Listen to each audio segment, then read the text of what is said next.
All right. It should be good now. Sorry about that.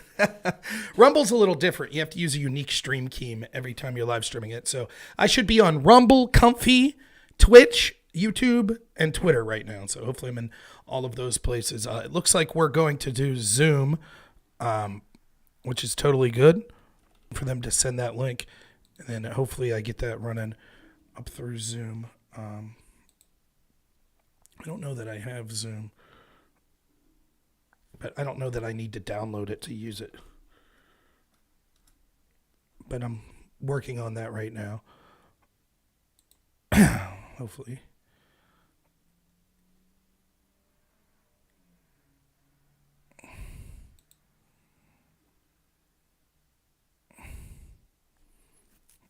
We'll see if we get that going once they...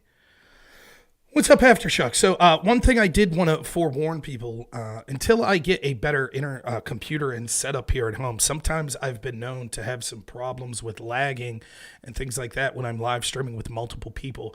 If that occurs, this is going to be the workaround for this evening. First, you could go to Sitch and Adam's show, which Galil, I see that you're there. If you don't mind, once we get streaming, can you link Sitch and Adam's channel where the live stream is going to be occurring?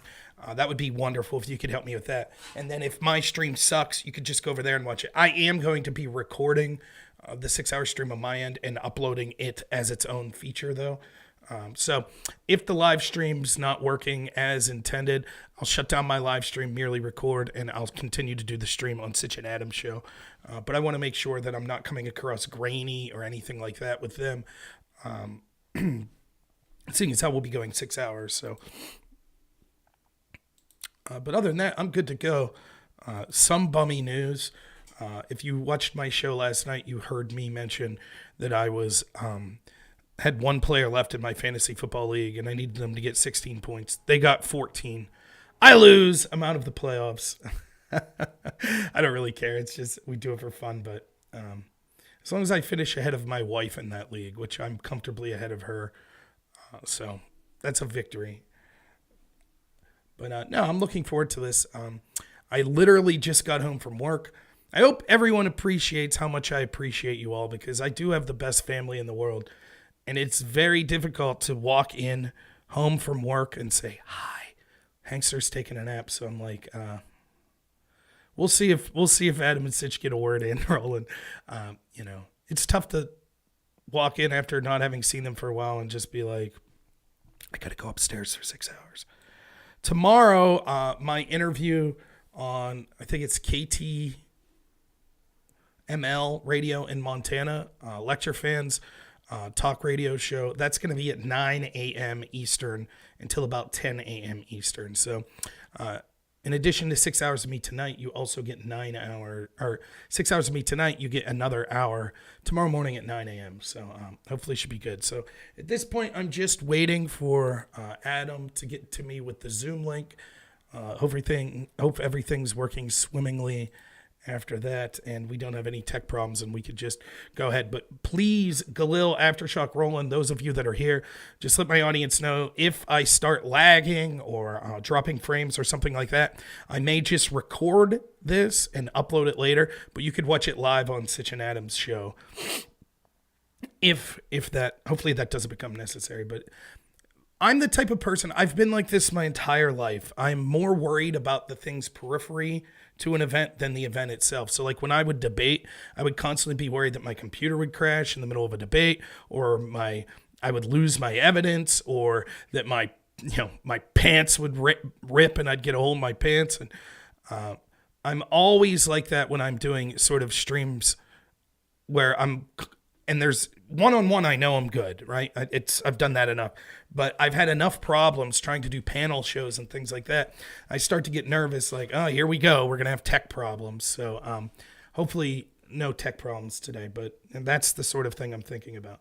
As far as knowing what I'm talking about, I think I'm good. I think I know what I'm talking about. Can anyone see, am I on Rumble?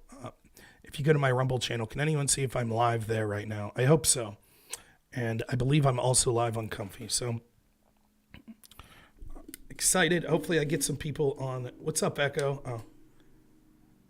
I can go no pants here. Who would know? Who would be the wiser?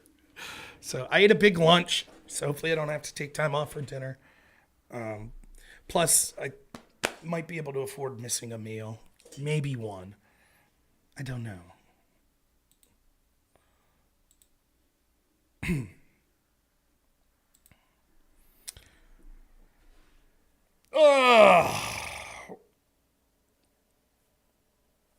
Such a busy day at work, too. It's nice to be home, but what's up, a friend of myself? How's it going?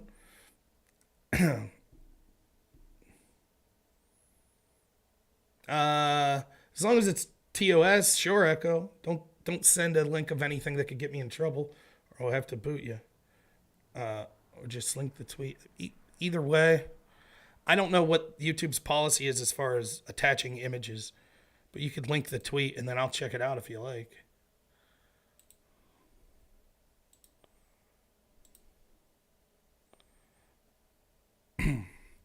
Do you all like the new font for the screen messages there? That's only YouTube. What's up? It is another great day. You're absolutely right. That's only YouTube and Twitch. I'm trying to figure out a way to get Rumble and Comfy's chats to show up as well. But I don't have that sort of tech expertise. But I did figure out how to change the font there. Yeah, post a link. That's fine. I'll click on it. Yeah, I thought this was easier to read. And I think it's easier to see who's saying what, which I think's good. Now, obviously, if I ever get more people watching, it'll be difficult to keep the messages that big because they would come too fast, probably. But we'll worry about that problem when it gets here. For now, I think it works out quite well. So again, if you're just tuning in, I should be live any moment now. Yeah, I'm sure Destiny's takes, I'm sure it's clownish, yeah.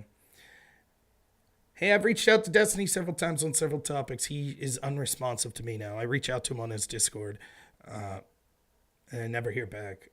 I even reached out potentially about being on Drunken Debates, and I didn't hear back. So I don't know if he doesn't check his messages or if he doesn't want to respond to me, but that's fine.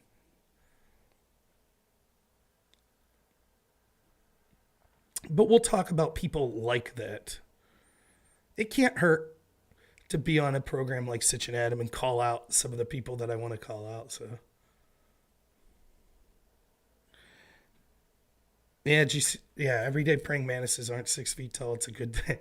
It's one way of looking at it. I would love to do that to Justice, but I have no idea how to go about creating a website chat like that. Maybe I'll talk to someone what's up, Crisco? That's a little more informed than me to figure that out. Looking good on YouTube. Thank you. Appreciate it. Did your link go through? I didn't see it. The ultimate fishing stream. Someday I'll do a fishing stream. And on that day, Crisco, when he sees how bad of a fisherman I am, will be like, I'm going to spend my time elsewhere. It won't work out so hot.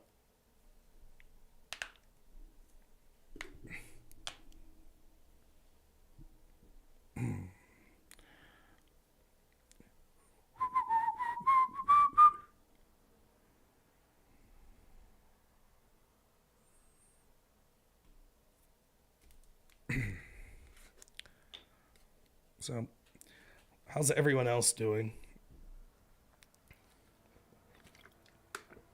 Okay, Vaush. You want me to comment on a Vaush status? I'm sure it'll be a hot take. Let me tell you. Oh, I saw this. Vaush says, I would love it if one day a conservative could come on my stream and explain why I should personally care about this. And it's 1,000 people crossing illegally into Texas at night. Of course, Vaush doesn't have a problem with it because Vaush doesn't believe in border security. He doesn't. So he thinks that that's fine. The reason that people should have a problem with it is because it's directly competition against low-skill wages because our systems are being overwhelmed. Again, you see how people like Vaush are, much like the people of Martha's Vineyard. Super big hearts until it's they themselves that have to deal with all of the, with even a pittance they want an erosion of national borders. That's what they want. So why should he have a problem with it? That would be the take. Your friend and you are good for Thursday. Okay. That'll probably still happen Thursday, but I'll have to double check with you just to make sure. I think we'll be good to go like 9:30 to 11. I think it should work though. But I have to talk with the wife just to make sure. Friday for sure I can't stream. I know that absolutely positively.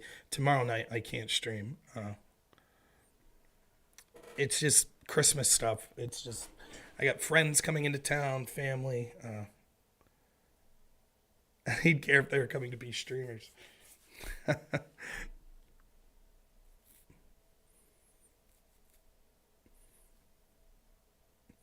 Just tell him that they're not using correct pronouns as they cross. Then all of a sudden he'll care. The lefties will be up in arms.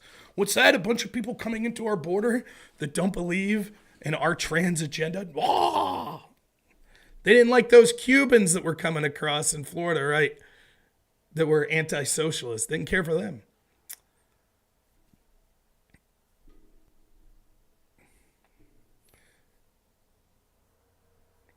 So, now, for the record, you all here as witnesses, I was more than prepared to go at 4 p.m. Right? Yeah, that's right. Caligula, absolutely.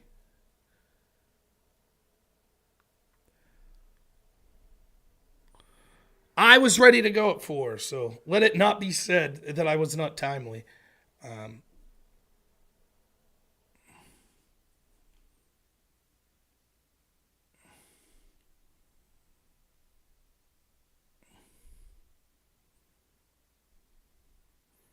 Time's always a late time. Yeah, so I actually had to take work off. I had to use vacation time to do this today, so I'm excited.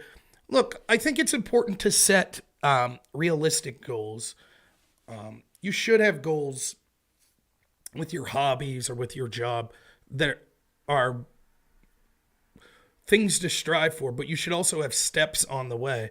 So part of my goal is I would like to really increase my reach and grow my show, but there are steps on the way. And I thought a step that was reachable was being able to do Sitch and Adam's show.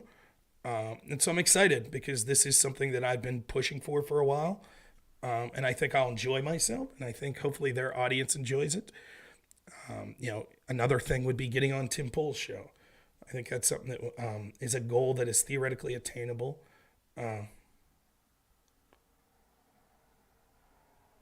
They've never encountered a decent counterpoint to the 2020 election if that comes up. Oh, yeah, sure.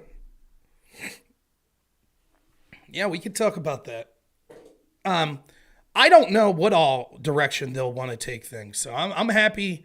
I mean, I think you all that watch my show know me enough. I could talk on any topic, so. I hear my man's up downstairs.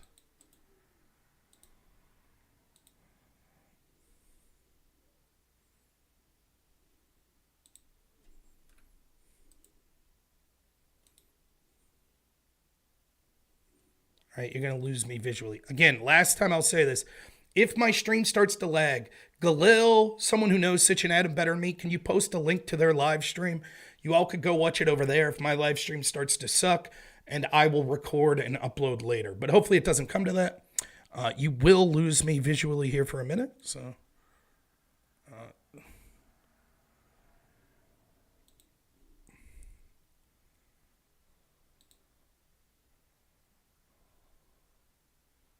should still be able to hear me, though.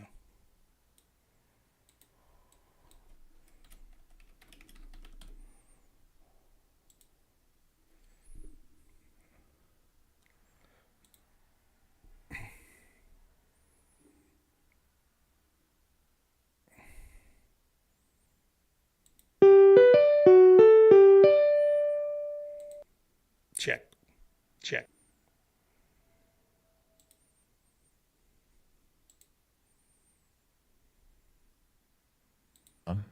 So we have like I doubt it. A real background someday when I finish the comic. How many times have you heard when I finish the comment? It's like that's what you say.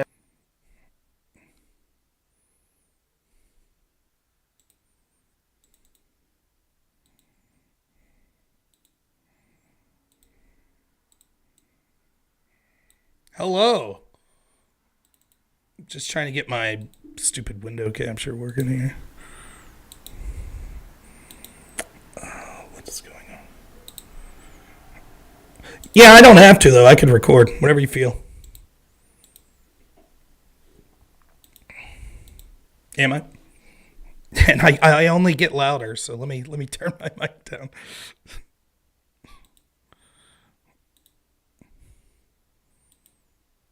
But nice to finally talk to someone who is.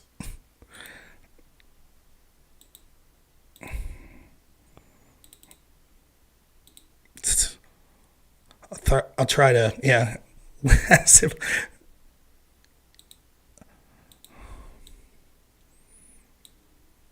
Like stabbing my eardrums. Oh my God! Don't make fun of someone for their speech impediment. Jesus.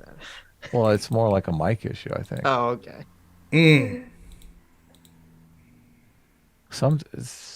There's some creators that like have it in their videos all the time. It's a thing called a de-esser that can take out sibilants. Some people do talk with a lot of sibilants, but I mean, I've listened to Rob's videos before, and it doesn't strike me as bad audio. So it's probably just an issue here. He hasn't used Zoom before, so. Yeah, I know. It's I used to use Zoom a little, but then, debating all the panels and stuff, everyone wants you to use StreamYards or Whereby or Discord, so that's what I normally use. But wow, that sibilance is off the charts. I'm not even hearing it. How do you hear this? Because it's right in my ear. It's she sold seashells by the seashore. Yeah. We will be talking about the FBI, which is suspect. Well, I guess maybe it's just, I don't know. How do I will. When someone asks you to use a word with a lot of S's in it, now I can't think of anything. Oh. She sells by the seashore.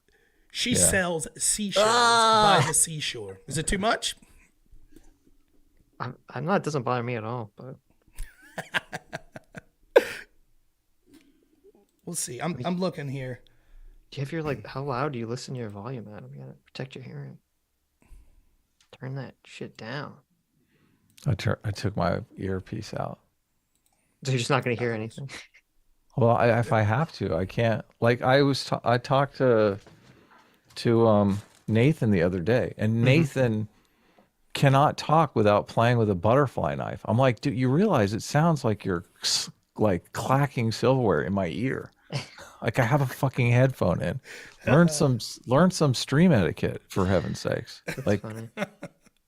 It sounds like you're working in a junkyard. Like I don't mind people. Like we're doing a 6-hour stream. I assume at some point someone. Well, I don't know. I don't know if we're gonna do 6 hours. That was a joke, and I was like. Well, there you go. Now false advertising. No, it's fine. I expected you to say, "Fuck you." 6 hours. What are you, insane? But you were like, I thought it was a big ask. Okay. I know it's a giant ask. I was like, geez. I wanted to make the follow-up thing. Hey, by the way, can I borrow your car for the next week? I want to go on a road trip. Yeah, it just got inspected. So now I can, oh, nice. I am a verbose person, so I could do 6 hours. But however long I can't do 6 hours with a sibilance. I don't know. We're gonna have to deal with the issue. Like put a towel over your microphone or something. Like it's just so you know, my audience is saying it sounds good, but that's okay. Let me see what I can do. Okay. Have you done 6 hours with a Sibian, Adam? I can't do it. It's like with a Sibian, really. It's like nails on a chalkboard. Can you imagine like every word you say is like a screeching sound? I don't on hear chalkboard? it. I don't know. I mean, I kind of little like kind of hear. It doesn't trigger me. I don't notice it. All right, let's try. Now. How's that? Is that better? Much better. Much better. Okay. Yes. What happened? Look at that. We fixed it. I put my wife's sweater over my microphone. Yeah. This could be this could be the thing that's keeping me from breaking out. You don't know. Maybe like, it's these damn S's. You know? This is this is a purpose of a pop filter. It takes off Sibelius and pops from the piece. That's the whole purpose of the thing. This thing here. Oh, do you not have a pop filter? Doesn't No, look I like he's just- got a pop filter on it. It's like But 20 bucks. the sweater works though. The sweater is a great pop filter. $20 in this economy, too much. Look at that. Look at that. It's like a new sound. Oh my god. Whole new man. Amazing. Do you guys got anything for this? How this looks? Any filters that I can For your make me a little more handsome? Yeah, actually, Adam has a whole bunch of face filters. I'm gonna be a new man coming out of this. Talking should- different. You should get a corn filter. That'll really Here you get go. there. This one is always Oh, good there for we the go. No, that's this one is offensive. good for the That's very ladies. offensive. Ah! Stop saying yes. How dare you take the filter of my people, Adam? What are you talking about? The shadow people. This is the filter of Sitch's people. The Lego? I feel like it's an autism strike against me or something. The Lego people. God, Because you're an old man, you don't like Legos anymore. I'm trying to I set up the assume- stream, guys. Okay, it's Yeah, like sure. gotta get I'm the gonna chat. get booted off Twitch now. Some, Lego army people or something. They'll say that we were offensive to them or something. Probably. What's up, Sitch? What's going on? Wow. Hello, friends. That's what you should. I think you should go full corn, Rob. I think that'd really help. You think? That Yeah, one, I debated Destiny one time, and it was the day after some guy that dressed up like corn and debated him. Jake, I think that's who it corn was. cob Jake. You don't know about Jake? Oh God. I know he looked like a fool. I know Destiny got wrecked by me the next day. I think. maybe he was prepared. Biden's record. You know it's bad when you debate someone. He's You really debate big. someone and then you look at their audience's comments on the video and they're like, you know they didn't do so hot then. Yeah, well, it depends because a lot of people they have like a lot of times you have. Let's talk about like, this on specific- stream. What are you Yeah, I guess What are we you should talk about doing? this Come on, this is like Well, waiting for you. Oh shit. I hit the button. I don't have no button. I still don't got no button. Ah, this Got damn nothing. buttons. Oh, here we go.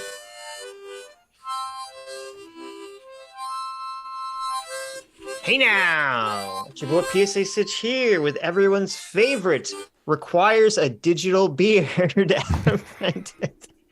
This is for the FBI stream. Come on, I'm incognito here. Oh, Look, I I'm a see. Fed now. I see. Today we're joined by robnoerr. How you doing, Rob?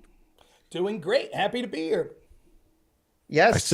I still don't have Rob in the video, but I'm working on that, Oh, guys. look He's at gonna this. be he's gonna be What a- on screen any minute now. What is this amateur hour? What are you got talking tips for about? radio. Look, I had to experiment with the filters before I could. I had other things. There you go. Priorities. Yeah. That's right. Adam was giving Rob some advice for what kind of visual filters he could use to really, bring his content to the next level. Yeah. What I'm not sure the creepy pedo mustache beard sunglass combo is the right one, right filter. No. Okay. I'll switch it up. I'll change it up. I don't know. On Twitch, that might be the go-to look. You're right. Who knows? There's a lot of porn stashes on Twitch, or I don't know. Look, I started the beard. I'm 38, so the reason I grew a beard when I was young was because I was lazy. And now every hipster has one, so I want to go to just mustache, but my wife won't let me, so I'm stuck with this. Yeah, what are you doing? You're not supposed to be a hippie. let's enough talk about Shave your face, hippie. Come on. enough talk about beards. Let's talk about what we were talking about. You were saying something about how Destiny you destroyed Destiny in a debate, Rob, and you came to this conclusion because you read the comments on his video, and everyone in the comments was saying, "This guy annihilated Destiny." I mean, that sounds like That a is stretch not to what me. Many times, an audience, like let's say that me and Adam debate something, and Adam crushes me. Probably the people watching me are 75% going to be like, "Oh, Rob crushed him." That's the nature of it. So oftentimes you can tell if you at least sounded reasonable or sounded pretty good. If you see even the other person's audience, like, yeah, we think that he made some good points. So I think I think that people could go watch that debate for themselves if they like. But, it's not that I'm a better debater than Destiny, but I am. It's also that I'm on the right side of the issue, that Joe Biden sucks. And it's a pretty laborious task to defend his record as president. So I don't think he sounded so hot in that debate. And that was a year ago. So things have gotten worse since then. So I just saw this morning Joe Biden's energy secretary make an announcement that we have achieved fusion power, which has been the holy grail of nuclear power for like 60 years. So, I mean, that's quite an accomplishment, right? That'd be great. Hopefully it works out. Energy's weird. I did policy debate in college. In 2004, one of the topics was peak oil, and everyone was telling us all the energy problems were about to be solved because of hydrogen fuel cells. It didn't work out, So a lot of times you hear these big stories. I hope it works out. already walking it back. Like, oh yeah, what an achievement. Yeah, well, I wonder how Trump is. Rob's I wonder right. how Trump feels about that vaccine. You should be skeptical whenever like a scientist comes out and they have like, we just figured out some amazing thing, and like, okay, I'll believe it once it like materializes. How did Operation Warp Speed work out? I hear that's going great. You mean that phony vaccine, Adam? Is that what you mean? From China. Yeah. From China.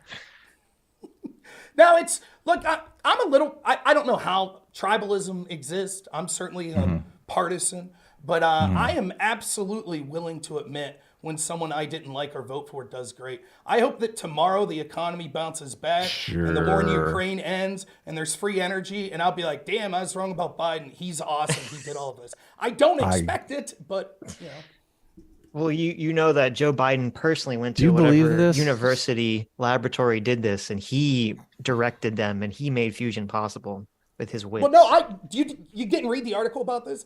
So the scientists, I saw they were talking about it. They said they were having a problem of motivation, but then once Biden came and sniffed their hair as they were working, it really motivated them, to figure out fusion. So. You're like, we need a lot of energy to get very far away from this guy. Okay, well, that's good. That's worked, funny. Yeah. So, but no, I mean, you don't have to listen. You don't have to attack the fusion energy. I don't think it has anything to do with Joe Biden. I think it was Lawrence Livermore National Laboratory, but it was in California though, so it probably runs on like granola and soy or something. Yeah. Why are you so? You guys are so evil. Anyway, we have another point of business to take care of before we go in, and I figured. I mean, we didn't really come up with a hard and fast topic. I have literally no idea what we're talking about. Well, no, I was curious because you seem interested in FBI corruption. I know nothing about FBI corruption, but my friend Sitch is like such a stickler for facts and evidence and shit. It's really a bummer sometimes because I just want to, I just want to believe so bad, and Sitch just always proves the things that I want to believe wrong. Which really, I mean, I need better friends, I think. But you need friends that just Rob, support your worldview unquestionably. Yeah. Maybe Rob can help us out here. Maybe Rob can convince Sitch that the FBI is just completely corrupt. But the other thing, I just want to make sure we're safe here because you were going to come on the show and somebody tweeted at us and said, robnoerr is insane. Stay away from Rob. Whatever you do not talk to him. He's crazy. And I mean, I like crazy people. So that actually made me want to have you on even more. But I mean, I'm curious, what is this person crazy, or do you have a stalker or something, Rob? What's going on? I have no clue. I don't know who that person would be. I'll say this. Many of the big left-wing streamers that have had interactions with me don't want to debate me because they can't defend on many of these issues. And so you get these ad hom attacks where people are just like, well, you're a conspiracy theorist. Here's some things I was called a conspiracy theorist for on left-wing panels I did. I was a conspiracy theorist. Destiny called me a conspiracy theorist because I said that Governor Cuomo was hiding how many people died in nursing homes. That story literally broke the day that I made that claim to Destiny, and he called me a conspiracy theorist and said, what are they hiding the bodies in the ocean? No, they were hiding how many their disastrous policy killed. I was called a conspiracy theorist for talking about how good natural immunity was called a conspiracy theorist by talking about the low effect on transmission of the vaccine, was called a conspiracy theorist for citing public knowledge that basically every European country decided early on it was a bad idea to lock down schools. And yet for some reason, after the teachers union suggested that, that's exactly what our CDC recommended. I was called a conspiracy theorist for saying that the FBI used unverified opposition research paid for by Hillary Clinton and the DNC to spy on the Trump campaign. I was called a conspiracy theorist for pointing out that the Mueller team wasn't going to be able to prosecute anyone for the actual case of colluding with Russia. So that's what their go-to is. They just say, no. I debated Chud Logic on is social media censoring conservatives more. I was laughed off as a conspiracy theorist. That was 2 years ago. Well, maybe we should define conspiracy theorists. Well, because... wait. Before we define conspiracy theory, what did you get wrong? Give me an example. So I was adamant that I did not think that Joe Biden would end up being the nominee. Way back in 2020. Well, that's like a prediction, though. I mean, like, was there something that you were like pretty sure was a conspiracy? Yeah, that's not a conspiracy. I guess I was wrong about this one.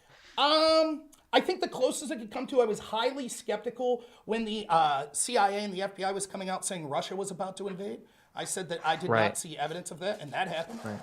So I would say that, but most of the time, no, it's easy. And it's not because, you have to understand, I work 70, 80 hours a week. My job is, I take care of people with developmental disabilities. I have a family, so I'm not like a full-time streamer. But when you look at these things, it oftentimes doesn't require huge amounts of research. It just requires seeing a pattern and then looking into things independently, not listening to what Fox News is telling you or what CNN's telling you. And oftentimes, you're able to see that even people like us that have shows, as an individual, you oftentimes will be able to see things emerge that people aren't talking about. Like if you read the Twitter files once they release all of them yourself, I guarantee you'll find things in there that like, well, that's interesting, and I didn't hear anyone talking about that. And so that's how I came upon this, was just incident after incident of seeing that the FBI is showing this incredible bias and corruption. And this goes back to the days of Hoover, but I'm just going to limit it to like basically the last 6 years. The game was afoot when Chuck Schumer, who has no incentive to lie or to favor Donald Trump, before Trump was sworn in, went on national television and said Trump criticizing the FBI was a mistake because they'd find 6 ways of Sunday of getting back at them. Every single American should have said, so you're telling me that the most powerful elected leader in the world has to be fearful of bureaucrats that work underneath him? But that's exactly what it is. And from there, you could see a predictable step. The FBI has been screwing with Trump and other populist conservatives and populist left-wingers and centrists ever since. Mm-hmm. You don't believe the U.S. coup Ukraine stuff, right? In 2014? So U.S. coup, it's a difficult question. I think that there was some sort of color revolution going on. But these things happen so frequently, and it's not just happening between the U.S. and Russia. It's occurring from all sorts of governments, the UN, NATO, individual European countries. I think what happened was that, sadly for the Ukrainian people, they haven't really had a president that was looking after their best interests first and foremost, though you could say that of the United States as well. So you had Yanukovych, right? Yanukovych was seen as this pro-Russian president, and basically the United States was working on the ground through NGOs and other organizations to push people to want to oust Yanukovych, and Poroshenko was their person. That's who they wanted. And so now the people of Ukraine go from basically being a vassal state of Russia to being a vassal state of the United States. Regardless of if Poroshenko was installed by the U.S. or the U.S. just used him as an ally once he was there, it is beyond doubt that the United States and the Obama administration and their State Department basically used Ukraine and Poroshenko as a vassal state. For example, the NABU, which is the National Anti-Corruption... a vassal state for what? What is the vassal state for? Well, what does the United States need Ukraine for? Because it's about encircling those that are seen as enemies to the United States, Europe, and globalism. Why does NATO exist? Right? Why is NATO? NATO, it's a defensive treaty, so nations don't invade one another. It adds economic stability to nations. They want to be a part of NATO. Well, the United States, right? They realized that Russia, and NATO realized this as well, that it was created to basically encircle Russia. Hold on. So you're saying that we took over the government? The United States took over the government of Ukraine because we're trying to encircle Russia. That's our game plan. Why would we do that when we could just nuke them from here? We have these things that they're called nuclear missiles. They fly up over the pole and they hit Moscow. Like, why do we need to be in Ukraine? But that's like the stupidest thing ever. That's a childish way of looking. That would be like saying, well, why did we lie about weapons of mass destruction and invade if we could have just nuked Saddam? What's your answer to that? Because of terrorism, obviously. Because of September 11th. Well, no, because they wanted to create I believe they wanted to create a stable trading partner in the Middle East and someone they could use that was like a base besides, Israel, and Saudi Arabia, essentially. Which, I mean, just nuking them wouldn't really solve that problem. Right, it's the same with Russia. Nuking Russia, it's not feasible. It's not just that they want Russia wiped off the face of the earth. You have to understand actions like that, right? Actions like that, in order for sort of a global alliance of, what I would call globalists that you see in places like the UN and sort of a Western alliance through things like NATO and things like that, they still have to appease their people. They're not going to be able to get away with just nuking countries off the face of the earth. So what's going to be far more profitable and sustainable for them in the long run is to diminish those countries' economic and soft power. That's what the game's about. Have you looked at any evidence to falsify your narrative that the color revolution was not, astroturf? Yeah, there's actually reason. I won't make the definitive claim that revolution wouldn't have occurred without U.S. involvement, but there certainly was U.S. involvement. And the issue isn't why did the revolution occur? Well, U.S. involvement how? Like private organizations, but not necessarily government organizations. Well, no, we had people from the State Department that were in communication with the people that were running for president in Ukraine, like Poroshenko. Victoria Nuland. We have ambassadors with every nation, so. But Victoria Nuland. Having an ambassador and working in an advisory capacity is not like calling the shots. We don't have any political pull. Well, I guess we do in the form of like foreign aid, obviously. Well, sure we do. Like, for example, if we had an ambassador from China that was pushing and putting money into a candidate for president, right? And then private conversation is admitting this is the guy we want installed. Then that guy wins, and then that guy starts to do. I don't want to go down the Ukraine route because we've covered the call like ad nauseum. Okay, obviously, you have a take on the call that I think is incorrect. So no. What I wanted to ask was because I kind of do because I'm always interested to talk about the Ukraine stuff, but I assume the audience doesn't because we've gone over this. I know they know our position. Right. Obviously, you get people tweeting at you that are like, "Well, we just don't like your position." So. Right, but what I am curious is that because we talked to Dave Smith a week or two ago. We've talked to other people about this, and I'm just curious as to like when people say that America was or had NGOs or there was American government involvement in getting the protests going and doing all this stuff. I haven't really seen anyone provide me with anything that's like really solid that shows that and shows that it wasn't just a natural occurrence out of, Russia embargoing Ukraine and Yanukovych switching to, go against the EU deals, the Russia deal. All that stuff just seems like a very natural occurrence to me. And I haven't really seen this America thumbprint that everyone's pointing to. There are things that occur, right? There are connections between the United States, State Department, and NGOs that were doing things, funding this. We do have that call from Victoria Nuland. But you keep going to the call, but the call is not evidence. But again, we're asking for something aside from the call.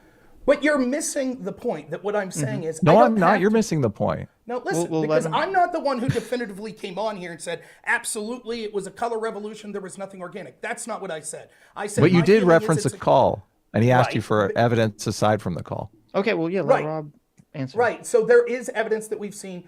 I don't have it in front of me. It's not an issue that I ever talk strongly about, but there is evidence that people like Aaron Matei have put forth, that there are financial records that show from NGOs that are backed by the U.S. State Department.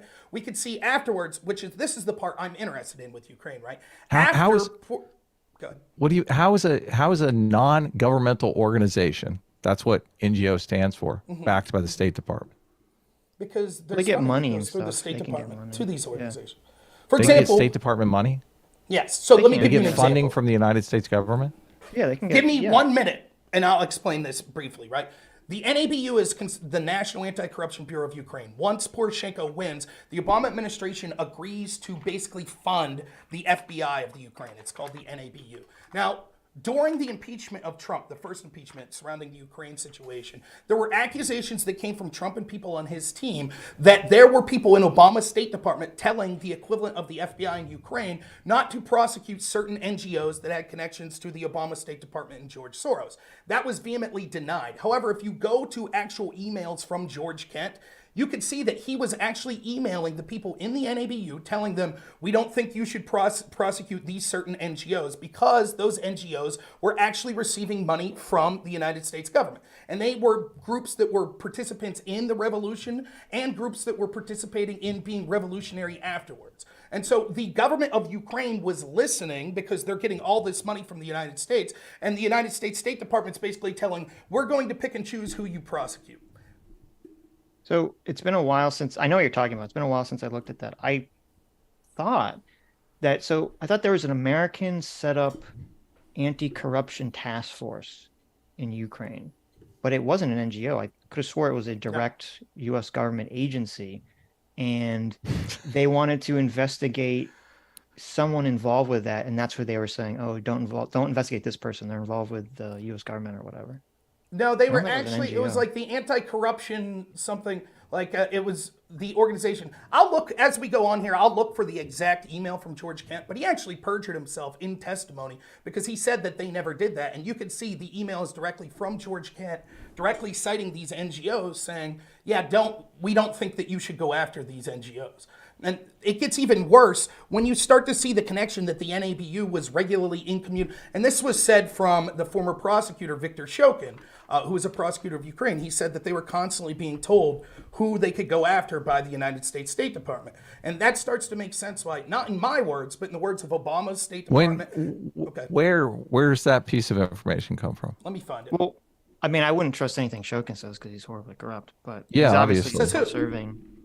Well, I mean, he had like, it was either his driver or he put a driver who had no legal experience to be, a top lawyer in the state. And then those lawyers under him were soliciting bribes and coercing bribes from companies. And then when that came out, he tried to cover it. And he tried to cover it up until other lawyers who were mad at him basically got a warrant and they kind of busted in these guys' apartments and they exposed this. And I mean, that was really the scandal in Ukraine at the time that got Shokin fired, was when that all came out public. No, yeah, they had a businessman murdered. They shook down a businessman and he was actually ended up murdered after he filed a complaint. I forgot about that, yeah. This was directed at the behest of George Kent, or of Viktor Shokin. Viktor Shokin, yes. Yeah. I would like to see the evidence. Yeah, the reason that Shokin was fired, and it matches up, right? What we were told was after Biden issued his quid pro quo. Remember, it's not me that called Zlochevsky, the guy who ran Burisma, which was a gas company, and employed Hunter Biden. I'm not the one who called him corrupt. That's the Obama State Department that called him corrupt. And Biden was the point man for dealing with that corruption. And we could see what happened was we were told repeatedly that the reason that this quid pro quo was offered, which has been admitted, $1 billion. This is, I mean, I don't want to, this is just all not true.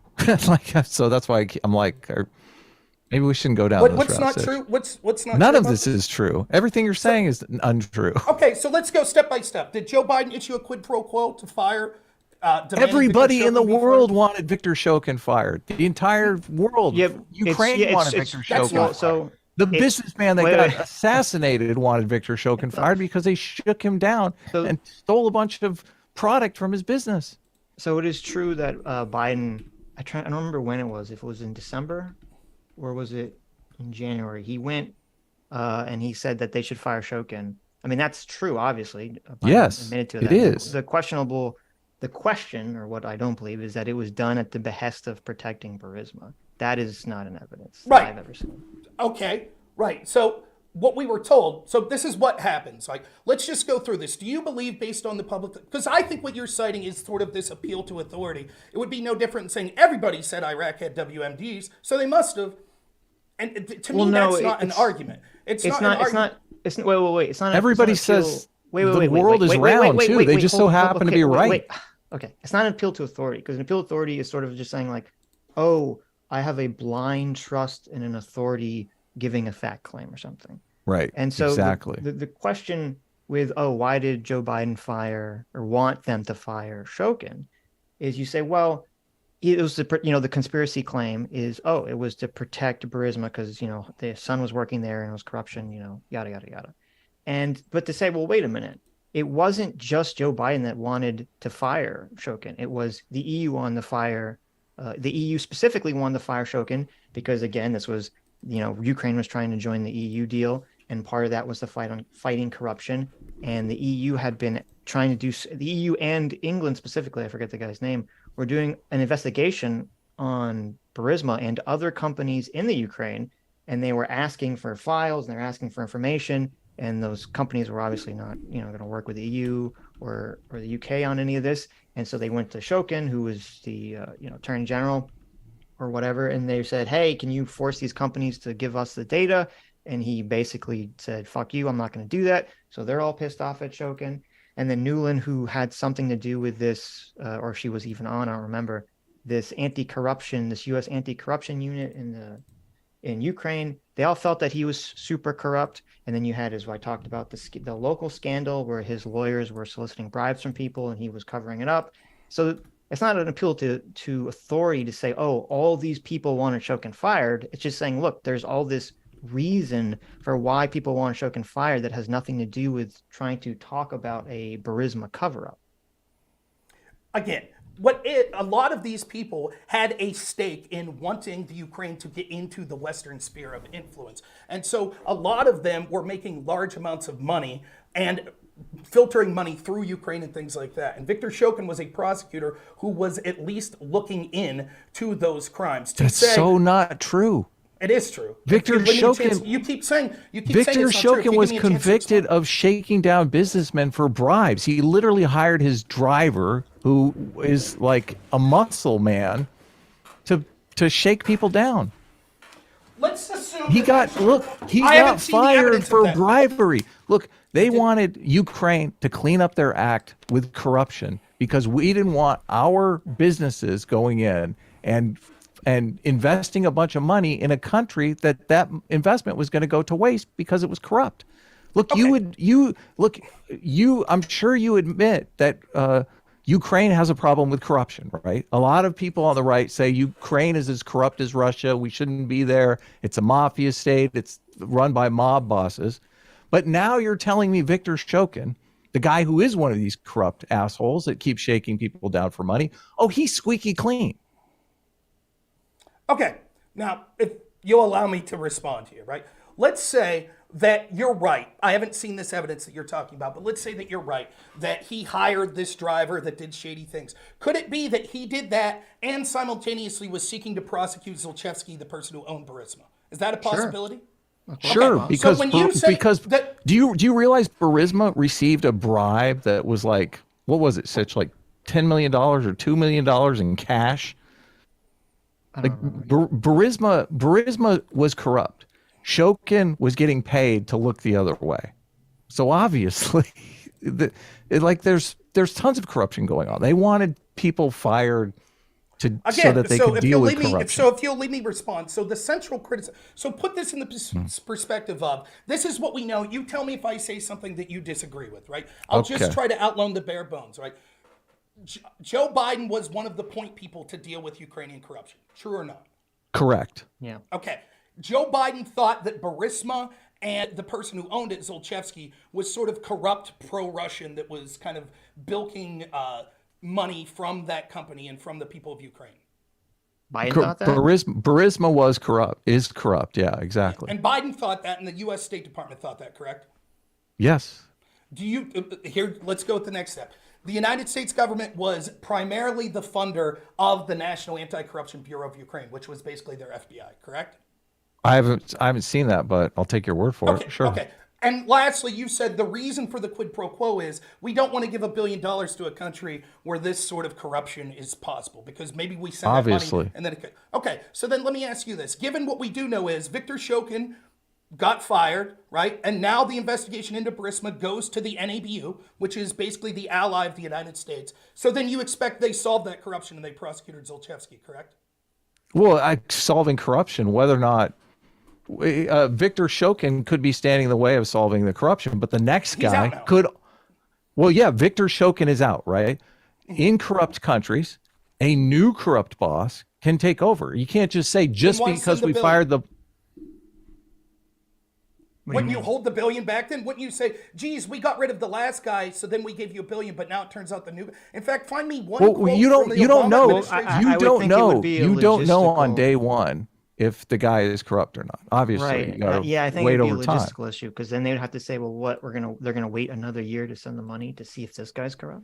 Well, even still, don't you think that if it was true? Now, picture this, right? You're the Biden administration. Now, all of this is ignoring, while this was all going on, Biden and Obama and everyone in that State Department administration full well knew that John Kerry's son and Joe Biden's son was working for the very corrupt organization that they claimed to want an investigation. Rob, it's very simple. Look, if I am a corrupt head of Burisma, I am going to attempt to get Hunter Biden on my board. So the president of the so I've got some leverage over the Americans who are trying to weed out the corruption. I'm getting rich off of corruption. I totally So I don't doubt that they got Hunter Biden on their board as a way to, throw the dogs off from the anti-corruption league that's out to, You're make making us my point. Right, you're run making my a point. legitimate business. Yeah. So that So, would but seem what to does that imply- have to do? What does that have to do with anything? Let me finish. So your claim is that Joe Biden's quid pro quo had nothing to do about his son. And yet you're saying that implicitly we all understand that that's the exact sort of things that happen. That if you're a shady... Please, let me finish. That if you're a shady company, you're intentionally getting the vice president's son on your board of directors because you know that'll be a bargaining chip down the road. But then when it comes to the public acknowledgement of a quid pro quo, you're like, oh, it's impossible that bargaining chip paid off. Rob, what was Well, the it's quid not pro impossible. quo for? What It's was not it? What was it? possible. I just firing haven't of seen. Shokin. I've seen no evidence of it actually materializing. Firing Shokin? Why? They fired Shokin because he was investigating Burisma. That's what Shokin No, because he testified to. wouldn't investigate Burisma. Okay, interesting point. So your claim is that's exactly what I was trying to get to. And this is what the Obama and Biden administration said. They said, no, it had nothing to do with Biden's son being there. It was the exact opposite. Actually, Joe Biden wanted them to investigate Biden's son more, and that Shokin wasn't doing it. No, Biden's son is not on the agenda. The agenda is investigating all businesses for corruption Nonetheless, because it's they absurd want to get think- corruption out of Ukraine. It's absurd to think that if you're Joe Biden and you know your son is involved with it, that you're like, I'm going to withhold $1 billion until you investigate my son's company more. Everybody knows why? that's BS. It's Well, wait a garbage. minute. Wait a minute. Based First of on all, what? It was Victoria Nuland and whatever the name of her team was. They were the one that came up with the idea that the U.S. policy should be to try to push to get Shokin fired. It wasn't Biden didn't come up with it himself. So unless she was doing it at the behest of like, well, let me do this thing that I think Joe Biden's going to like to protect his son. I mean, that seems a very strange case to me to make. That's not- And then on fact that the entire United States department or the entire United States as an apparatus is going to say we're going to withhold, foreign aid to Ukraine just because the vice president's son is on the board of this company. Of course not. It's It's I don't know, ridiculous. it doesn't It's read not to me ridiculous. that and makes hear me- sense. So you've already made statements that are factually incorrect. At least you have, Adam. You said that he was not. Viktor Shokin was not investigating, correct? That's what you said. Look, there was an investigation that stopped. He stopped investigating them, and I know a lot of right wingers claim, because that investigation was getting close to Biden, and the Americans wanted him to stop. It's far more likely that Burisma paid him to stop the investigation handsomely, and that's why it ended. Can I But share so some, everyone can I share is some like- sources here? Sure. Do you mind? Yeah, of course. Please Okay, do. So I don't know. I'm not a Zoom user, but here we have an article. This is from the official Ukrainian news agency. This is from April 2nd, 2016. Court seizes property of ex-minister Zolchevsky in Ukraine. The movable and immovable property of Foreign Minister of Ecology and Natural Resources of Ukraine, Mykola Zolchevsky in Ukraine, has been seized, according to the Prosecutor General's office. The PGO filed a petition to the court to arrest the property of the ex-minister. This was April 2nd, 2016. Not a week after this, Blue Star Strategies, which was the sort of PR firm for the legal team of Zlochevsky and Burisma, they reached out to the State Department and personally met with Obama's State Department, which I could provide all the links for this. After that meeting, it took less than 2 weeks for Joe Biden to be on a plane saying that they demanded the firing of this prosecutor. Now, you said that Shokin actually wasn't investigating him. Do you think that freezing the assets of the leader is a serious step in an investigation? I'm not, I guess I'm not following what you're... Okay. April 2nd, Viktor Shokin, the guy who supposedly wasn't investigating Burisma, had his prosecutor office freeze the assets of Zlochevsky. Immediately, Zlochevsky's legal team writes to the Obama State Department and says, Hunter Biden works here. We'd like to have a meeting with you. Then they get a meeting with the Obama State Department. 2 weeks after that meeting, Joe Biden gets on an airplane and goes and personally issues a quid pro quo until Shokin gets fired. Shokin gets fired, and then all of a sudden, the NABU, which is the ally of the United States, that the United States has told who to and who not to prosecute previously, they mysteriously drop the investigation, unfreeze the assets. And this is the guy that Biden and Obama said was corrupt, and not one word since then saying, oh my God, we gave $1 billion to a country that allows corrupt Russian oligarchs off the hook. Not one time have they said it since then. It almost looks like, geez, they were more than happy with all of these politicians' kids making huge amounts of money there as the United States laundered money through there. They were really happy to see that investigation buried. And so we hear all these lies like, well, Viktor Shokin wasn't prosecuting. Yes, he was. You said this was April 2016 or 2015? Yes, April 2nd, 2016. Wasn't he? I thought he was already fired by then. No.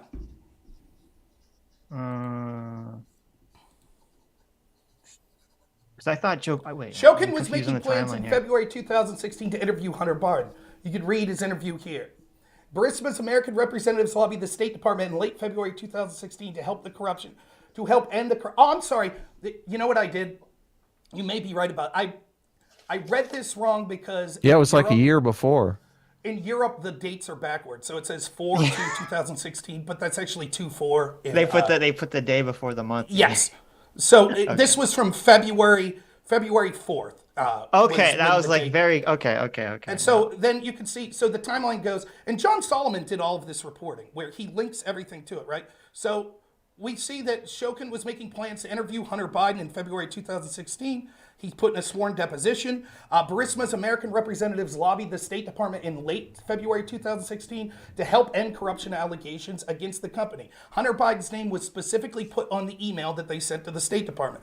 Joe Biden boasted in a 2018 videotape that he forced Ukraine's president to fire Shokin in March of 2016. Shokin states in an interview that he was told to fire Biden because they were unhappy with his Burisma investigation because he wasn't shutting it down. The day Shokin's firing was announced in March 2016, Burisma's legal representative sought an immediate meeting with his temporary replacement to address the ongoing investigation.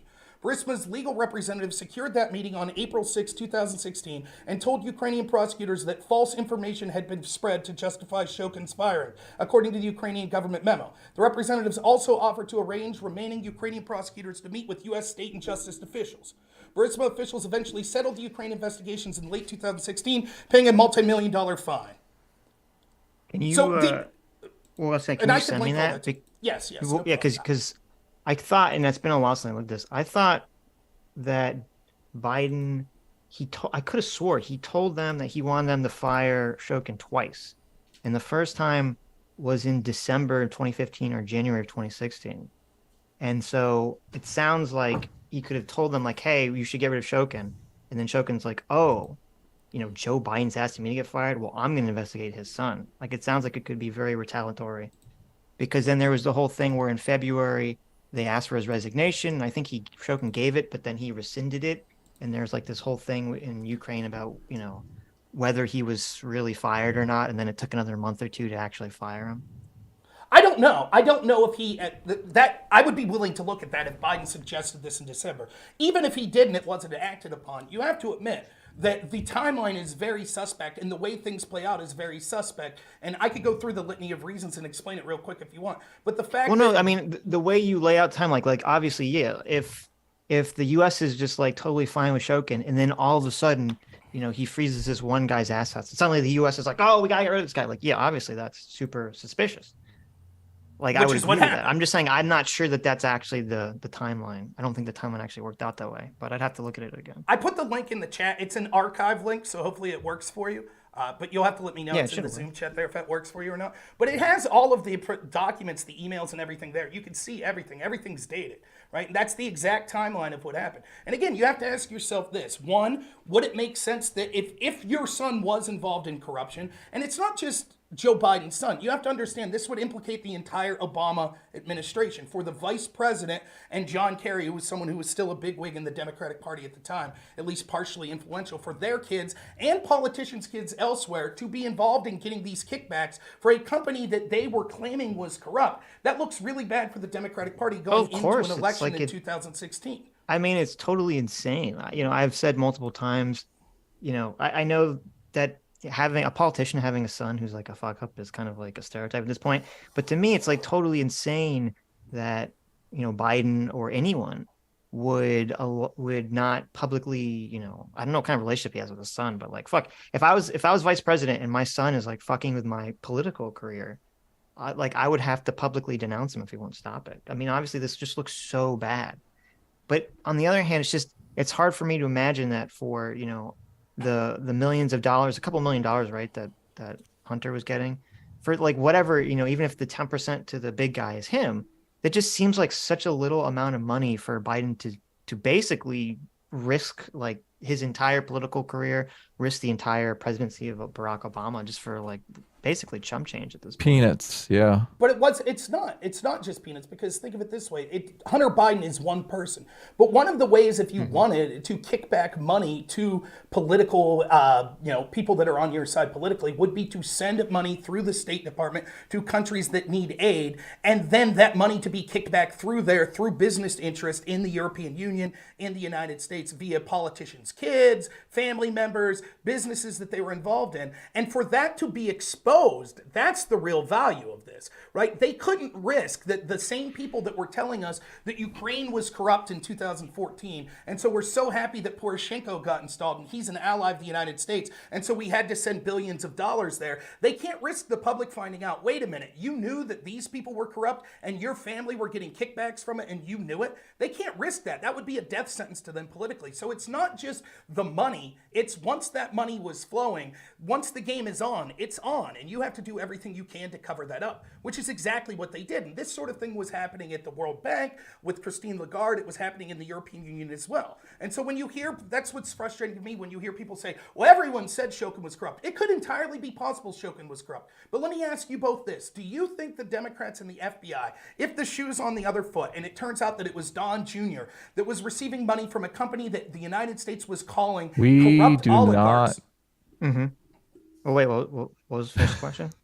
Well, do you think Go ahead, it was finish the shoe it was up. on the other foot, and it was Trump's family? What that about was receiving what these about kickbacks? Donald? What about Don Jr.? Wait, You want to talk about corruption at the FBI? What standard should we hold them to? wait, I'm sorry, I didn't hear that. So is the question that if Donald Jr. was doing this, that the FBI would have acted differently? I'm sure CNN would have buried the story. I'm sure that if there was reversed, Don Jr. politically reversed, that this would have been a major talking point. Trump would have been impeached 4 times. Yeah, he would have That's been right. impeached again. Yeah, Well, of you're course. joking, Yeah, but let's it's agree with absolutely that. true what they would have said, because you have to look. Trump got impeached for an alleged quid pro quo, correct? Well, I would not say it was alleged. I'd say it's pretty proven true Well, that it it's was an not- attempted quid pro quo, but You're saying your intent, even though he never officially said the words, you will do this or you won't get your money, that you we assume sent that's what he Rudy. meant. Well, a lot of people testified that Rudy was making that far more clear when he sent over there. He was saying, no, you got to do this to get this money. Right, And that that's what people at the Zelensky was I trying to remember who it was. He was about to go on some CNN show. I don't remember if it was Wolf Blitzer And make the announcement. or Gupta or something. And he was about to make the announcement, and the CNN anchor testified. He didn't testify, but he said that he was going to talk about opening investigations into Burisma. And then as soon as Trump campaign dropped it because it got too hot, all of a sudden that interview ceases to happen. So Again, I would say that it's alleged. We don't have it, but nonetheless, let's say that you do believe that it was an actual quid pro quo. Well, that's having to look into what other people said about it. From the actual transcript of the phone call, there was not a physical quid pro quo. With Biden, we have a quid pro quo.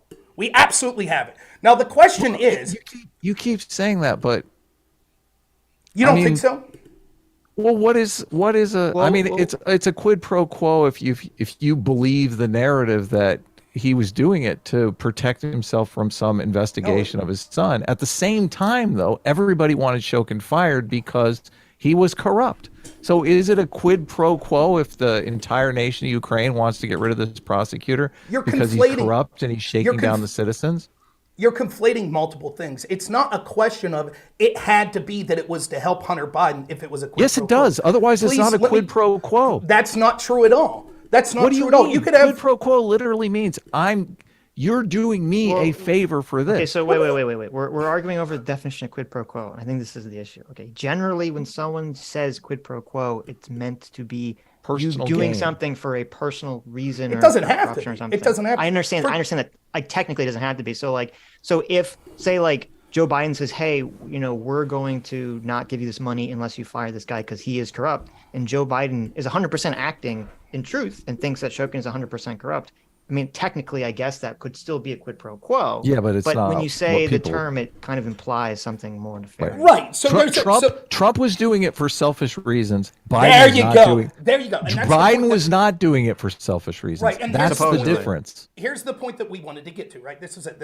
So it's still a quid pro quo. For example, your quid pro quo could be to benefit the United States as a whole. Look, Rob, the reason you're saying quid pro quo, though, is to do a little fancy song and dance about how like these are equal engagements that took place. One got Trump impeached. The other one didn't have any effect on Biden because he had the entire world behind him when he was advocating to get Shokin fired.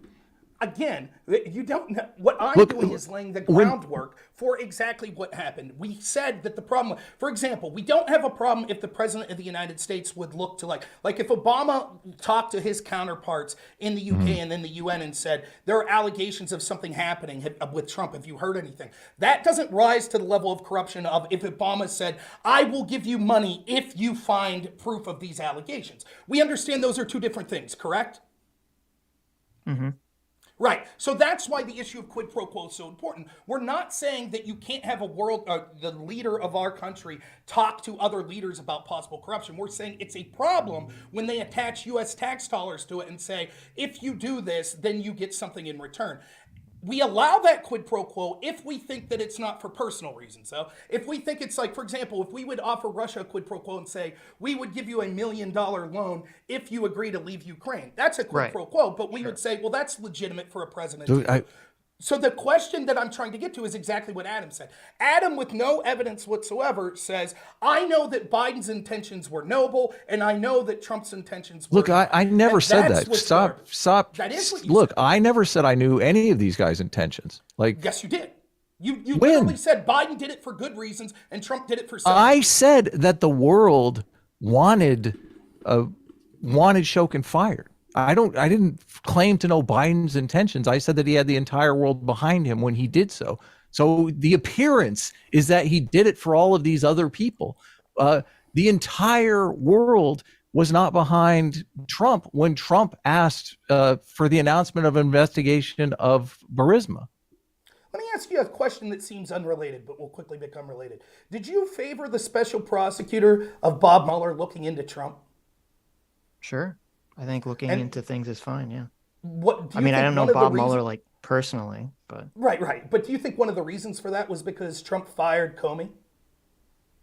That I thought that's what set it off. I thought it was yeah. But let me say to Adam's point though, Republicans and Democrats all wanted Comey fired. So why have an investigation? Clearly it was for good reasons. Well, the difference was that both Republicans and Democrats were pissed off at Comey because he seemingly hurt both their campaigns. Yep. So therefore, no need for a special investigator, right? Everyone wanted him gone. Well, here's the issue, and this is what I don't understand about the Trump situation. Presumably, if Biden is correct and was being honest, and it was the State Department and the Obama administration's decision for legitimate reasons to pressure Ukraine to fire Shokin, all that information should be there. That should all be in the presidential archives. There should be a paper trail with all these meetings where they discussed all this stuff. And if Trump had said to the FBI or some internal or a special prosecutor and did it, through legitimate channels and said, hey, I want you to go investigate, go look through the paper trail, see why, the U.S. pressured Ukraine to fire Shokin, I wouldn't be opposed to that. That's not really what he did. But it What he did was he called Zelensky and he was like, listen, well, I mean, we could quibble about like exactly what he said, but the implication I think was very clear was that, Trump was holding up illegally aid money to Ukraine until Zelensky announced that they were investigating Burisma. And to me, if there was a real concern about corruption, there was so many ways that he could have investigated it without doing that. But that's a different part of the argument, which I have no problem getting to. What just happened was I disproved Adam's thesis that if everyone wanted someone fired, then the person that used the quid pro quo to get them fired couldn't have done so with personal motivations. Because the answer, which obviously they could have done it with personal motivations. Right. You said without any evidence, which is the part that's wrong, because there is plenty of evidence that other people wanted him fired.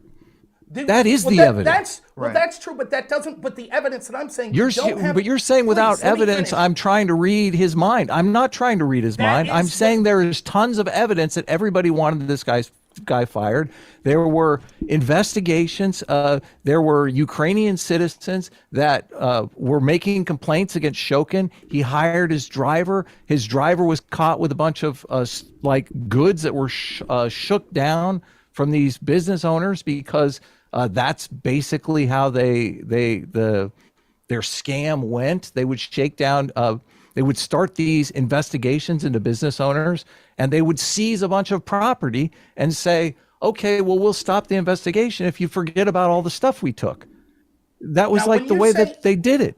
When I said that you didn't have evidence, I didn't say you didn't have evidence that people wanted him fired. That's evidence. Please, evidence. Let me finish. You don't have evidence to speak to the intent of Joe Biden and the intent of Donald Trump. If somebody is a fucker and fucking with people, and somebody wants to get them fired because they're fucking with them, that's evidence. Okay, is the question, obviously, we don't know with 100% certainty anyone's true intentions, right? I mean, no one's contending that. Yeah, I'm not saying that. But listen, if I could finish my point here, what most people say when you bring up this question of, well, if Republicans... Look, you're the only guy that showed up here without any evidence. Wait. Let Rob finish. I linked you a bunch of evidence. I read directly from the Ukraine news agency. I could read from George Kent's actual testimony and letters. I could read from the emails to the State Department. Sure, let's get the Victoria Nuland call out next. That's your evidence for shit. See, I think it's interesting you keep going back to something that I didn't speak strongly of because you're not winning this side of the argument.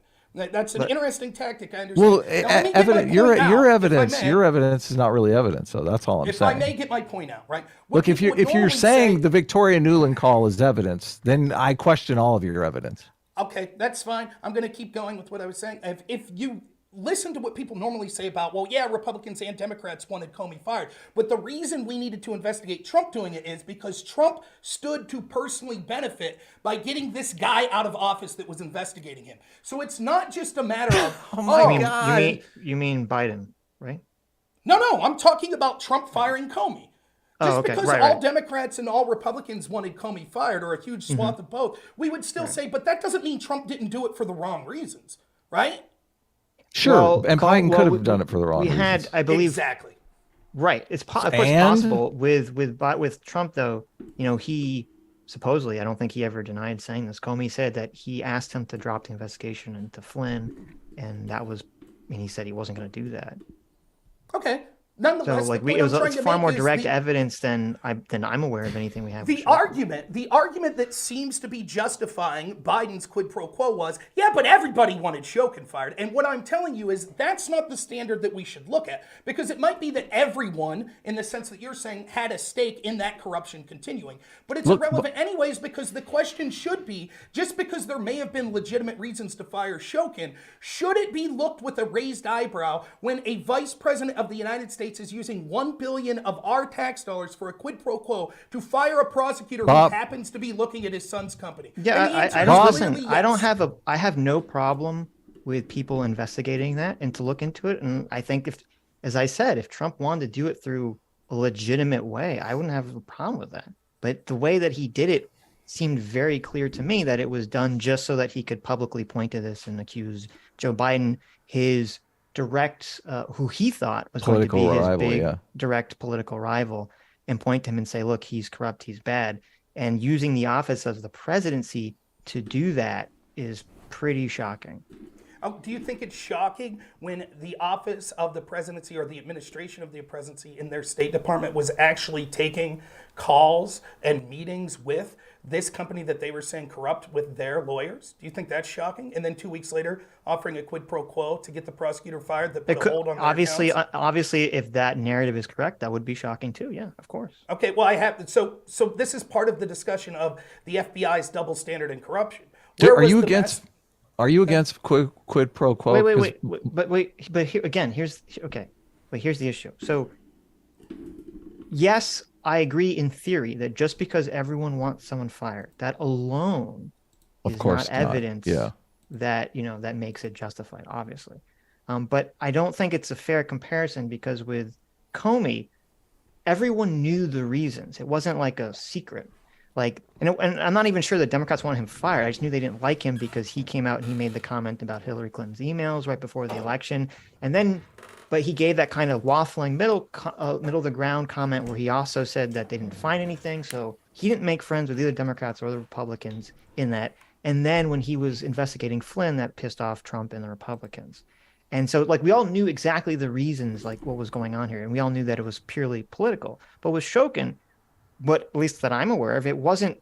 I'm sure there was some political machinations there, but we also know that there were things that had nothing to do with politics, which was they were actually trying to investigate Burisma. The EU was actively trying to investigate Ukrainian companies because Ukraine wanted to join the EU deal, and part of that was to fight down on corruption. And this obviously is what was heavily involved with the 2014 conflict, and that Shokin was not helping them do that, and that's why they were pissed off at him. And they viewed him as you're corrupt. Accepting their narrative when the direct evidence, their narrative was. Is there Please, evidence? let me finish. Yes. Is there? So your evidence, both of your evidence would be Shokin actually wasn't going after corrupt companies like Burisma, correct? Okay. Would you like me to read from the Ukraine news agency again that actually not only was he going after them, but he took the step that you take well into an investigation of freezing their assets? Well, you told me that. Right. And I'll have to look into, and if that's true, as I said, I agree. If that's all true, then it will make me question and change and possibly change my opinion on that. But I'm gonna have to take time to go through all that stuff, right? If you want me to screen share, I could put Well, it no, up. it's one source. We got to dig in a little bit. No, but you understand, I have to go read it, go through it. It could be a state-funded news source. Shokin did get in a battle with basically people within the government because he had his corrupt cronies that were fighting for him. Public opinion was against Shokin. I mean, I read a lot of shit on Shokin, man. People wanted him out of office because they saw he was corrupt. I think that people wanted him out of office because they wanted the corruption that was benefiting them. And so they saw corrupt that people doesn't mean did, that but the Shokin, people that were losing money because they were being like Hunter Biden and John Kerry's son. Look, there are these people who live and work in Ukraine. Okay, if a guy shows up at your business and says, "Hey, we're investigating you. We're going to seize a bunch of your property," and then they call up and say, "Hey, we're going to drop the investigation, but we're going to keep your property," I'm going to be pretty pissed. And it's got nothing to do with Hunter Biden or fucking Joe Biden. Okay, it has to do with this guy Shokin. It's just a coincidence that then Burisma's lawyers reach out to the State Department, that talk to the State Department, that the first thing they mention is Hunter Biden works there. Then 3 weeks later, Hunter Biden's dad's on a plane saying, "I demand this prosecutor be fired." Look, again, as I said, if all that plays out true, that could definitely point to something. I'm just gonna have to look into it because the problem is that it's why I'm just not going to accept it, obviously, here and now, right? I mean, that's a fair statement to say. No, that's absolutely fair. But what I'm saying, the difference between you and Adam's just dismissing it full heart, and you're saying what you should say, which is, "Oh, I'll look into this." But I'm providing evidence. I put all the links there. Here's another thing that I said. Well, hold on. Do you believe that people in Ukraine wanted to clean up corruption, that there were people fighting against corruption in Ukraine? Yes. Okay. So what do you think isn't all foreign aid quid pro quo? I mean, Bob Barr was against the Trump impeachment, because he said, listen, this is going to be used widely to stifle our ability to do diplomacy around the world, because all diplomacy is literally a quid pro quo. So, but you seem to keep going to quid pro quo as if quid pro quo is a bad thing. That's not what I'm saying. I'm saying the exact opposite. All I want is an even standard applied. With one standard with Trump, we said that his alleged quid pro quo, that was evidence that it was to personally help him in his campaign, and therefore that required an impeachment and it required a massive investigation. On the other hand, when we had a vice president's son and other prominent Democrat figures whose children were making money off these very organizations that they called corrupt, when they are in communication with the lawyers for that very corrupt organization, then 3 weeks later demanding the firing of a prosecutor, and then the end of the story is, then it gets kicked to the agency that we trust in the United States, that we're funding, the NABU, and they quickly bury it. They allow him to get away with a small fine and unfreeze all of his assets. And we don't hear word one about the Obama administration or the State Department saying, oh, we're furious that now the NABU is corrupt. It's allowing this corrupt Russian oligarch, because they got the result they wanted. They wanted the investigation buried, and that's what happened. That's why no one spoke up. Do you accept that in addition to what you believe, that this was all, Biden trying to cover his tracks and protect his son, do you also accept that Shokin was corrupt and that getting rid of Shokin was a good thing? I don't know that. I'll accept it. Here's what I'll meet you with. I have no doubt that almost any prosecutor of that high of level would probably be involved in some sort of corruption, and that's triply true for a corrupt country like the Ukraine. So I have no doubt that many of the things that were alleged about Shokin are probably true. That is irrelevant to the conversation of if 1 billion of our tax dollars should be going to forcing the It's relevant to the conversation that I want to have about fighting corruption in Ukraine, obviously, because if you're not willing to get rid of corrupt prosecutors, you're not going to fight corruption. Like I watched a video of a guy in Ukraine who, was a police officer and was sick of working for the police force because all they would do is shake people down for money and take bribes, and they were completely corrupt, operating above the law. And, it bothered him. He tried to start a police force that was actually not corrupt, that would help people, and it was terrible because he couldn't get people to continue to work there because they didn't make as much money as obviously the corrupt police force does, because they shake people down and get rich off of that. That's not a good environment to live in, and obviously people of Ukraine want to turn that stuff around. Shokin is part of the problem. How do you start a business environment where the people who are entrepreneurs don't have secure property rights because Shokin's going to show up in your office and steal all your shit and put you out of business? Again, this is the same issue that's always used anytime we some sort of lie or corruption from the U.S. intelligence agency. So they'll say, for example, with Libya, they'll say, well, isn't it true Gaddafi was a bad guy? You're not answering the question. I am answering the question. So what you're saying is... No, you aren't. I'm asking you a very specific question about corruption. I am answering by saying this. It is that we apply pressure selectively, and we encourage the corruption when it benefits the United. Like, again, what you're saying. So basically, your point is this is a big point. So we encourage this corruption when it benefits us. Is what Correct. You're saying? Somehow Shokin is mailing a check to people in the United States. Is that what's going on? No, the exact opposite. He wasn't. That's why he's saying that. He wasn't. That's why we went after him. Let me ask you this, Adam. Did you heavily protest all the aid that went to the Ukraine post-2016? Did you say we shouldn't be sending money to a corrupt country? I think foreign aid is abominable because foreign aid normally goes into the pockets of people like Shokin and never gets to the people who actually want to start businesses. It gets to the people who want to stifle businesses and give, largesse to their friends. So I'm against foreign aid. Do you think that our leaders know that? I think our leaders give foreign aid because voters want them to give foreign aid because it makes them feel good inside to think, oh, we're helping the people of Ukraine. It's counterintuitive, though, that it doesn't actually help the people. But this is why, our society is getting smarter. We understand that foreign aid doesn't necessarily get to the people that we want to help, that our voters want to help. So in order for it to get to those people, and to help, foster a society of individual freedom and secure property rights, we have to fight corruption. That's the only way we can do it. Otherwise, the foreign aid doesn't just goes into the pockets of the mobsters. So it is in our interest to fight corruption. But you're evidently saying the U.S. government is like gun ho for the corruption as long as they get their kickback. Right, and this is what I'm saying. Like, so you're looking at this situation. PSA or Sitch is at least saying this. Like, wow, if that evidence says what you're saying, which it does, I'm confident of it. He's saying that would be very troubling. You're not even going that far. And the reason it would change. It would change my mind too. Obviously, any evidence, evidence is what changes minds. But I'm skeptical that that's a situation.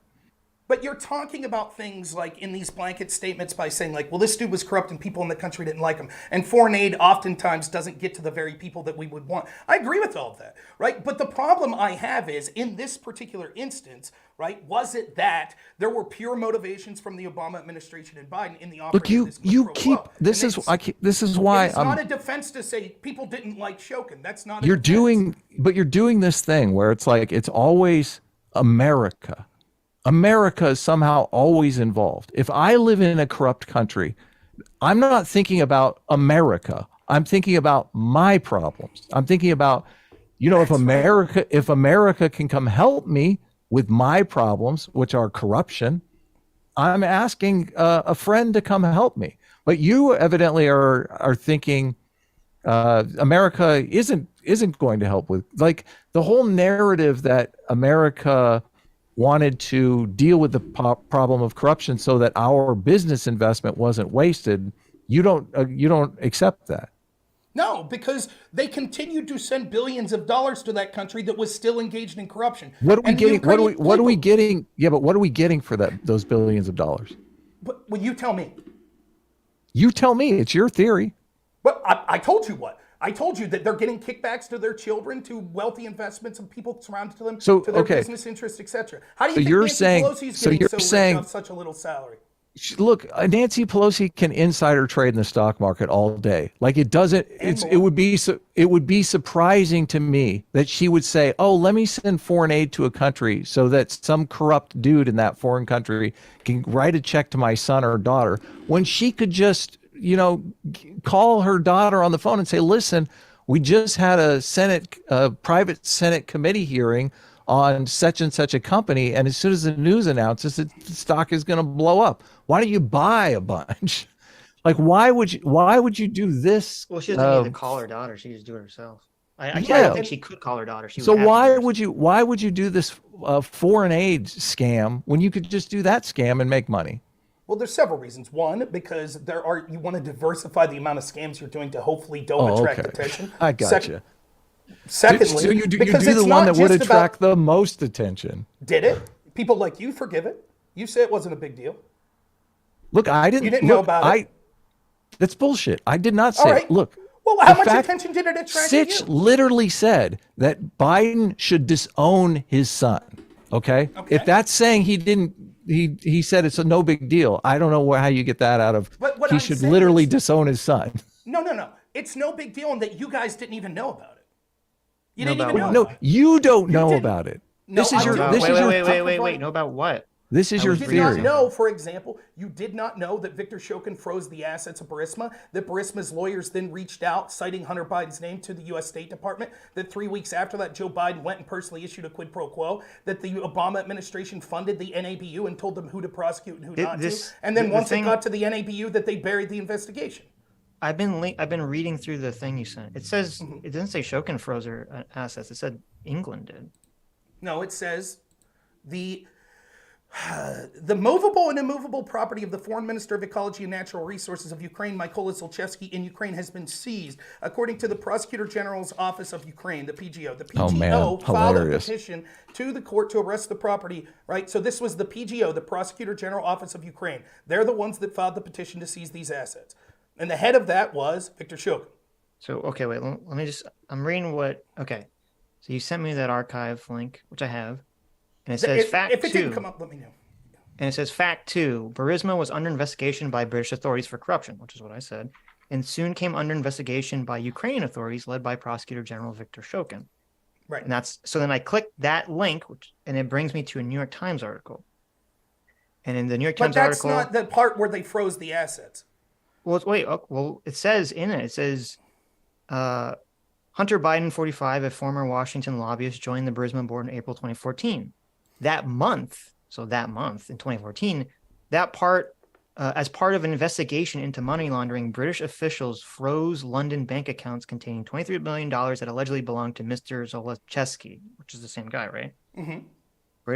Britain's Serious Fraud Office and an independent government agency specifically forbade Mr. Zalewski, as well as Burisma Holdings, the company, chief legal officer, and other company owned by Mr. Zalewski, to have access to the accounts. But after the Ukrainian prosecutors, which would be Shokin, refused to provide documents needed in the investigation, a British court in January ordered that the Serious Fraud Office had to unfreeze the assets. The refusal by the Ukrainian Prosecutor General's office to cooperate with the target of a stinging attack by the American ambassador to Ukraine, Jeffrey Piat, who called out Burisma's owner by name in a speech in September. So I don't know. That's what February, I said. I'm confused because that's what I said. No. So what happened was the allegation from the UK was that this proper material wasn't handed over. I've read competing allegations that say that that's not the case, that actually it was the UK dragging their feet and that they weren't in communication with the prosecutors in the Ukraine quick enough. But let's say that we would say, well, listen, let's say that both of us, let's say, well, we don't know the truth of that. Right? We don't know the truth. What we do know, if the allegation was, well, see, Shokin was burying the investigation to help Burisma, why would he later freeze their assets? Right. I don't know. That wouldn't make sense. Right? So well, even it could be that they were paying him off and they stopped paying him off. That could be. Could be a lot of reasons why. That could be, or it could be he was just incompetent. Maybe he literally didn't get the work done fast. But what we do know is when he took the step as the prosecutor in Ukraine to say, okay, now we're freezing your assets in this country, immediately the lawyers for Burisma went to work contacting their allies in the U.S. State Department, which then led to an immediate response of Joe Biden saying, fire this prosecutor, which worked. Which lines up with, and again, you might say, okay, well, fine. Maybe the State Department literally were like, look, we don't think Shokin is doing enough to go after Burisma. But then why wouldn't they be furious when the agency that's basically their best friend, the NABU, when finally they get the case, well, that's it. Now it'll be taken care of. Now this corrupt Russian will pay the price. But he didn't. They immediately basically bury the investigation, give him a small fine, and now everything's copacetic. They would have been furious. They would have said, we're not going to continue to give money to a corrupt country that just buried an investigation into this corrupt oligarch.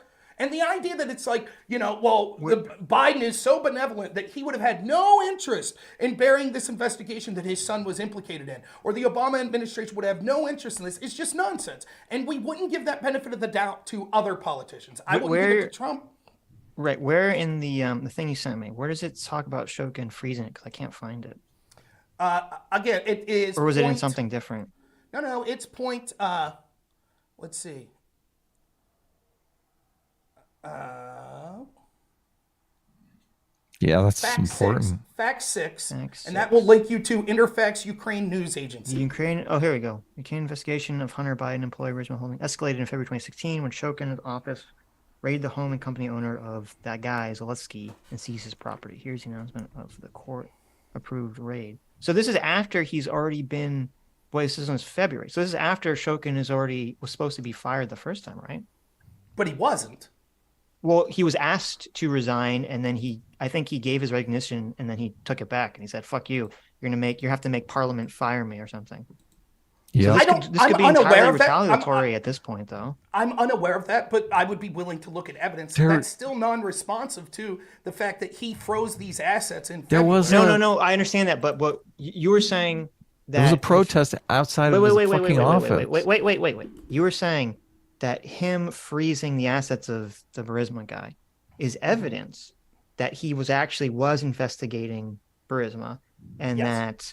Yeah, right. But I'm saying if it happened in February and he was already asked to be fired in January, this could easily just be retaliatory because he knew that that Biden was the one who asked for it, and he's like, well, his son works for Burisma, so I'm gonna do what I can to try to fuck his son over.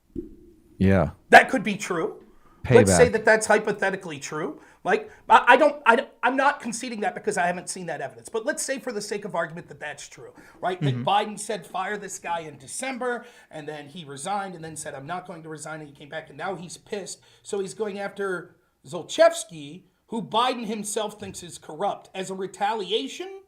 And then we're told it later dates by the Obama administration, by people in the European Union, etc., that one of the reasons that we shouldn't look at this with skepticism was that Shokin actually wasn't investigating Burisma. That statement is factually untrue. Whether he'd been doing so for personal vindictive motivations or not, he took a step that pissed off Burisma and Zlochevsky. Well, sure, which but was I know, freezing their right, assets. okay, right. I understand what you're saying, but it's not super. I would say it's not that relevant to the trying to discern the motivations of firing Shokin, because obviously it doesn't work to the. If he's only going after Burisma after Biden says to fire him, then that wouldn't. Joe Biden can't see the future, right? He didn't try to get Shokin fired because he knew in the future he was going to go after Burisma. It would seem to indicate that Shokin's going after Burisma. We don't know 100%, but presumably because of Biden's actions. So Again, that wouldn't be evidence for your case. But there's assumptions within that statement that you don't necessarily have proof for. For example, Well, of course, it's possible Shokin just woke up and said, "Hey, I want to go after Burisma that day." Like that's possible. No. I'm skeptical. Let me clarify, right? Like, we don't have any evidence that Shokin wasn't going after Burisma in December.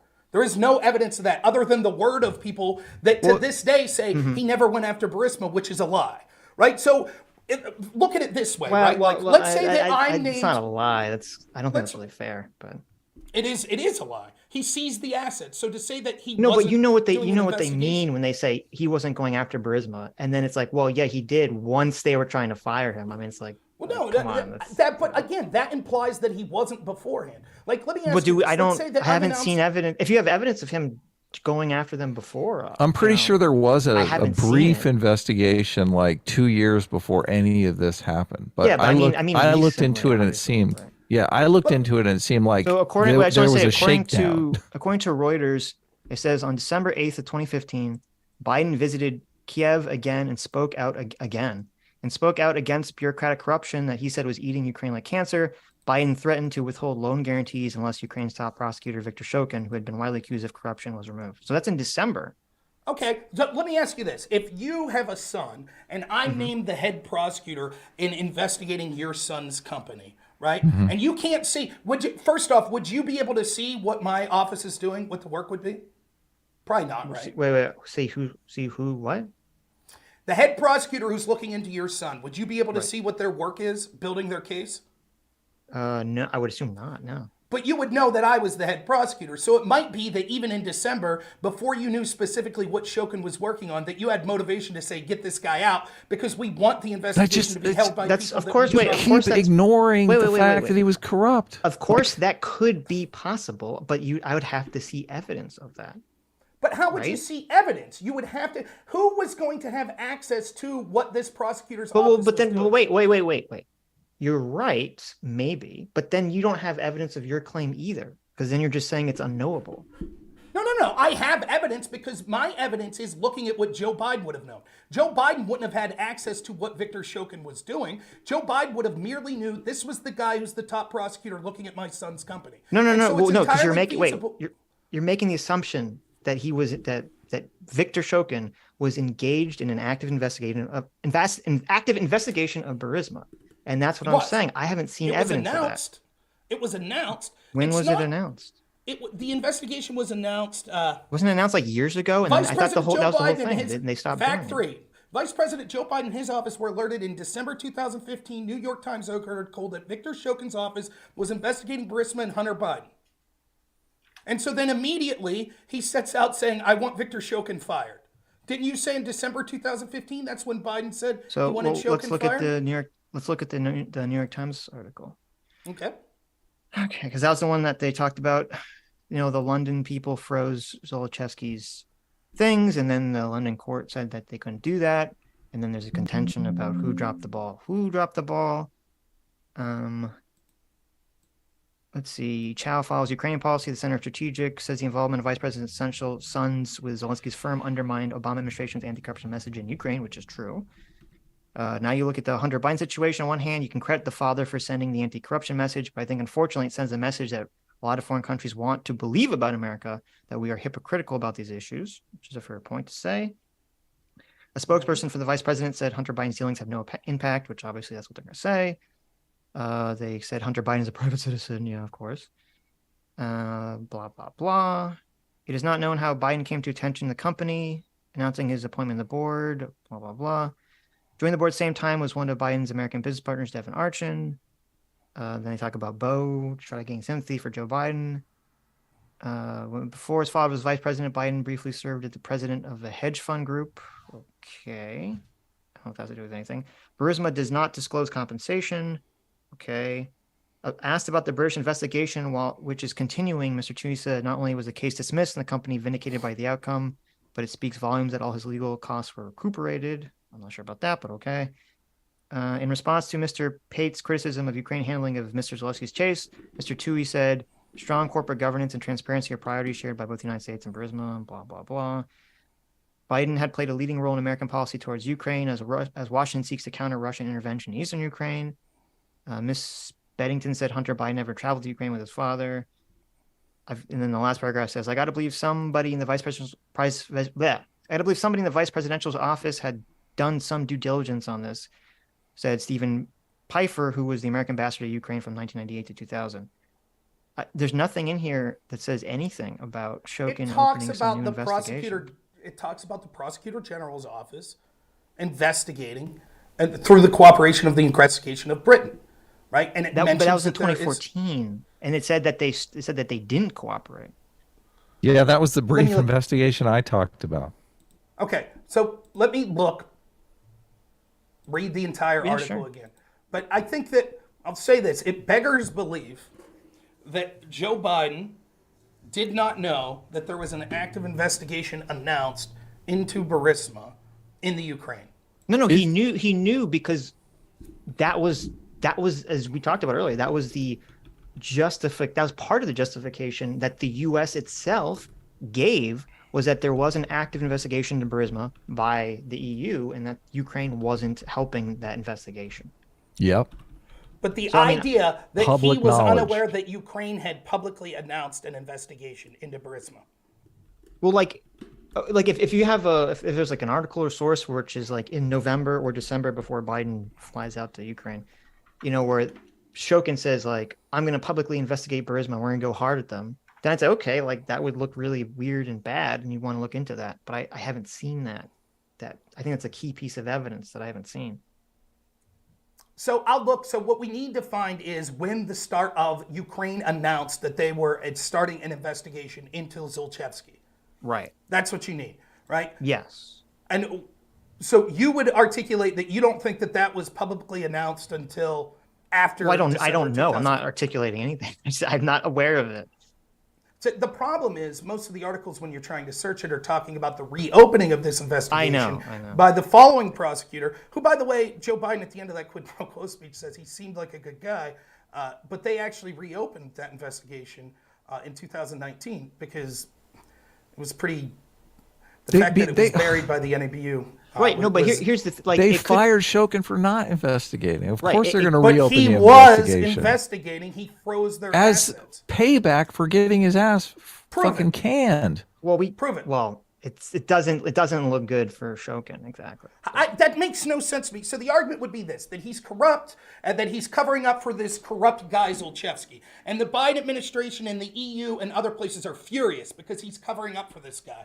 And so Biden says, well, then we want him fired. And so this is what Shokin says. He says, I'll get back at Biden. I'll prosecute the very guy that he wants me to. That'll show him. He's going to get back at his son. What do you mean? What else is he supposed to do? What do you mean get back at his son? The entire argument is that Biden was upset and the EU were upset that they weren't prosecuting Shokin. No, but because it would be like, oh, let me show Burisma and this guy that his investment in Hunter Biden was bullshit. It was worthless. He's just buying nothing. Yeah.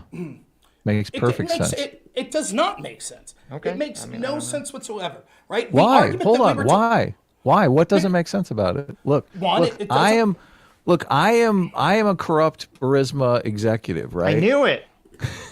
And I'm my play here, I'm paying Shokin a shitload of money not to investigate my company because I'm, doing nefarious business deals, whatever. I'm not operating above board. I'm not paying taxes. Whatever it is I'm doing wrong. I'm stealing from people. I don't know how Burisma makes money, but so I'm paying Shokin not to investigate my company because obviously I'm corrupt as fuck. And it looks like Shokin might lose his job. Oh my God, he's shaking down people. He's killing business owners. Like he's going to get caught. The next guy might actually investigate me. I know I'll get Hunter Biden's son on my board as a little extra protection, right? So I get Hunter Biden's son on my board. Shokin goes down, gets caught in the crossfire. And Shokin's like, oh, fuck Hunter Biden or fuck Biden. Now I am going to investigate because I'm not going to be able to make my money from Burisma anymore anyway. And I want to get even with Biden for making this claim about getting me fired. Of course I'm going to go after his son. I'm going to be like, fuck you, asshole. Haven't you ever seen any of these mob movies? I mean, this is so basic. Well, and then also he would. Well, let me just add really quickly. Also, it would aid his cause because then he could immediately say what you're saying, which is that look, I was definitely going after. Yes, Burisma, I was investigating Burisma. This is why I'm they a tried good to fire me. prosecutor. Yeah.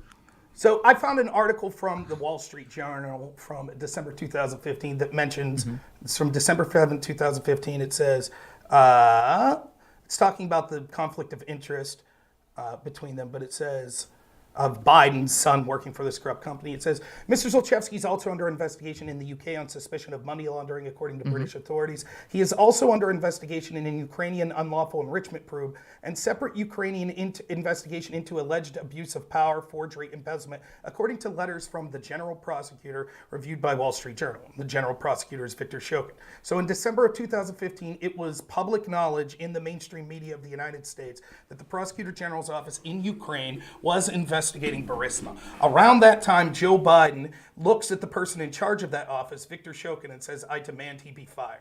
Right? And you say, well, that's evidence that it wasn't just because lawyers reached out. But I contend that that's evidence that even then, when he knew next to nothing about the investigation, when almost nothing was being reported, that he still had the impetus to fire Viktor Shokin. The idea that you want me to believe, against all human nature that we know, that Joe Biden was upset that his son's company that could down Democrats in the election wasn't being investigated more. And so he issued a quid pro quo to get the prosecutor. And then it just so happened, once he got that prosecutor fired, it went to his allies in the NABU, and they just happened to bury the investigation. But Biden and Obama were fine with it.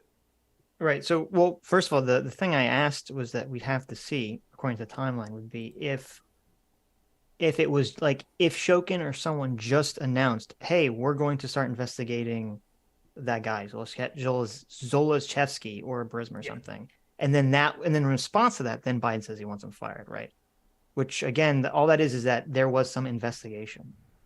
Well, nonetheless, like that's again. But I'm just saying that that's not evidence to that point. Sure it is. That we're looking for. If I have a family member that's on the board of directors of the company, and I hear, oh, there's a criminal investigation into that company, and I have some sort of power to be like, I want to make sure that the prosecutor who I don't know is off that case, and instead it goes to prosecutors that we trust more, then I might publicly say, let's get rid of that guy now. Before I knew, all I know is there is an investigation into my son's company. That's all I know.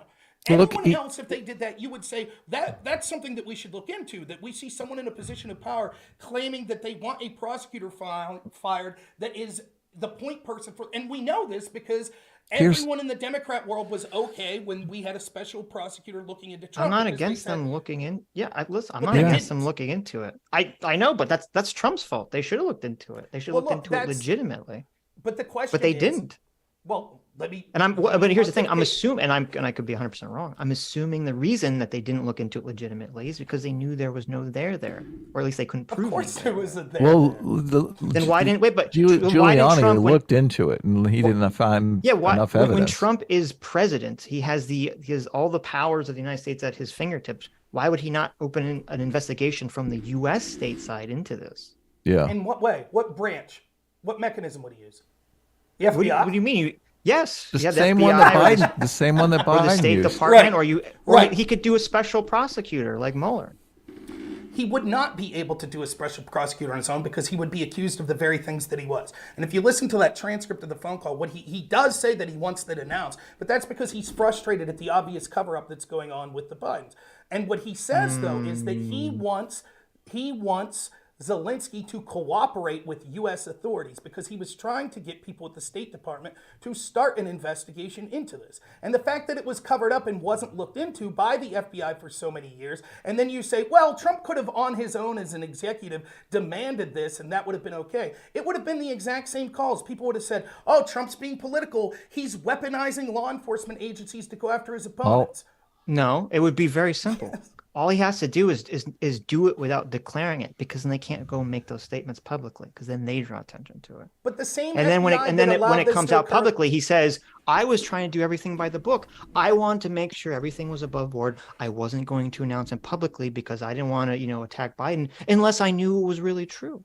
Yeah, everyone's bored of this, and so am I. As I said, if this was official United States Department policy, which Biden administration and Obama at the time said it was, there should be a very large paper trail documenting this decision. And that should all be readily available to Donald Trump when he was president. Again, Trump's failures to out the corruption that was around him are Trump's failures. I've criticized it heavy. We'll move on from this. That's fine. Yeah, I want to say one last thing before we move on. Just you seem to be like a dog with a bone on this because you want this as evidence that Biden is corrupt, which neither one of us really give a fuck about. Like, yeah, of course Hunter Biden was corrupt. Of course Burisma was corrupt. Of course this was a corrupt move. Okay, and we're not saying that it wasn't. The thing that bothers me is what's standing in the way of you saying that Viktor Shokin was corrupt and that Ukraine has a corruption problem, and the goal of all of this was to help Ukraine fight actual corruption so our business people, Wall Street people, could go in, the neoliberals could go in and make investments in Ukraine that were going to pan out in the future and not be lost because of conflict in the region. You can't say Viktor Shokin was corrupt because it looks bad for Trump when Trump is on the phone call saying, Viktor Shokin was a very nice man and a good prosecutor. And I think, he got fired wrongly. So that's standing in the way of you seeing the real picture. That's not true. When did I say that I definitively know Viktor Shokin's not corrupt, or that the people of Ukraine were wrong to think Viktor? I didn't say that. I said I asked you directly and you wouldn't answer. I said I don't know, but it's. I said, in fact, not only did I directly answer, I said, how can you read these articles and not know this? Like, that's all over all of these articles. I know the same people that were adamant that Iraq had WMDs and that we needed to go into Libya, and the same people that said that we were winning in Afghanistan for 20 years and lied to us over and over again. I know they said that he was corrupt. That doesn't mean he's not corrupt, but I'm not accepting that at point value that he was corrupt. But what I did say was I assume that any prosecutor of a corrupt country like Ukraine obviously was probably involved in corruption. I said you tried to cite Ukrainian press like 6 times in this conversation. All this stuff is in the Ukrainian press. It's not the United States State Department saying he was corrupt. There was literally protests in front of his fucking offices. I don't care. We know there's that many a of the dead businessman. Again, you're ascribing to me things I never said. Like, I could argue about the specifics of these, but at the end I said we got to move on. We got to move on. I said my assumption is that he's corrupt. He is the head prosecutor of one of the most corrupt countries. Hold on. I asked you straight up. You say that. Right. Okay, good. That doesn't dispute any of the things I said. Sure, he could. Well, okay, just to be clear, Rob is saying that Shokin could be super corrupt, but it's still possible that Biden wanted him fired for his own personal corrupt reasons, right? That's your position. Correct. And the issue, and I'll just be very brief here. I'll just be very brief. It's not just that, like when you say, okay, whatever, Biden's corrupt or Hunter's corrupt too. The problem I have is the double standard in the application of these investigations in law. I hate double standards. Look, double standards. We are not fans of double standard on the show. We hate them.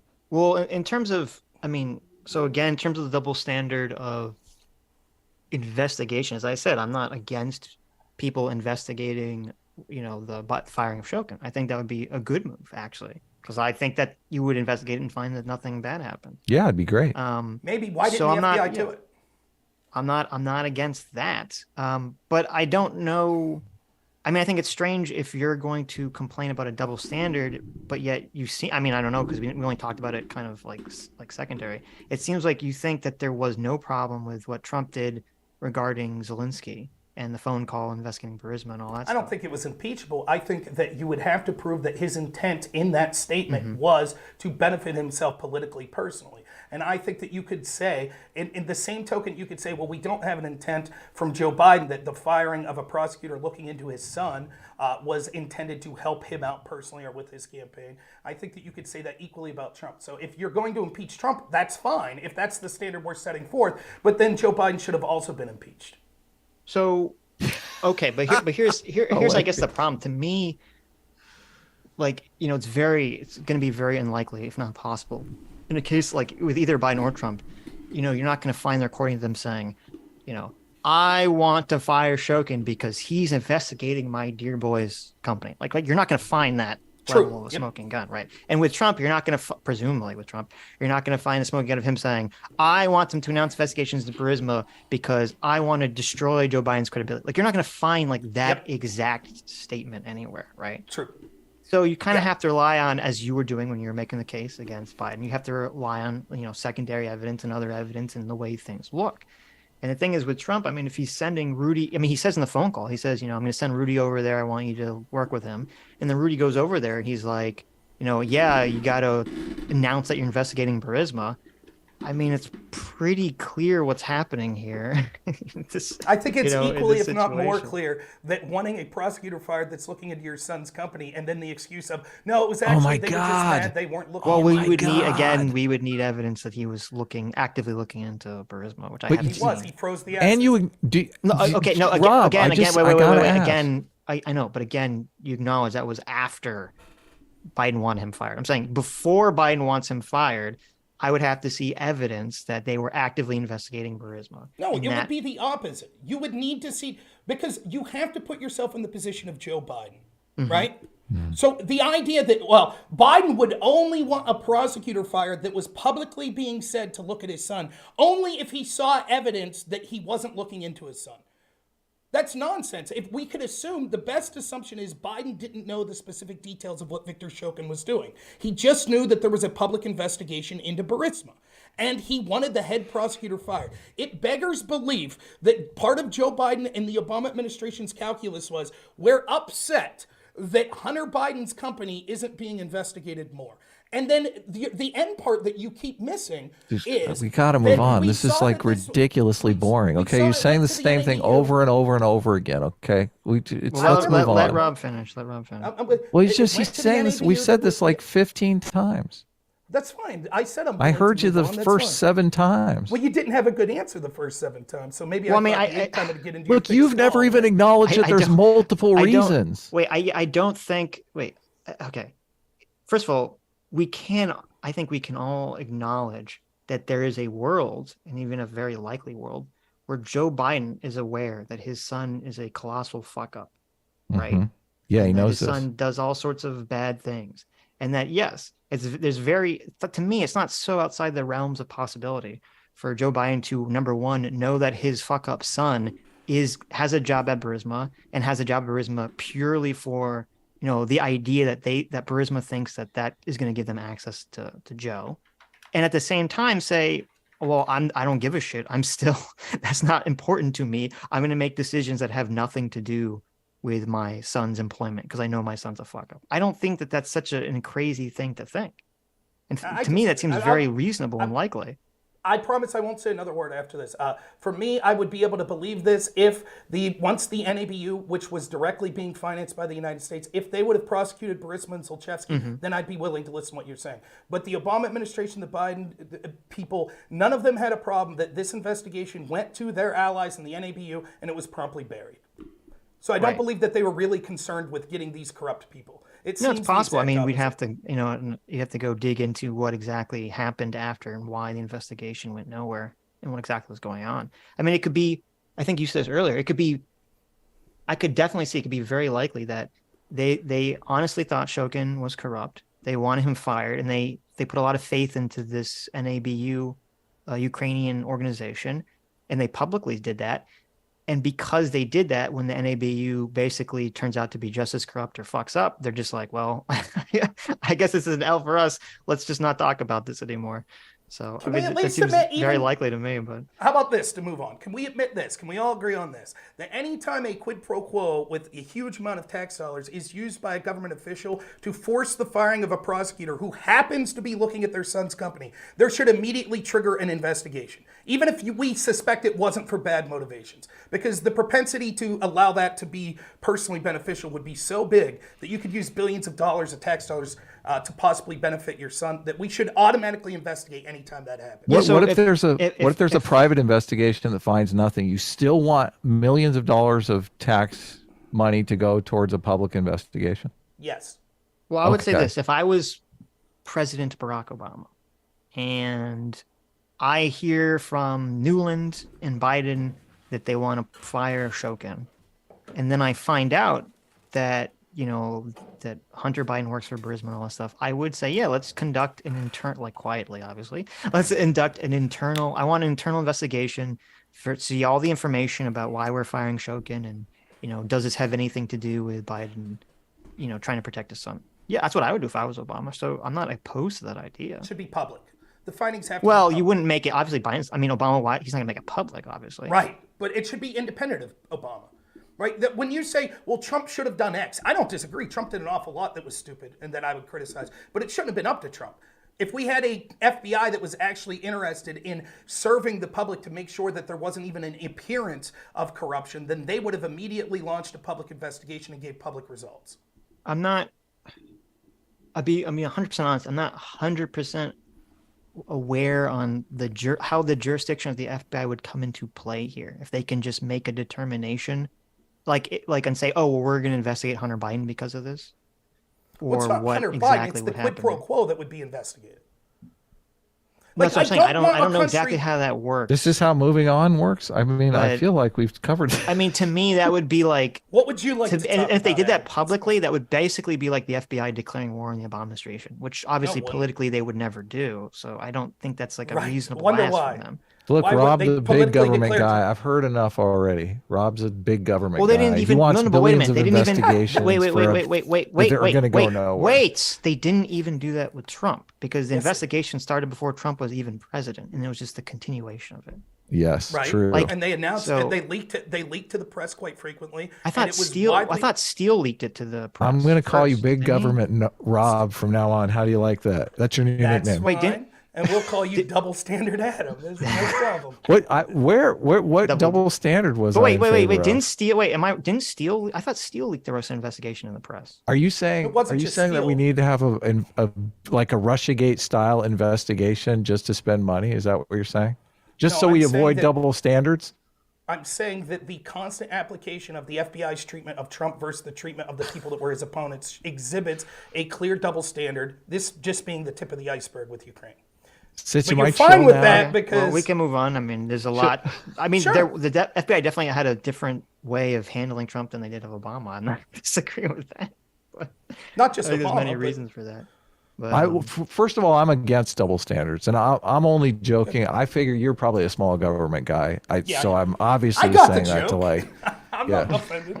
One of the reasons why we're centrist, but a lot of people say we're center left. A lot of people accuse us of being on the left. But double standards drive us crazy. That's the reason why we're anti-woke, is because the fucking double standards are ridiculous. It's insane. Have you looked even cursory into the mid-year exam, which was the investigation into Hillary versus Crossfire Hurricane? And the FBI's treatment of those investigations? The investigation. We have to talk about the FBI. It's literally this is an hour and a half sidetrack. We're supposed to be talking about the FBI. That's literally what I'm trying to do. Like the FBI investigation into Hillary Clinton that occurred concurrently with the FBI investigation. The one into Hillary was called the mid-year exam. I mean, I haven't looked super into it. I don't. Let's do it for the people who don't know any. Let's start with me. I'm 5 years old. Okay, what? FBI corruption I hear all the time. It's something people on the right constantly are going on about. What is the narrative and what is the evidence? Okay, I will just limit it to things about Trump. You don't want to go back to J. Edgar Hoover and stuff like that, right? So we'll just limit it. Yeah, well, no one's going to deny.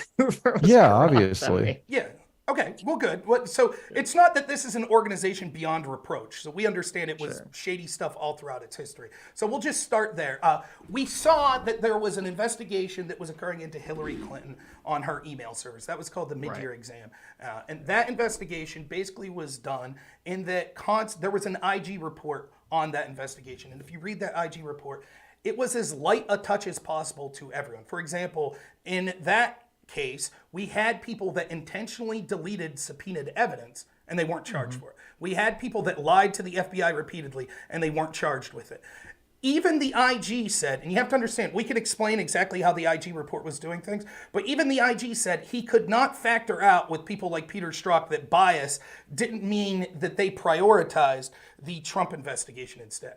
So in about July of 2015, we are told by the FBI, that stories changed several times, but we are told that they started an investigation into Trump's campaign, and it started based on a man by the name of George Papadopoulos. Originally, we were told it was because of the Steele dossier and Carter Page, but now we're told it was about Papadopoulos. And so the point I'm going to make is that the investigations, the comparatively of looking at those two different investigations into Hillary and Trump shows massive amounts of a double standard and shows that the FBI was corrupt because, like Chuck Schumer told us, Trump had criticized the FBI and Chuck Schumer told us that they would find 6 ways from Sunday of getting back at him. And that's exactly what they proceeded to do for going on 6-7 years now. And we could talk specifics if you want. Right. Well, I mean, with regards to Hillary, I think I agree there's a huge double standard with the way the investigation was held. I do think that the people that, destroyed her cell phones and hid information, I think they should have 100% be prosecuted.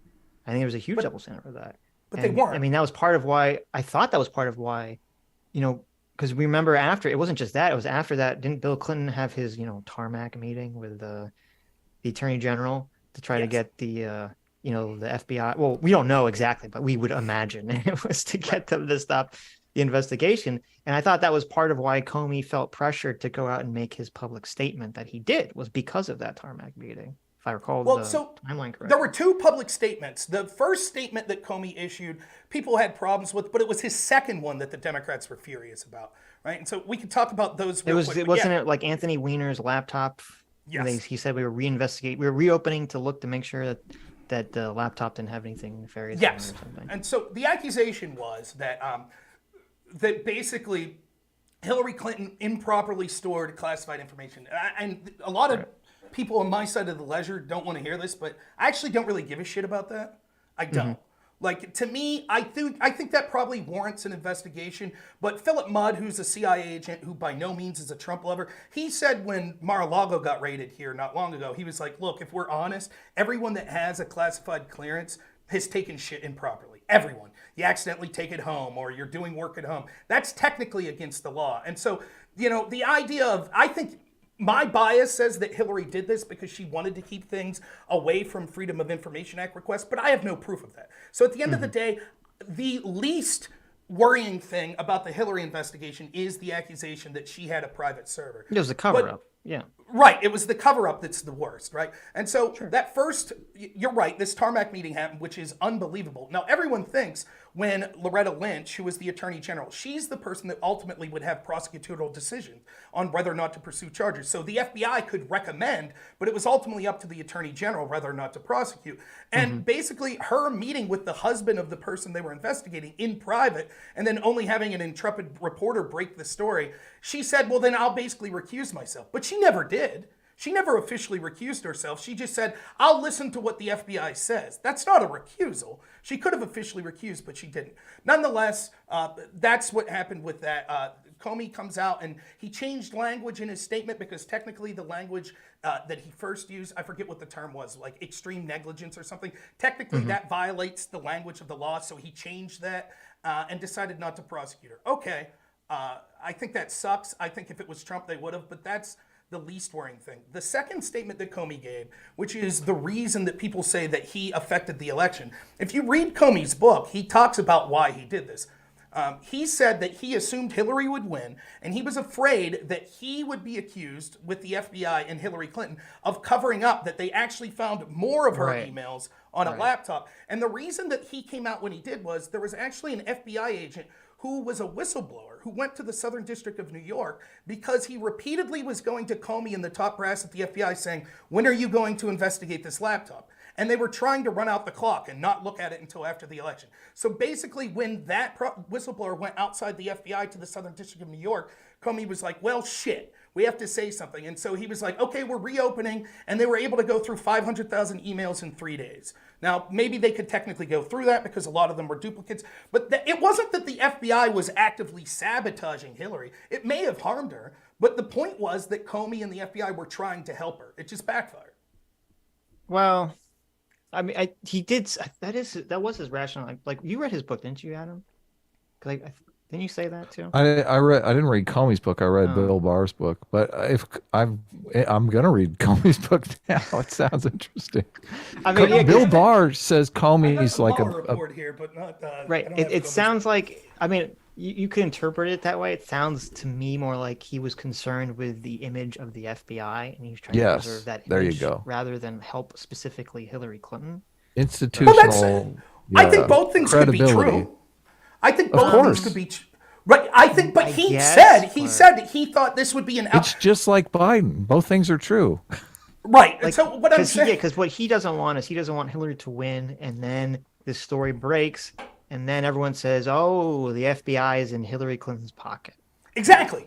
That's exactly right. Well, he also says, and it would harm the FBI's reputation and his, but it would also harm Hillary's, right? Because then the argument would be, well, she wouldn't have won if the FBI didn't help her, right? So that's what he's saying. But the story you get from the Democrats was that, like, this was some malicious attempt by James Comey to impact the election against Hillary. That's not true. That's not what was going on. Now, conversely, the investigation into Trump, it was absolutely nonsensical from the get-go.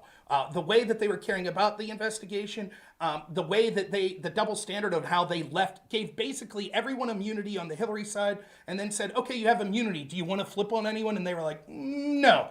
Whereas on the Trump side, they went after people for unrelated crimes from years ago, the smallest amount of crimes, some crimes that have only been prosecuted like once or twice in the history of the country, in the case of Mike Flynn with the Logan Act, and they tried their best to stymie Trump and to get people to flip on Trump, and still they weren't able to find much.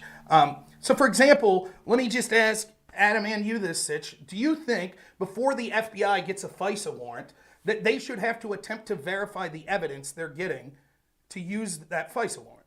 Of course. And I know that with the Carter Page, that they definitely did not do that after the first couple of ones, I think. Well, they never did it. Here's what they did, right? First off, they got the information from Christopher Steele. Think about this. The accusation that we needed was so important that the FBI needed to investigate Trump was he was colluding with Russians to get dirt on his opponent to win the election, and then possibly was going to help them after he was elected. Mm-hmm. Is that a fair? That was the fear, yeah. Okay, so in order to prove that he was trying to get dirt on Hillary from Russians, what did the FBI do? They got dirt on Trump from Russians, from a guy named Igor Dushenko. Hillary's team literally did what they were accusing Trump of doing. She went out of her way to communicate with Christopher Steele and with this suspected Russian spy, Igor Dushenko, to get a bunch of dirt on Donald Trump that ended up being disinformation. And the FBI took that dirt, made Igor Dushenko a suspected Russian spy. They made him a confidential human source, and then used that information to spy on Trump and his team under the accusation that it was him that was working with Russians. Okay, so going back, because first of all, it's been a very long time since I've thought about the Mueller report, which I unfortunately read, and all everything surrounding that. If my memory serves, it was originally Steele was working, or his company was working for the RNC or some kind of Republican organization that was trying to dig up dirt on Trump. And then basically when Trump wins the nomination, they obviously stopped paying Steele and his organization. And then Hillary comes in and she kind of takes up the ball and she starts paying him to dig up dirt. And essentially I don't think Steele thought that I'm pretty confident that Steele actually believed the information he got, whether it turned out to be true or not. And so he took this and he thought what he discovered was so explosive that he runs to the FBI with this stuff. I don't think it was like a nefarious intention from Steele, at least in the beginning. He could have been wrong. I think he was wrong about a lot of stuff, but I don't think it was like a conspiracy. And I just want to say one other thing, which is that not everything that he found turned out to not be true anyway. Yes, it was. There were things that did turn out to be true. Right. There's a person named Donald Trump. Carter Page went to Russia. One of the big things, and talk about interesting things that were not prosecuted, was what's his name? Eric Prince. So Steele said that Eric Prince had a secret meeting in the Seychelles Islands with a Russian, I forget the Russian guy's name, some Russian guy connected to the government, and this was about establishing a backdoor communication route with Donald Trump when Donald Trump was running for president. And Eric Prince goes before Congress, and he, under oath, says that he didn't do that. And then the Mueller report comes out and says he 100% did that. And then you ask the question, well, why wasn't Eric Prince, why did they not charge him for lying to Congress? Is it just a coincidence that his sister was literally on Trump's cabinet? I don't know. That seems very suspicious to me. So, but again, like we're accusing. So the big story is here that he was talking to Russians and that was setting up some backwater channel. We know the accusation that he was trying to set up a backdoor channel between Trump and Putin when Trump was running for president. Okay. Yes. Well, nonetheless, like maybe they should have charged Eric Prince. Maybe his station at Blackwater and his connection to both parties was more of a reason that he individually wasn't prosecuted. But we can see that right. So I mean, he's got his own army, so right. I hardly think that this was like beneficial to Trump. But yeah, that guy. Like, all I want. Well, it is weird that his sister was just happened to be on Trump's cabinet. Look, one of the things that Trump supported. Look, I volunteered for Trump's campaign. I was offered a small job with him, right? But I criticize him heavily. One of the things that Trump did the worst was the idea that he was draining the swamp and he's putting people like John Bolton and Mike Pompeo around. That's bullshit. Those are, as far as I'm concerned, figureheads of the swamp. So Trump had a lot of shady people around him. The question is, though, more importantly than an individual, Hillary Clinton or Donald Trump or a president, are these agencies that are the most powerful law enforcement agencies in the world and intel agencies in the world, are they putting their thumb on the scale? Are they operating at a double standard? And that's clearly the case. So to answer some of the things I don't agree. That's your idea. Right, which is what the discussion's about, right? So to answer a couple of things you said. First, you said Christopher Steele was being paid by Republicans. I do not believe that's the case. Fusion GPS was being paid by people like John McCain and Jeff Flake, those type of Republicans, for opposition research against Trump. But my understanding is that Christopher Steele was not hired by Fusion GPS until after the primary was done and Republicans stopped paying for it.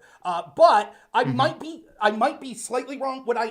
He may have technically already been on the books while Republicans were paying, but what I do know is this: he did not begin compiling the Steele dossier until after Republicans had stopped funding it. So the claim that which it wouldn't have mattered anyways, my contention is at the top level, John McCain finding it doesn't prove that this wasn't nefarious. Yeah, he don't like Trump either. It's all part of the establishment. It's not necessarily Republican, Democrat. The second thing you said that, I can't remember now. It was before you said they found things that were true.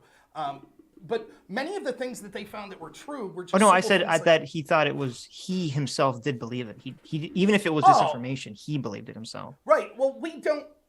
Again, we don't. It would be irrelevant if that was the case. I suspect that's not the case. It seems evident from listening to the IG talk about interviews that Christopher Steele had incredible bias against Donald Trump, anyways. But it is possible that he believed what he was saying. He was unable to verify any of it. But let's say that he did believe it. It's sort of irrelevant anyways. It wasn't just that this guy stumbled onto something. Well, I just brought it up because of what you said. I mean, I understand that it's not super relevant to the overall claim. I'm just responding to what you said. There were allies in the Hillary Clinton camp, like Charles Dolan, who's someone who's been a longtime ally of the Clinton camp, that's personally meeting with Igor Dashchenko. And Igor Dashchenko is a Russian national. He is someone that lived in the United States in 2008, which prompted an FBI investigation because as he worked, I believe it was at the Heritage Foundation, Igor Dushenko, he was caught on record. People from the Heritage Foundation whistle blew on him because he was basically announcing to them that he would like to get dirt to take back to the Kremlin government. And so the FBI thought that he was a spy enough that they were actually investigating him. And the only reason they stopped that investigation was he moved back. And so once he was no longer in the United States, Right. the FBI didn't clear him. They just said, okay, no need for the investigation anymore. So this person who the FBI in 2008 suspected of being a Russian spy is in direct communication with Charles Dolan, who's working with the Clinton campaign. And then after the Clinton campaign, Charles Dolan is talking to this spy then talks to Christopher Steele and says, just like Hillary Clinton wanted, that, oh, this was all Russia. One of the things they did was spread the Alpha Bank story initially that was complete garbage. That this story that these banks, these sick pings were coming from Trump Tower, from Trump's office to this Russian bank. They're doing all this. Okay. Right. Well, I just want to say, so, I mean, the issue I kind of have with this is that, I mean, if you place yourself as the FBI or, you're Obama or someone in the Obama administration when all this stuff is coming about, we know now that the Alpha Bank story was BS, but they didn't know that at the time. And I think that's what has to be considered is that at the time, if you're the FBI and you say, okay, Donald Trump gets Paul Manafort to be his campaign manager, a guy who has obviously a lot of shady connections to Russia. One of the first people that Donald Trump publicly announces is going to be on his campaign is a little known person named Carter Page, who the FBI knew Russia tried to turn into a double agent unsuccessfully, but they attempted to, or at least considered doing it. Then you have, on top of that, you have the weird Alpha Bank story in Trump Tower, which turned out to be false, but they didn't know at the time. Then on top of that, you have the whole bizarre thing with George Papadopoulos somehow knowing that Russia hacked Hillary's emails a month before it goes public. And then on top of that, you have Richard Steele, who, whether they should have trusted him or not, was a trusted source by the FBI, who comes up and he says, look, I have all this crazy stuff about all this stuff that Russia has. I mean, this all at least merits an investigation at that point, does it not? Okay, so your standard would be if there are significant connections from a presidential campaign to Russian nationals, that would warrant some sort of FBI investigation. My claim is that when you have a million things that look like fire, when you have all this smoke, it definitely merits an investigation. Okay, so let's do this. I don't see how this is any different from the Biden thing. To me, this is even more smoky than with the Biden thing. Say, look, all this smoke, we should definitely investigate this to see what's, if there's any fire here. Well, but they did investigate it, and they said that there wasn't, and I'm totally fine with that. But they didn't investigate the Biden thing, and that's what I'm talking about. I'm talking about Trump. Yeah, I know. But what I'm saying about the double standard is that's fine if we're going to say that these type of connections warrant an investigation, fine, but why isn't it applied equally? So let's look at the other side. So Trump was running against someone named Hillary Clinton. Hillary Clinton her team was personally talking to a suspected spy named Igor Dushenko. That seems pretty shady, right? Yeah, but her emails got hacked by Russia, so obviously she wasn't working with Russia. Prove it. Prove they got hacked by Russia. Well, okay. The United States government believes her emails were hacked by Russia, so they wouldn't think that she was also secretly working with Russia unless it was some sort of like 10-dimensional false flag 10D chess move. That doesn't even make sense. What do you mean it doesn't make sense? Well, let me explain. There were reports within the CIA under John Brennan that allegedly Brennan tried to stamp out that said more than Russia was trying to influence the election for one candidate or another, what they were trying to do was cause division by putting stories that were positive and negative of both candidates. So that the idea that the FBI would be like, oh, well, if we think that actors in Russia hacked Hillary Clinton, then she's beyond reproach when looking at her team's shady connections with Russia is nonsensical. Well, wait a minute. So I'd have to see exactly what you're talking about, because from my recollection, which I only remember from the Mueller report, when they talked about Russia specifically because we're talking about Russia, they talked about Russia doing things that quote unquote help both sides. It was more like, they were trying to sow division by, I think there was one, it might have been in Florida actually. They tried to get a Facebook protest that was pro BLM or pro some kind of woke shit, and that was anti woke shit, on the same corner somewhere, in America, right? It wasn't something as extensive as, assuming they did leak the emails, we're going to leak hundreds of emails and cause this whole controversy. To my knowledge, Russia did nothing remotely like that publicly to Donald Trump. And to me, you can't say, that you can't just hand wave that away. That's pretty huge evidence that Russia's not in Hillary's corner.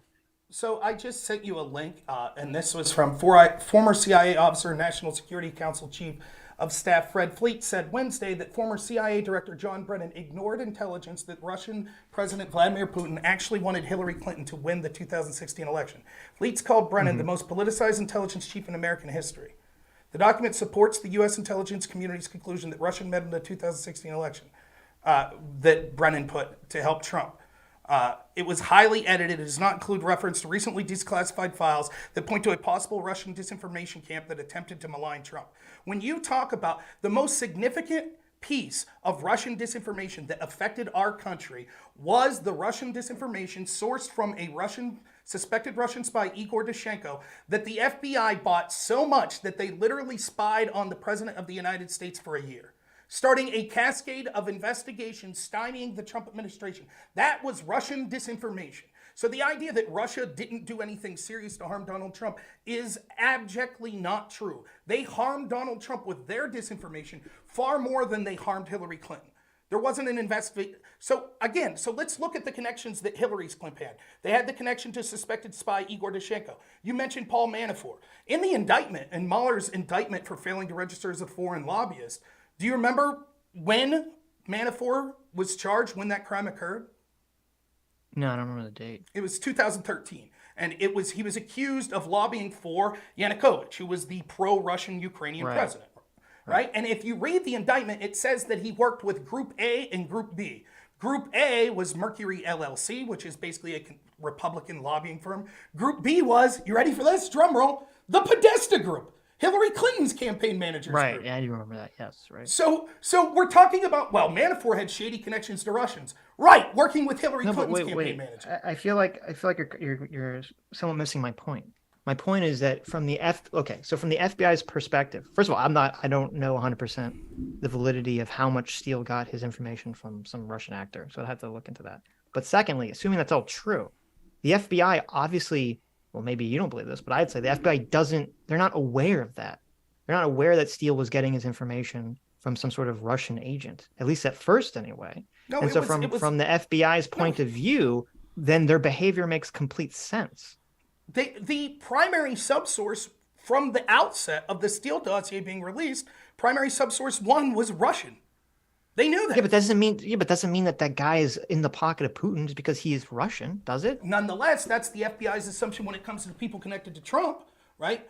No, that wasn't. Why is it when it's Trump connected to Russians, these people are in the pocket of Putin? For example, they didn't make the assumption. That's why they had an investigation. An assumption be like, oh, well, he's guilty. Well, yeah, they made the assumption with Hillary's team. Why wouldn't the assumption be equal? Why is it when Hillary's team's meeting with Russians, we assume they're the good guys, but when Trump's team's meeting with Russians, we assume they're the bad guys? Because the FBI knew, or at least believed that they knew, that Russia had actively attacked Hillary Clinton in a very public way. They didn't know, or at least didn't seem to be aware, assuming what you're saying is accurate about Steele, that Russia would be planting all this false information about Donald Trump. They were not aware of that. But again, the prioritization, what you're also not factoring in is we could see through the IG report that there was extreme levels of bias for all of these people at the top level. And so to hand wave this away and go, well, in their heart of hearts, they truly thought that Russia was interfering to help Trump. So even though there were a bunch of Russian connections to the Hillary side, I justify not looking into them. I think that that's ridiculous. And I think that if your argument is that the FBI, the people in the FBI were biased against Trump, I completely agree with you. I'm not going to argue against that. I think people in the FBI were biased against Trump, but I think it was through their own personal failings. I think they believed the fake news narrative. I don't think it's because they were sort of like insidiously, rubbing their hands together, like, how do we keep Donald Trump out of office? Like when why would it matter? It was Peter Strzok, right? That was the guy that said that he wanted to try to keep Trump out of office no matter what. Like he definitely seemed like he actually believed the narrative, and that's why he was so dead set to do this. And you ask, why does that matter? It matters because if the question is, to me, there's a big difference between saying the FBI bought a fake news narrative and it became horribly incompetent versus the FBI is a corrupt deep state organization that's trying to secretly, control America. These are two very different claims. It is one of the most nonsensical, right? I assume they also were just buying a narrative when you saw Kevin Kleinsmith actively change evidence from the truth that Carter Page worked with the CIA to say that he didn't. That was just an oopsie, right? To me, I find it one of the most irrelevant, boring arguments to say, oh, all of these things that the FBI did wrong, it's just because they're incompetent. To me, it's relevant if you're. It's only wait. It's relevant. It's relevant if you're prescribing a motivation. Then it's entirely relevant. It's not.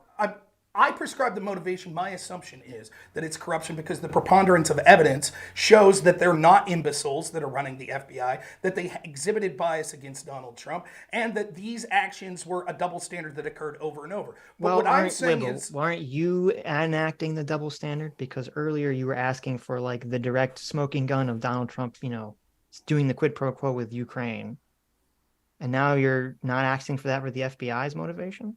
No, what I'm saying is, first off, I'm not the FBI. What I'm asking for is if we're going to have these massive investigations into one side and do these investigations in a way that is very hard-nosed, going after people as hard as possible, but then not have investigations on the other side, or when you do the investigations, have them give everyone immunity, even when they've committed obvious crimes like deleting subpoenaed evidence, that it starts to raise questions that the obvious bias that's being exhibited through the people at the top, where they clearly hate Trump and they clearly like Hillary, is affecting their work. But if you'll just let me real quick say this, at the end of the day, it doesn't matter. It does not matter if they had a double standard because they really believed they were doing the right thing. For example, if I were to say to you, here's a police department that 90% of their arrests are for black people. And we went and you said, well, the cops sincerely believe black people commit more crime. You would say, well, who the hell cares? They're still bad cops. It doesn't matter in their heart of hearts. They happen to really believe the racist bullshit that justifies their actions. That's exactly but I what wouldn't say say about that. the FBI. I think, to me, that's a good example. To me, I think that's why I have a huge problem with sort of the woke idea where they complain about, quote unquote, systemic racism in policing, is they just look at an outcome and they make a determination about intention. And I don't think you can ever do that. There could be very justified reasons why the police are doing things that create racially disproportionate outcomes that has nothing to do with the intentional racism of the officer or even the systemic racism of the policing system altogether. Right, but what we're saying is if we did find out that their actions were because they truly believed that black people were more likely to commit crimes, you would have a problem with being that. racist by definition, so that Right, wouldn't but you exactly be a wouldn't say- one-to-one comparison. Right, but then you wouldn't say, well, they believed it, though. They believed it. It wasn't just that they were making it up because they hated black people. They really believed that black people That's not committed more that comparison doesn't make sense because the accusation from the offset would be they're racist, and you're saying, well, what if it found out that they were racist? No, what I'm saying is the defense of, well, if they truly believed it, it's okay, right? Well, no. I see your point Yeah, because yeah, we're saying okay. in both scenarios it would be. So I don't even need to come up with an analogy. What I'm saying is Right. it doesn't Okay. matter. It doesn't matter if they believe, because they dislike Donald Trump, or for whatever reason, because they disliked him, which they clearly did, and that clouded their judgment, and so they truly believed what they were being told, and that justified them approaching investigations into him in one way and investigations of Hillary. It doesn't matter if they really believed they were good. In fact, I'll throw you a bone. I highly suspect that Peter Strzok thought he was saving the country. Not because he necessarily believed that that Trump was colluding with Russia, but Orange Man bad. And he's going to get us into a nuclear war, or he's a racist, or he's going to lock up gay people, or he's going to kick black people out of the country, or whatever. So we have to have an insurance policy. That's what they were saying. We have to have an insurance policy. They hated this man, and maybe they truly in their heart of hearts thought it will be the end of the country if he is elected. That's not justification for the double standard.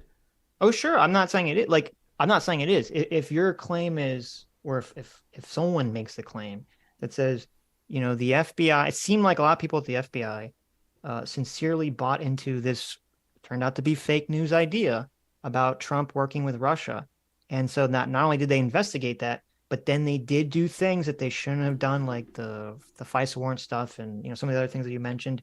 And they did, put their thumb on the scale because they were so concerned, because they really thought Donald Trump was some kind of Russian agent.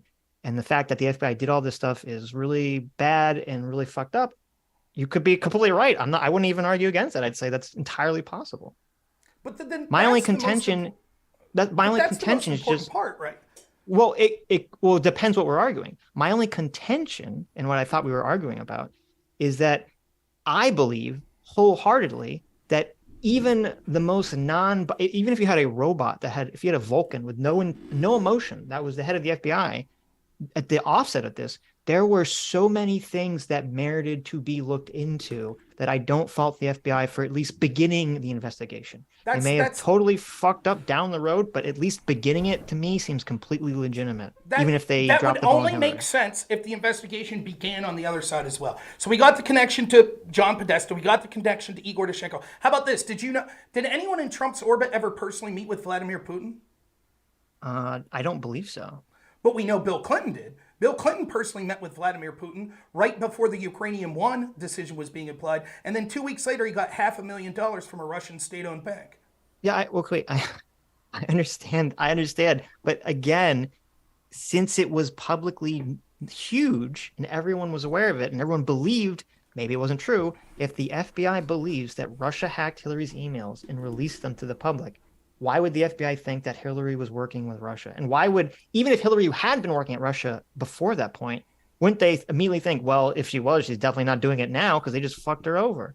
No, because the FBI, presumably, don't look at things in a total binary way. For example, the FBI would understand that when it comes to foreign adversaries interfering in our system, that it's not just that they pick one side or the other, that it's more complicated than that. Again, I showed a link that said at least one FBI agent alleges that John Brennan was actually bearing evidence that said they actually preferred Hillary Clinton, right? And so the idea, and how can, the idea then that, well, if we think that the Russians did one bad thing to Hillary, we'll let her off the hook and won't look at any of the shady connections. So much so that we're actually paying a Russian national who we one point suspected of being a Russian spy, we're actually paying him as a confidential human source.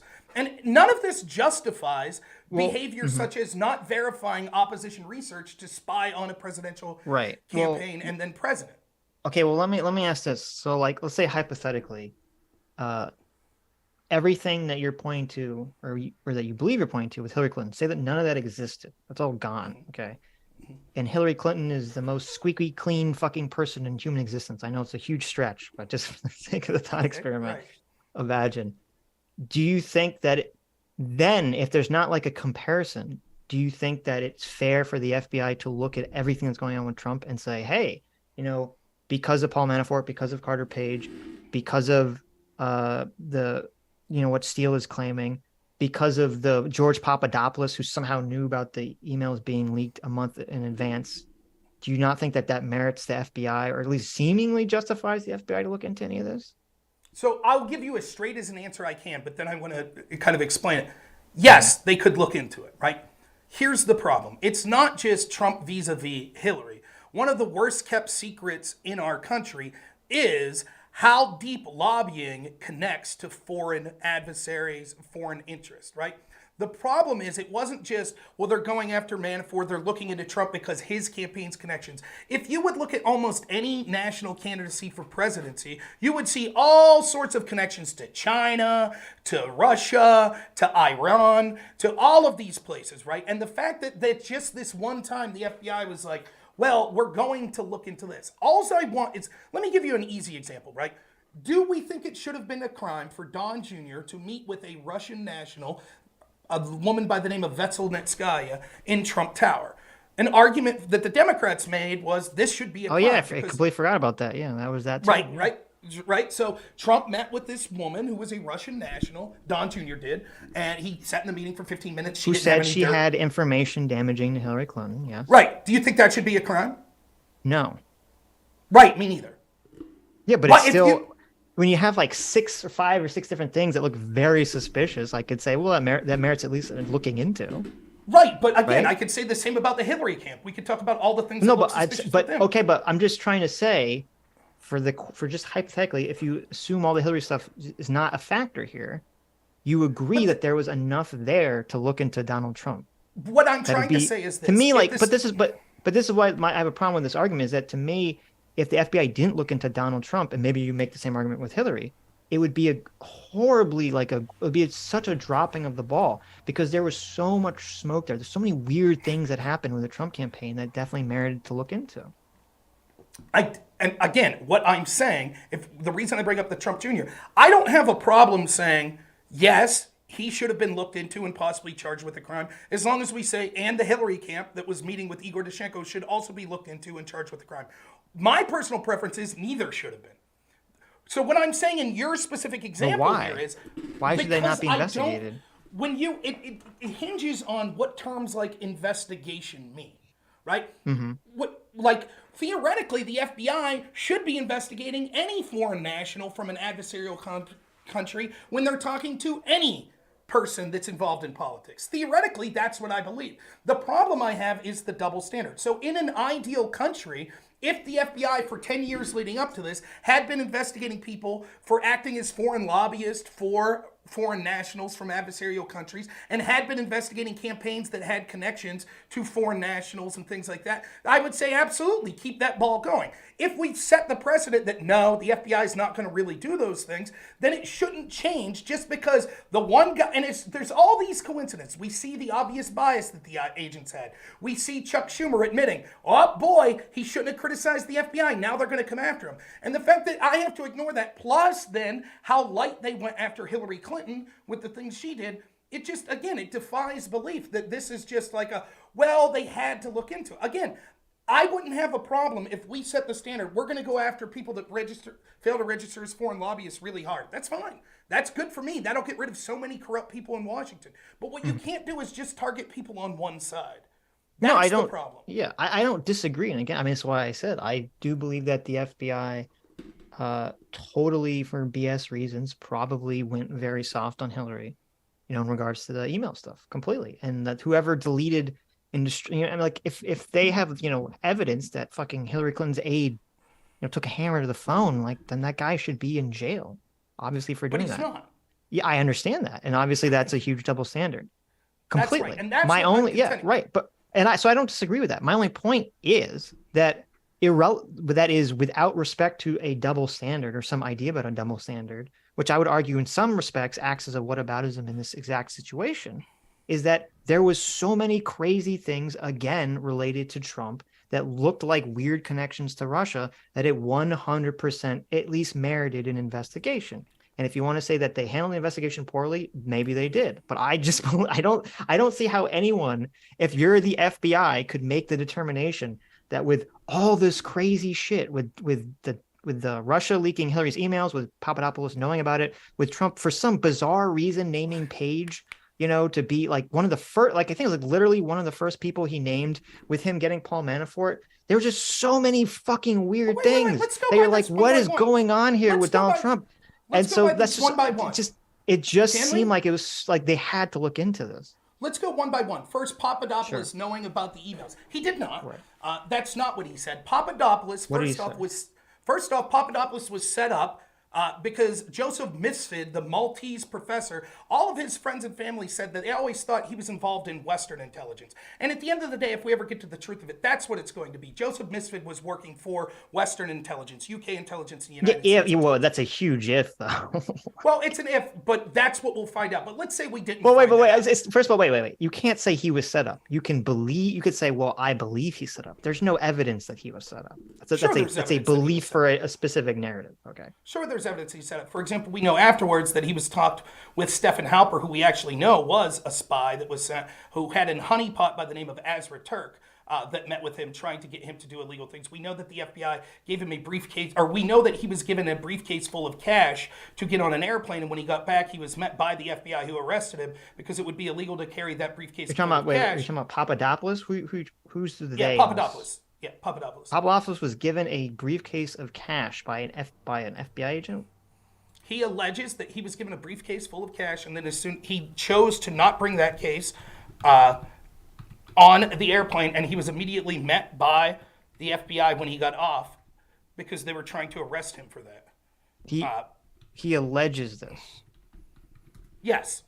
Is there something else besides his claim? Like, I'd have to look into specifically. Special counsel Robert Mueller revealed that Papadopoulos received a $10,000 cash payment from a man that the former Trump aide believed was a spy. An Israeli-American businessman named Charles Taywell allegedly made the payment to Papadopoulos. And then when he got that payment, he did not. He was immediately stopped, I believe, when he got off the plane. But nonetheless, like, let me just say, I shouldn't have made that statement because I have not read enough into it. So let's wipe that. I do believe that I'm accurate in that portrayal, but let's say that we don't factor that in to our conversation. Papadopoulos was met with this guy, Mifsud, right, who said, hey, I know this Russian you should talk to. He then talks to the Russian, and the Russian says, we have dirt on Hillary Clinton emails. That's not saying we hacked Hillary's server. What that's saying... I thought he said specifically that it was going to come out publicly within a month or so. He may have, but that's exactly what you would say. Right, but that's not proof that they hacked. Huge. Right, but that would be the huge red flag. It's like, oh, he knew a month before the emails came out that they were going to come out. That's not a red flag at all. Everyone and their brother was worried that every country that was our adversary had Hillary Clinton's emails. No, wait. I am unfamiliar with anyone except for these people knowing a month beforehand that Hillary's emails were hacked and were going to be released. And that, because then didn't George Papadopoulos go and he started bragging this to some other guy, and then that guy alerted, it was some Australian guy, right? He was told some Australian guy that he heard this information. That Australian guy goes and he tells the Australian government, the Australian government tells the US government, and that's how George Papadopoulos gets on their radar. Right. Alexander Downer, who was a Clinton Foundation donor, who was instrumental in getting millions of dollars sent from his country of Australia to the Clinton Foundation, alleges that he was having a conversation with Papadopoulos, who was drunk. And Papadopoulos said, I talked to this Russian and they said they got dirt on Hillary Clinton. I don't know if he told Downer that he was afraid that they were going to release it. Nonetheless, Downer did not say anything until after the release. Now, we don't have proof that it was the Russia that hacked. But even if it was, that's not an admission that George Papadopoulos ran into someone that said, we hacked Hillary's server and here are the emails we have. No. I understand all that. Like, it's entirely possible that Misfit or whatever the guy's name is and whoever the Russian guy, it's entirely possible that they were trying to set up George Papadopoulos. That's not my claim. My claim is that whether they set him up or not, they told him this information. He tells this Australian guy.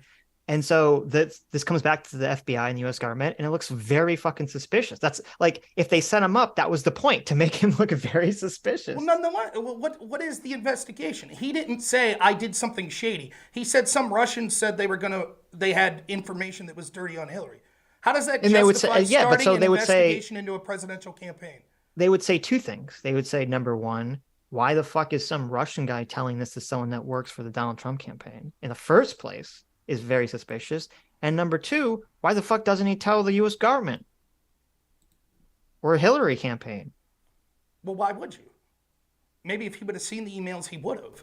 But to just hear someone allege that they got dirt on, it's the same with Don Jr.'s meeting in Trump Tower.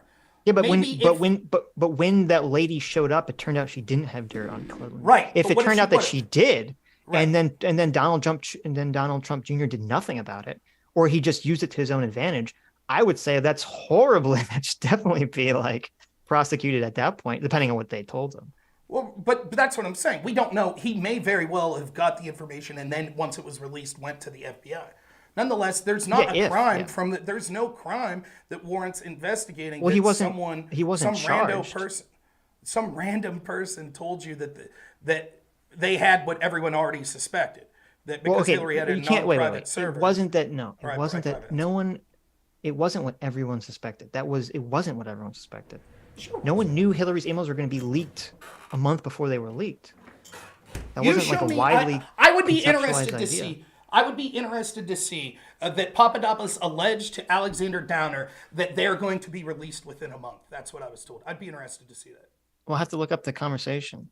But nonetheless, right, when we look at this situation, like real quick on Joseph Mifsud, Joseph, would you agree that the FBI and the Mueller team specifically was going after for people that lied to them and was charging them? Sorry, repeat that? You would admit that one of the things Mueller's team actually did charge people for was lying to investigators. Like Papadopoulos, his charge was lying about dates. Yeah, they were. I mean, to me, it seemed like very obviously they were trying to use that as a mechanism to get people to, work with the investigative team, which I'm assuming is pretty common tactic. But yeah, and then only not when they're investigating Hillary. It's the exact opposite. Well, Hillary's they case, didn't it's give investigate everyone Hillary, immunity. which is the problem. But Right, give everyone immunity was the deal with Hillary's team. Nonetheless, would you also agree that they went after low-level Russian people, like these 12 Russian trolls? I'm not exactly familiar with the specific thing you're talking about. The Internet Research Agency was this institution where 12 the Russian people that were trolls- making the bad yeah. Yeah, and Mueller's team originally charged them. They were forced to drop the charges because they couldn't provide evidence that these people were working at the behest of Putin. Right. So they just happened to be Russian people, which isn't a crime. But originally they charged them, right? Sure, I'll take your word for it. Yeah. So in the Mueller report, and more specifically when Mueller testified and Jim Jordan asked him this, the most central figure, Papadopoulos, we all agree, was the start of the Russia investigation, correct? That's what the FBI tells us. I believe that was what they said. Yeah. Yeah. So That and Carter Page's bizarreness. Yes. Right. So that means the central figure that started all of this, the first bad actor, was Joseph Mifsud, correct? That would seem to be the case. Sure. Yeah. So would it surprise you that the FBI interviewed Joseph Mifsud twice, and both times they said Mifsud lied? About what though? He lied to the FBI. They didn't About say what? specifically. They didn't say specifically. Nonetheless, lying to the FBI is a crime, correct? Okay. Yeah. Sure. And so if this is the central Russian spy that started this whole thing, right, and that had prior knowledge of Hillary Clinton's emails being hacked, why didn't Mueller's team charge Mifsud? Because maybe he made a deal with the FBI. He made a deal. What deal? Because it turns I out don't there know. was nothing there. Maybe they got a lot of information from him. I don't know what's going on in the investigation. They let him go. They let him go because most likely he was actually he was Western intelligence. That's Well, why. okay, you can't wait. You can't make that claim with no evidence. Okay. There is evidence. There's evidence that the official FBI story that we were told was this was the guy who was the original Russian spy okay. that's responsible for getting the whole thing This kicked off. is really you're making the opposite argument conceptually that you just made that for like 2 hours the Biden administration going after Shokin, because I agreed. I said it's entirely possible, though I haven't seen evidence of it, that Shokin was super corrupt and that Biden was corrupt, and I agree with you that they could both be corrupt and that the firing is not necessarily based on one thing or the other, right? Okay. But then you're saying with this one, you're not accepting the idea that it's possible that the FBI, that these people involved with the Russia stuff were corrupt, or that it's possible that the FBI was completely legitimate, even if they were biased against Trump, completely legitimately saw this as something worth investigating and investigated.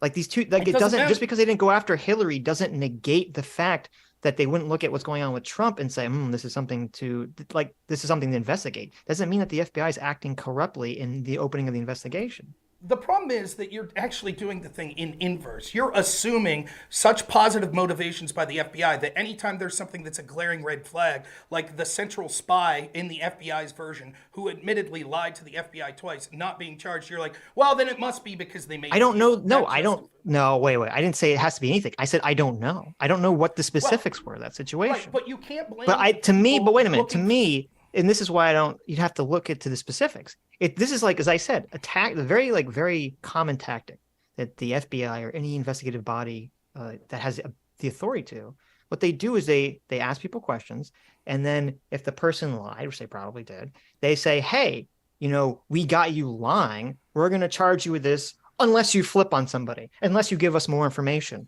And the person either flips or they don't. And if they don't flip, then they charge them. This is like literally, that's like investigation technique 101.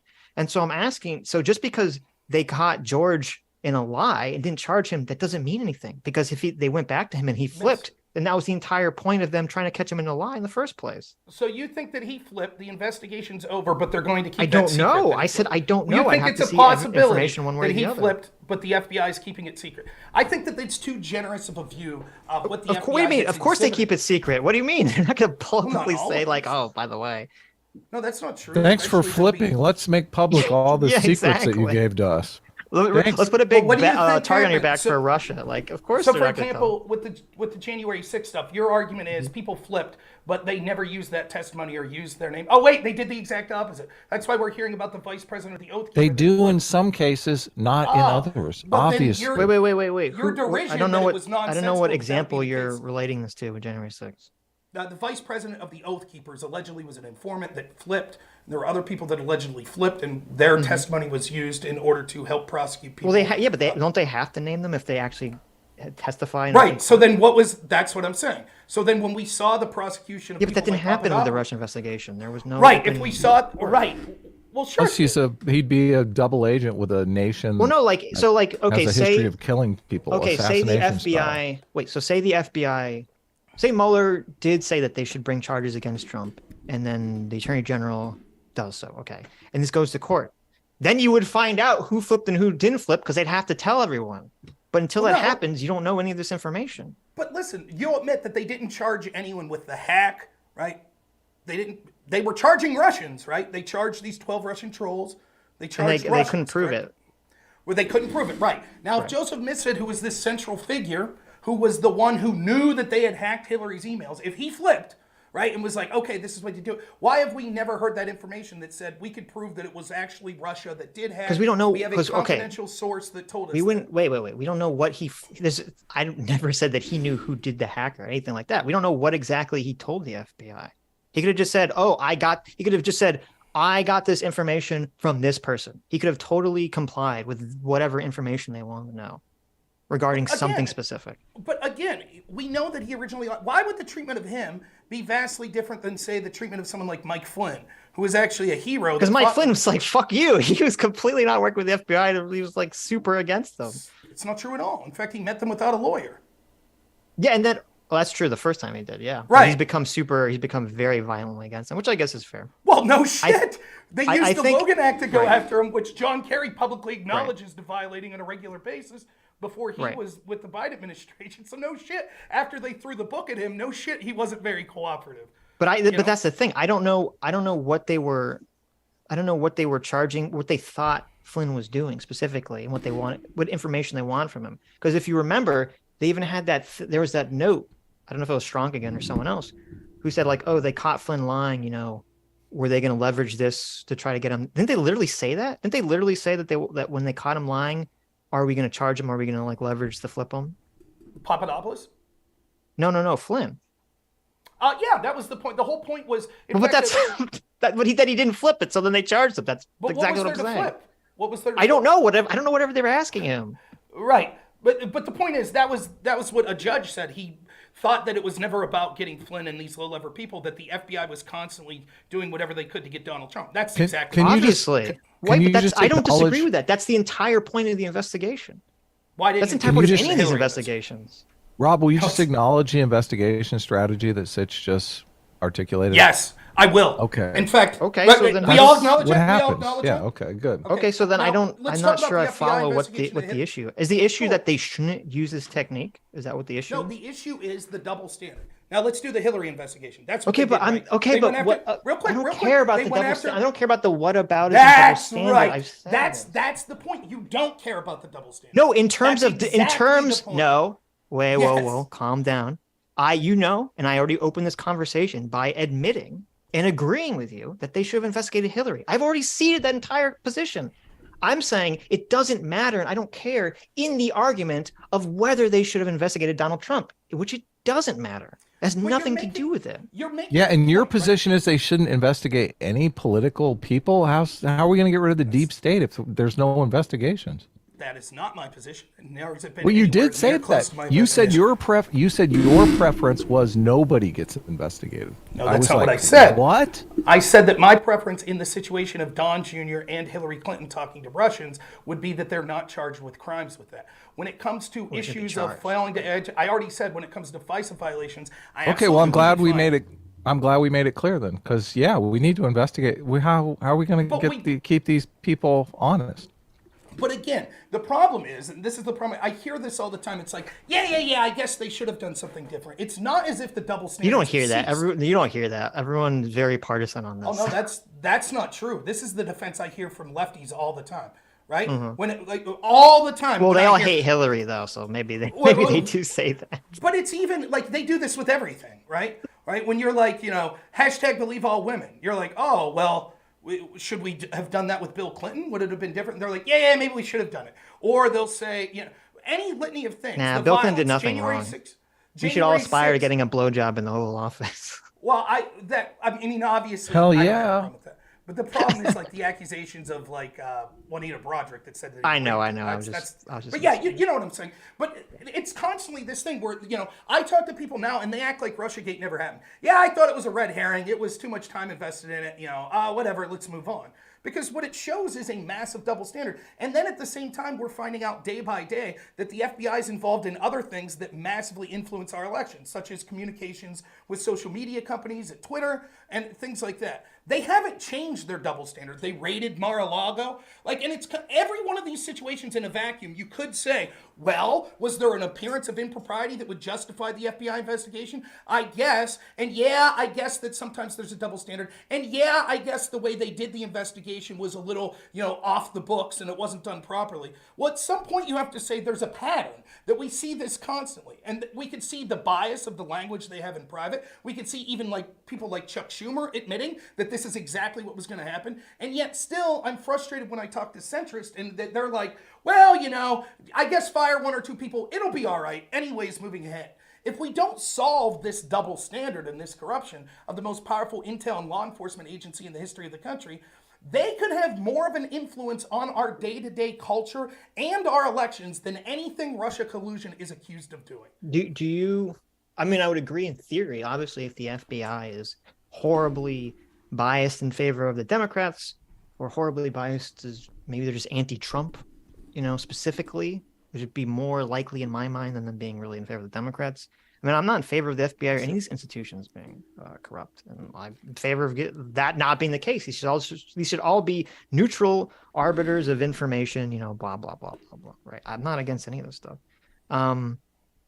But I guess there's two things that you said that I was a little curious about, which is first, I mean, I guess we could talk about the whole Mar-a-Lago thing.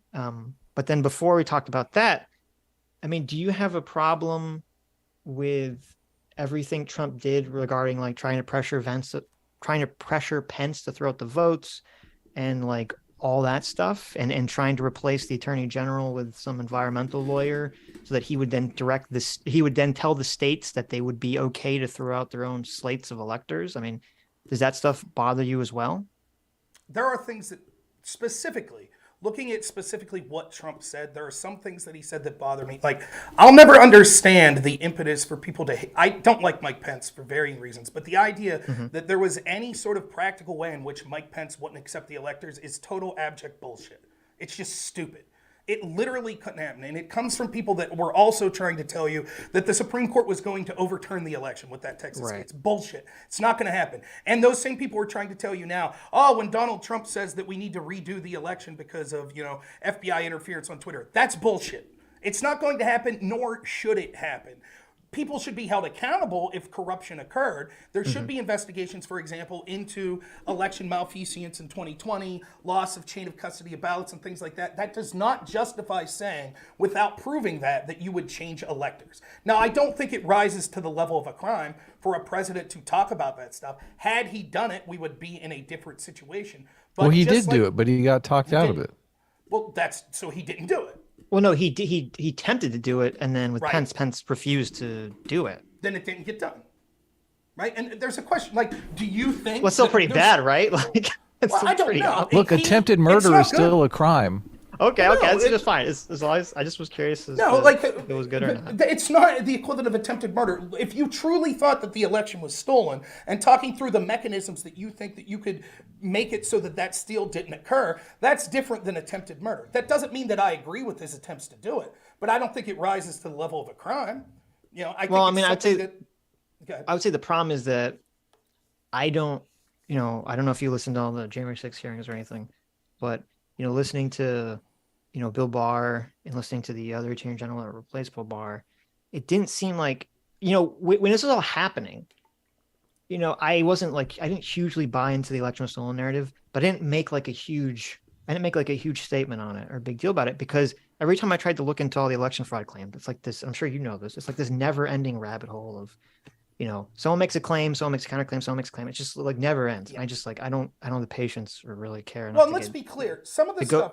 Well, let me just finish. I'm sorry. So, I don't have the patience to go through all of that stuff. So at the time that this is all happening, I think most other Americans assume that, well, Donald Trump is the president of the United States of America.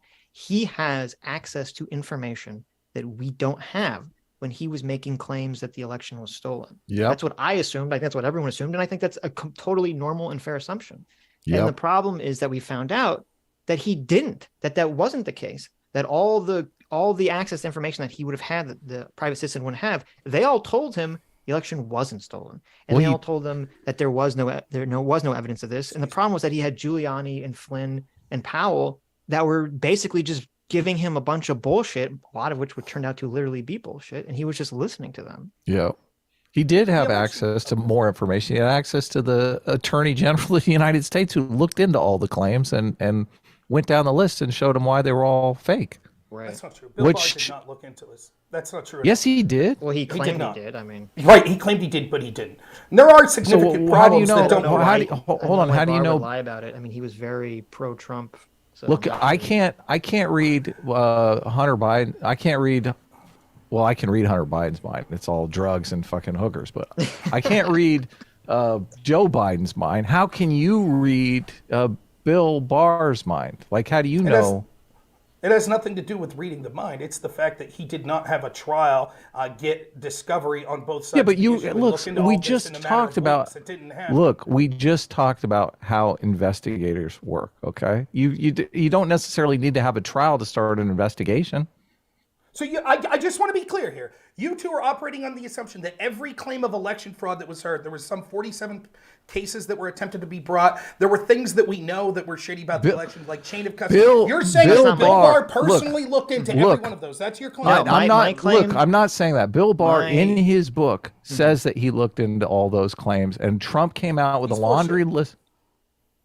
Okay, well, what is your evidence that he's because lying? It would be impossible for one man to look into all of these accusations. Look, he has agents. The State Department. All of these agents came in. All these claims came in, and Trump had like a list. He talks about this in his book. He had a list of like 40 or whatever things to investigate, and Bill Barr went through all of these and said, "Look, we looked into every single one of these." Bill Barr wanted Trump to be president. He voted for Trump. Okay, like, why would he not look into the claims? Now, listen, why would he not look into the claims? Listen, I'm arguing this as someone who doesn't believe the evidence was there, that the election was stolen in this manner. But why would Bill Barr not look into the evidence? If Bill there Barr was, let's just say, Bill Barr did not want Trump to be president. He was there to conceal the abuses from the FBI. That's what he did the entire of his time there. Why didn't he wait? That's what I don't buy that at all. But let me finish. It doesn't matter what you think, but let's talk about the specifics. So you're saying that there was this list of all these claims. Hold on. What are you basing this on, that Bill Barr didn't want Trump to be president? For example, Bill Barr declined. A grand jury suggested charging James Comey with crimes for improperly handling evidence and giving it to the press. Bill Barr declined. Similarly, Bill Barr told Trump he should have fired Comey. Bill Barr told. So, Bill Barr allowed this corruption to occur at the FBI and the things that we've already previously talked about, and did nothing to stop it. Nonetheless, it's irrelevant to the point we're trying. Look, if Bill Barr tells Trump to fire Comey, and Bill Barr doesn't, and Trump doesn't fire Comey, what you're saying that? I don't know what you're talking about. Christopher Wray was the one that wrote the memo suggesting firing Comey. But you were just saying like Bill Barr was a Comey supporter or something. No, I said Bill Barr declined to charge James Comey with crimes. He declined to release things unclassified showing the double standard and the corruption of the FBI. Oh, okay. Nonetheless, but that doesn't have anything to do with why he doesn't like Trump. I don't really want to. Okay. Well, I just want to say that Bill Barr declining to charge Comey is not, unless you look at whatever exactly is happening. That's not indicative of anything. And to me, when you have Bill Barr comes out before the Mueller report is made public, and he kind of completely shapes the narrative in Trump's favor before it comes out. Bill Barr vehemently defended Trump in the first impeachment, which feels secretly to get Trump out of the way. I don't know why he would have done that. Bill Barr told Donald Trump like a year before his reelection that Trump should be putting all this money in an account to get lawyers, because they have to start fighting all these, purple and blue states where they've changed voting laws under the guise of COVID, in order that this was going to hurt Trump. Like, Bill Barr really did a lot to try He to did help private Trump. meetings to try to get him to stop fucking tweeting all the time. Yeah, like he like I don't, you know, I don't buy this narrative whatsoever that Bill Barr was some kind of secret operative trying to the idea Trump. that There's no evidence. The idea that Bill Barr wrote a memo and a sort of a synopsis of accurately depicting what the Mueller report said. The idea that Bill Barr was saying things to Trump that would be positive. That's fine. I don't anticipate that anyone would do otherwise because you want Trump to trust you. The point is, when there was an actual FBI spying on Trump, an actual FBI corruption that was going on and double standard against Trump, he did nothing. Even when grand juries recommended prosecutions, he did nothing. At the same time, he was recommending. He did tell Trump to fire Comey. When? In the very first of his presidency, he says it in the book. He said it was a big mistake for Trump not to listen to him.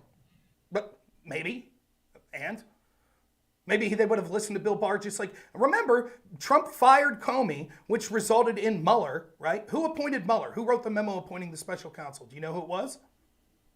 I don't recall, but Christopher Wray, the very person that recommended firing. So well, the idea that, he did fire him though, but it was after a bunch of meetings and whatnot. I mean, that's why it appeared to be shady. Bob Mueller came in and said, "Look, this guy's a grandstander. You should fire him right away." I'm assuming I'm assuming Bob Barr, as the Attorney General, gave him advice on firing him when it wouldn't look like it was some sort of loyalty test, right? Nonetheless, my motivations on what I think Barr's reasoning were are less important than the specific claim of did Barr look into all of these claims, right? Can we focus on that for a second? Right. Well, I'm just saying. I mean, all we have is the problem is all we have is what he says. We don't know if you'll exactly let me, what happened. If you'll let me speak, and you're impugning his character, and we're defending. If you let me speak, I could prove why you're wrong. Why Barr's wrong. You ready? Okay. So you would say that he looked into all of the claims, right? Well, I don't. Whatever claims were available at the time that this was happening, because then he ends up were the leaving claims office all before, about, you know. Would you acknowledge that many of those claims weren't just about Dominion changing votes, but it was also questions of signature matches, chain of custody ballots, etc. Right. All of it. Right. Did you know that a Pennsylvania Supreme Court ruled that actually the mail-in ballots were illegal here in Pennsylvania based on the Pennsylvania Constitution? Didn't they say well, first of all, we have to be clear here. Are you talking about cases of fraud, or are you talking about cases of where someone says that there's a procedural problem? Because those are two very different you things. said that Barr said he looked into all of this. I just asked. I thought it was a fraud claims. I don't know if it was these procedural claims. And, okay, and if I recall correctly, didn't I could be thinking of a different state. Was it Pennsylvania, or was it a different state where they said, yeah, what they did here probably violates the Constitution. However, wasn't it like the Republicans that implemented the change, and the fact that they didn't fight it for a couple of years, and they just said, well, we're going to not, change it till next election because it wouldn't make sense to do so? Was that Pennsylvania, or was that a different state? Barr gave him a heads up before the eletion on the shenanigans. There was a trial in Pennsylvania that suggested that. However, later there was a Supreme Court trial. Now, it's going to a higher court now, is what's going to happen. And they're not going to overturn the election. Let's be clear about that. But there are all sorts of problems that Trump was alleging and people were alleging that weren't just Dominion voting machines. For example, hundreds of thousands of ballots didn't have an accurate chain of custody. That's still true. So the fact that Barr looked into it and determined that's not true is bullshit. It's absolutely, and it doesn't even make sense. It doesn't even make sense. It doesn't pass the smell test that this guy was able in a month or so to look into all of the accusations and knew that it was all bullshit. Oh my God. You act like he shows up to office as like a one-man show. He basically does everything himself. He's got to type his own emails and do all his own investigations. Again, he's the head of the Justice Department, for heaven's sakes. They have thousands of employees. So let's just say hypothetically, right, that there is significant evidence of fraud that Slater found 4 years from now. Maybe it's only 3,000 ballots, but significant. That would be we would agree that's significant, right? 3,000 ballots. Okay. Well, let's say we figure that out. 3 years from now, if we figure that out, will you come on and apologize and say, you're right, Bill Barr lied. He didn't investigate everything. Well, first of all, he could have been wrong. Right. There's two rules I have about apologies. I think public apologies are soy as fuck, but I think asking for public apologies is fucking mega soy. Mm-hmm. So I think you could say that you were wrong. Give me my latte, baby. Because I'm I not think- asking you to apologize. I think to me. What I'm you- saying is I think you're you making asking claims. for a public apology is I'm not No, asking for it. I'm mega proving a weird. point. I I'm think the not problem is asking- that you're asking us to take a Yeah, you are. position which we literally can't take. You're saying, Right. what exactly did Bill Barr go through all of these specific claims? I don't fucking know. I don't obviously. either. Yeah. I don't know what claims he But went it through. doesn't even make sense that he could have. Yeah, but wait a minute. So but then that's irrelevant. He went through the claims that he could go through when he was talking to Donald Trump and said that these were bullshit. Obviously, if there were some that were still taking too much time, that were taking time, they were still going through the claims. And But it obviously seems- Donald Trump did not have them if Bill Barr did not have them. Yeah, if you're saying that these claims require too much time to go through, then that means that Trump was just lying when he said that. He had all Yeah, this just evidence. making shit up. Again, what your claim seemed to be when saying Bill Barr said he looked into all of it and it was all bullshit was I that didn't make that claim. Well, no, Stop doing that. No, that's literally the claim. That was literally Bill Barr's quote. I said Bill Barr said that he looked into all the claims. You said that he's lying, and I asked you, well, what is your evidence that he's lying? because it's not feasible that he could have looked into all of them. Okay, let's move on then. That's Okay. So, and again, I don't even know why I'm just saying that when someone says, like, I looked into everything, that's just bullshit. You didn't. Now, having said Well, that. do you as I understand that he runs the Justice Department, and Yes. there are attorney generals in every single state, and every single state is interfacing. There's like fraud claims are all over the place. So there's a bunch of people going to the state's attorney generals, and those state's attorney generals are calling and talking to Bill Barr. You understand that that's going on. It's not like Bill Barr is just like Trump is throwing out a claim here and Bill Barr is just, bullshitting him. So like Bill Barr Trump is getting the same claims that Bill Barr is getting. You're exactly making my point, which my point was that there was this one individual that was an ally of Trump that looked into everything and assured Trump it's all bullshit is not true. He was relying on other people. He didn't personally look into all of this, and there are still things we're finding about the 2020 election. Now, having said that, you're saying that the state attorney generals are all corrupt too, that they're hiding You're saying stuff, that or people were. It sounds like you're saying people were feeding Barr information, misinformation. That might have not been Yeah, true, what do and then you? He turned around and just believed it naively. well, what I'm saying is the idea that there was this central figure that looked into everything and it was all cool is bullshit. There wasn't Well, there was. You many just of don't. these things. Well, no, there was. none You of just these don't things, believe. the way you what he's look saying. into them is you have a trial, right? And you allow discovery, you allow God. this evidence. That's what you would do, right? But listen, if it rises to that level, what I'm Yeah, telling you don't have is- a trial if you do an look, cops do investigations all the time and they don't find enough evidence to charge people. You don't have a trial when you can't even find the evidence. The idea that they looked into this, that like a single person like Barr, is bullshit. Now, the point I'm trying to make is, having said that, I have not seen smoking gun proof that the 2020 election was stolen. I have not. I've seen things that warrant a bigger investigation that have occurred, like things that occurred in Arizona, which we see creeping up again in 2022. There were chain of custody issues in places like Georgia. There were questions about why ballots stopped being counted in the middle of the night in places like Georgia and other places. So there are significant questions that deserve answers. There are significant questions on ballot harvesting that deserve answers. But if I'm looking at this as fair-mindedly as possible and I'm a Democrat or I'm a centrist, I would say, yeah, maybe we should look into those stuff more. But that is not smoking gun proof that the election was stolen, and therefore Trump shouldn't have been saying that. I think that's a reasonable position to take. I don't disagree. But I do believe, having said that, that the 2020 election was stolen. Just not by ballots. Okay, so I mean, my I'm God. not the again. ballots. I'm usually. I don't think I've ever been opposed to people looking into things. I'm not. Yeah, against people looking into investigate, get anyone's away. affairs. But I mean, again, I do put a lot of validity into Bill Barr's what he said. He's a huge Trump ally. He had multiple times to try to sabotage Trump, which he did not do. And on top of that, it wasn't just Bill Barr. You had the head of the Republican House in Arizona testified that Rudy Giuliani flew out to them, met them in person, and they asked him. They said, "Hey, can you what's the reconvene evidence? the House and throw out the votes and declare Donald Trump the winner?" And he said, "Well, I voted for Donald Trump, and I'd love to do that, but you need to give me evidence that there was all these fraudulent votes." And Rudy couldn't give him any evidence. And Well, to he me, said that's he like, would give him the evidence, but he never sent it. The guy yeah, was so to waiting me, around like, where the fuck is the fucking, yeah, like, where's so if the there there? if there was all this evidence that they're sitting, I mean, that was the time to produce it, and they just couldn't produce anything. Okay, again, right? Like, it's difficult for them as private citizens at that point, Rudy Giuliani, to be able to. Well, he's working with Donald Trump. I don't know if I call him. Right, but I don't know that Trump had access to all these forms. I don't know. Because the states. Well, Barr did have access to all the states' attorney generals. I mean, again, like you're trying that's quite a resource. You're trying to get me to defend something that I'm not defending. I'm okay. Well, then we can talk that about the ways something. that you're talking about it. They looked into all this is bullshit. Right. What I'm saying is, when I say that I feel the 2020 election was stolen, I'm not. I said this from the get-go. Big claims need big evidence when you're talking about literal fraud, like these about Dominion. And there were obvious bullshit claims. Like, I literally had a person who has won awards for journalism come onto my show and say, did you know that there was a Marine shootout in Germany at Dominion servers? Complete and utter bullshit.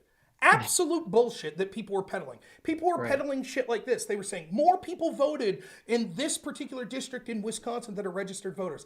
All it took was a simple, like, 3-minute check for me to realize that's bullshit. No, it was a high outcome, you know, but there are things that were concerning. There certainly are. But my take from the get-go was this. There are enough people that are looking into this. I've never made the claim that I thought that the ballot stole the election or anything like that. I think that the way we vote, you don't really call that stealing, but would it have been a different outcome if we didn't change, you know, to have mail-in voting? Probably. But that's different, right? That's a different question than people fraudulently, you know, that's different. Oh, do you know a different outcome with do you know the story that Bill Barr told Trump before the election to, like, put $30 million into an escrow account to hire a bunch of attorneys and fight the things like mail-in voting and stuff like that, and Trump just basically didn't do it? Like, he easily had $30 million in campaign funds, but he was like, I'll be fine. This guy's a geezer. I'm going to blow him away. Well, listen up. I did not know that specific. I'd heard a little, but I haven't looked into it, right? But here's what I'll say on top of that. Trump has raised an awful lot of money based off these claims of fraud, and he hasn't done dick with it. Yeah. Like, obviously. It is not cool. It is not. And listen, you can't. It is different to say, first off, it's different for the president to say something versus us three. Like, who are we? We could come on and say, I think it was stolen. That's not the same effect as the president of the United States saying, I think it was stolen. Of course. Yeah, because we all believe he's talking to Bill Barr, and Bill Barr's telling him, oh, yeah, of course it was stolen. Now, I don't trust Barr, but that's irrelevant to the point I'm making here. That's what I'm saying. It doesn't really matter what my personal beliefs on that guy is, because the end result is I think that Trump never saw a smoking gun, that ballots were stolen enough to change the election. And so for him, he probably sincerely believed it, but that's still, he does this shit all the time, right? Like, but during the election, did you believe it? Did you think he was talking to did you think Sidney Powell was a reputable source? Wait. I mean, first of all, I appreciate what Rob is saying, because I haven't heard any. I've really heard very few Trump supporters. I've heard very few Trump supporters acknowledge that, which I think is the important factor. Was that regardless of whether the election was stolen or not, did Trump have the information to make that public declaration and attack, you know, this institution like voting and the peaceful transfer of power is a big fucking deal. And, you know, I think if he's going to make that claim, you know, he should have something to back it up. Yeah. And it's pretty crazy if he didn't. Now, similarly, the Democrats that were election deniers for 4 years after 2016. No, please. Listen, when they were jumping up and down about Russia, you know, hacked the election, blah, blah, blah. You can't the implication. If I'm starting with the assumption that what Trump did was wrong, right? I'm saying that. Yes, we can, because the implication is that we are justified in the Democrats doing it. Fuck the Democrats. Well, wait, it's not what about him if he acknowledges that it was wrong. Right. That's not but the reason why people do it, Sitch, is the implication that we are somehow. No. The reason people do it is because they say, yes, my team did something wrong, but in order to soften the blow to my audience, let me also give you what you want to hear about how the other team did something wrong too. Well, I don't have any problem with anyone doing that. Okay. Yeah. So the point is, what is the institutional reaction to this? Again, what we say on here matters as our own our own authenticity and for our audience and what we're doing. But really, we don't have the levers of power. We're not in charge of the institutions like the media or social media or the FBI or the halls of Congress, etc. So what was the reaction? In one hand, in 2016 and in other elections, we had election deniers, and the reaction wasn't to censor those people. The reaction wasn't to send the FBI after them. The reaction wasn't to approach them as they were a danger of democracy. But then when the other side does it 4 years later, it's a complete reversal. And Well, if those 2024 election deniers, though, were Hillary Clinton, though, and Hillary Clinton was making it sound like she had secret information about how I guess that's kind of what Russia Well, did. no. So, Right. That's exactly I don't what think. it is. Okay, I think you can definitely call out and say, the mainstream media, who we criticize and every day that ends with Constantly, Y. yeah. If you want to say that they totally fucked up and were awful in regards to Russiagate and Russia collusion, all this stuff, I 100% agree with you. They were so horribly biased against Donald Trump from the day one, obviously, and they were letting that color everything that they were saying. So I'm not going to defend the media whatsoever in any of that stuff. But I don't think that that's the same as the sitting president making claims about a massive institutional failure in our country that he didn't have evidence of. And then people, I don't buy the insurrection idea. And I don't think Donald Trump wanted there to be a riot. But then for a riot to occur on January 6th and people to physically break into the Capitol and blah, blah, blah, blah, I understand, even if I disagree with it. I completely disagree with Twitter's censorship of election, claims about election fraud. But it's very different than anything that was happening with the Russia side, where the It's Russia actually story worse. under It's far Trump. worse. And you've already hit on some of the reasons why it's far worse. Let me ask you this. Post January 6th, do you think that what occurred on January 6th, whatever you want to call it, a riot, an insurrection, whatever, do you think that ultimately harmed Joe Biden be able to get his agenda passed or helped? And I would say it ended up helping him at the end of the day. That's right. Now, that was a result of election denying, right? And that January 6th occurred. It ended up backfiring and helping Biden, if you want to look at it that way. Now, the election denying from the Democrats, they didn't have to rely on a bunch of angry people dressed up in Viking horns, that found zip ties on the scene, that were taking selfies. They didn't have to rely on that. Those are the lowest levers of power type people you could think about. Just average people on the street that were pissed off. The Democrats didn't have to rely on that because their election denying allowed their FBI to launch 4-year investigation through either them or through the special counsel. It wasn't into election Trump. denial. That wasn't Yes, the it was. claim. Hakeem Jeffries, who's now the Speaker of the House for the Democrat, or the top Democrat in the House right now, literally said that the election was stolen in 2016 by Trump. No. That's not what I'm saying. I'm saying that the FBI investigation of Trump wasn't based around election denialism. It was based around what the hell was. No, it wasn't. It was because it started before the election even happened. It was based around, was there some shady connection between Trump and Russia? It wasn't based on election denialism. Hillary's team seeded this as an excuse to be able to investigate Trump beforehand to get so that all these leaks were coming out about it. Remember, we say with Watergate that it was a huge deal, one of the biggest political scandals in this country, because two bumbling fools went in to a hotel room to try to get dirt on their opponent. And instead, what we had through Hillary Clinton, through the communications of her team, through people like Christopher Steele, through people at Fusion GPS like Glenn Simpson, who was talking to people like James Baker, who was former top counsel at the FBI, who actually had to resign for improperly leaking to people in the public dirt and information that the FBI was investigating. What we see was that they had they came up with this idea of blaming Trump for Russia, and then after they lost, they were like, we think the election was stolen because of Russia, and so we are going to put all of our eggs in this basket. Who came up with the idea to Russia? What did you just say? They came Hillary. up with the idea This was to Hillary blame. Clinton. This was What do you mean she DNC and came Hillary up with Clinton. it? I don't understand what you mean by that. To accuse Trump of colluding with Russia as a reason to besmirch him both before and after the election. Yeah, because that's what where happened, it started. Wait. So Hillary's emails get hacked, right? And then they get released, and then Donald Trump makes his public statement, which was obviously a joke, about Russia should go find the rest of the emails, or if they have them, to release them. And then Hillary does the the woke, oh my God, he's and all the late night posts go, oh my God, Donald Trump is telling Russia what to do, right? That's not the narrative that created the Russia investigation. That was just a political tactic to throw shade at Donald Trump. I'm It not was sure the narrative. what It was that the was narrative. not the It was narrative. the narrative that created the investigation into Donald Trump was the direct collusion with people in the Hillary team contacting other people and then going to the FBI saying Trump's colluding with Russia. No, that what started it was the thing with George Papadopoulos and Carter Page, and then getting this, and then Steele running to the FBI. Right, people that were paid for by Hillary Clinton's team or allies of the Hillary Clinton team. But wait, I don't know why we're going back into this because we talked about this.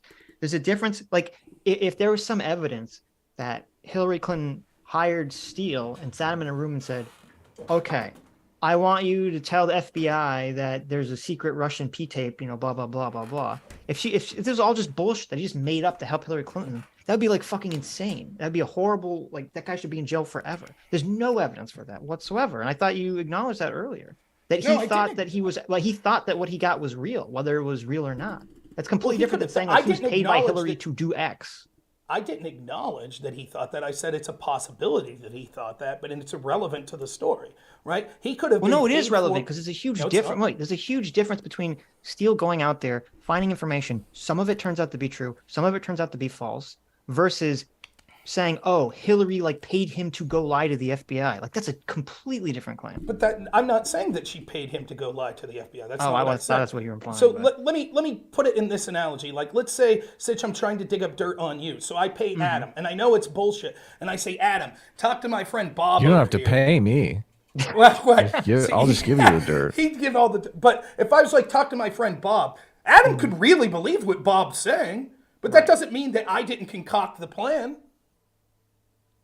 Yeah, but right? Is there evidence that Hillary told Steele to meet with specific people and that she knew it would feed him false information? We know that Hillary's team, in the form of Charles Dolan, was meeting with suspected spy Igor Dushenko, who then Charles Dolan and company went to Fusion GPS, who hired Christopher Steele, who then in turn met with Igor Dushenko. We also know that I apologize for not having the names. You have to send me like the timeline on this stuff. Yeah, I don't have the direct names, but we also have the story of the people that we saw released here earlier this year that were actually, when the story broke about the people hired by Hillary's camp, I can't remember the gentleman's name, who was sort of the tech expert that was getting like DNS data because he was hired to sort of be looking into Trump Tower and to the Office of the President e-Computers, and then was using, I believe it was Georgia Tech University, to kind of make this narrative that Trump was colluding with Alpha Bank. That was created, that was funded by someone that was being paid for by Hillary Clinton to make this shit up, who was improperly using his access as a tech expert in order to improperly get DNS data, not just from candidate Trump, but later from the Office of the Presidency to make this story up about Alpha Bank. Here's my issue. It's obviously, if you hire people to dig up dirt on someone, they are biased, and you shouldn't automatically believe what they're saying. Should the FBI? No, obviously not. They did. Well, no, they decided to investigate it based on what he was saying and based on a bunch of other things. Okay.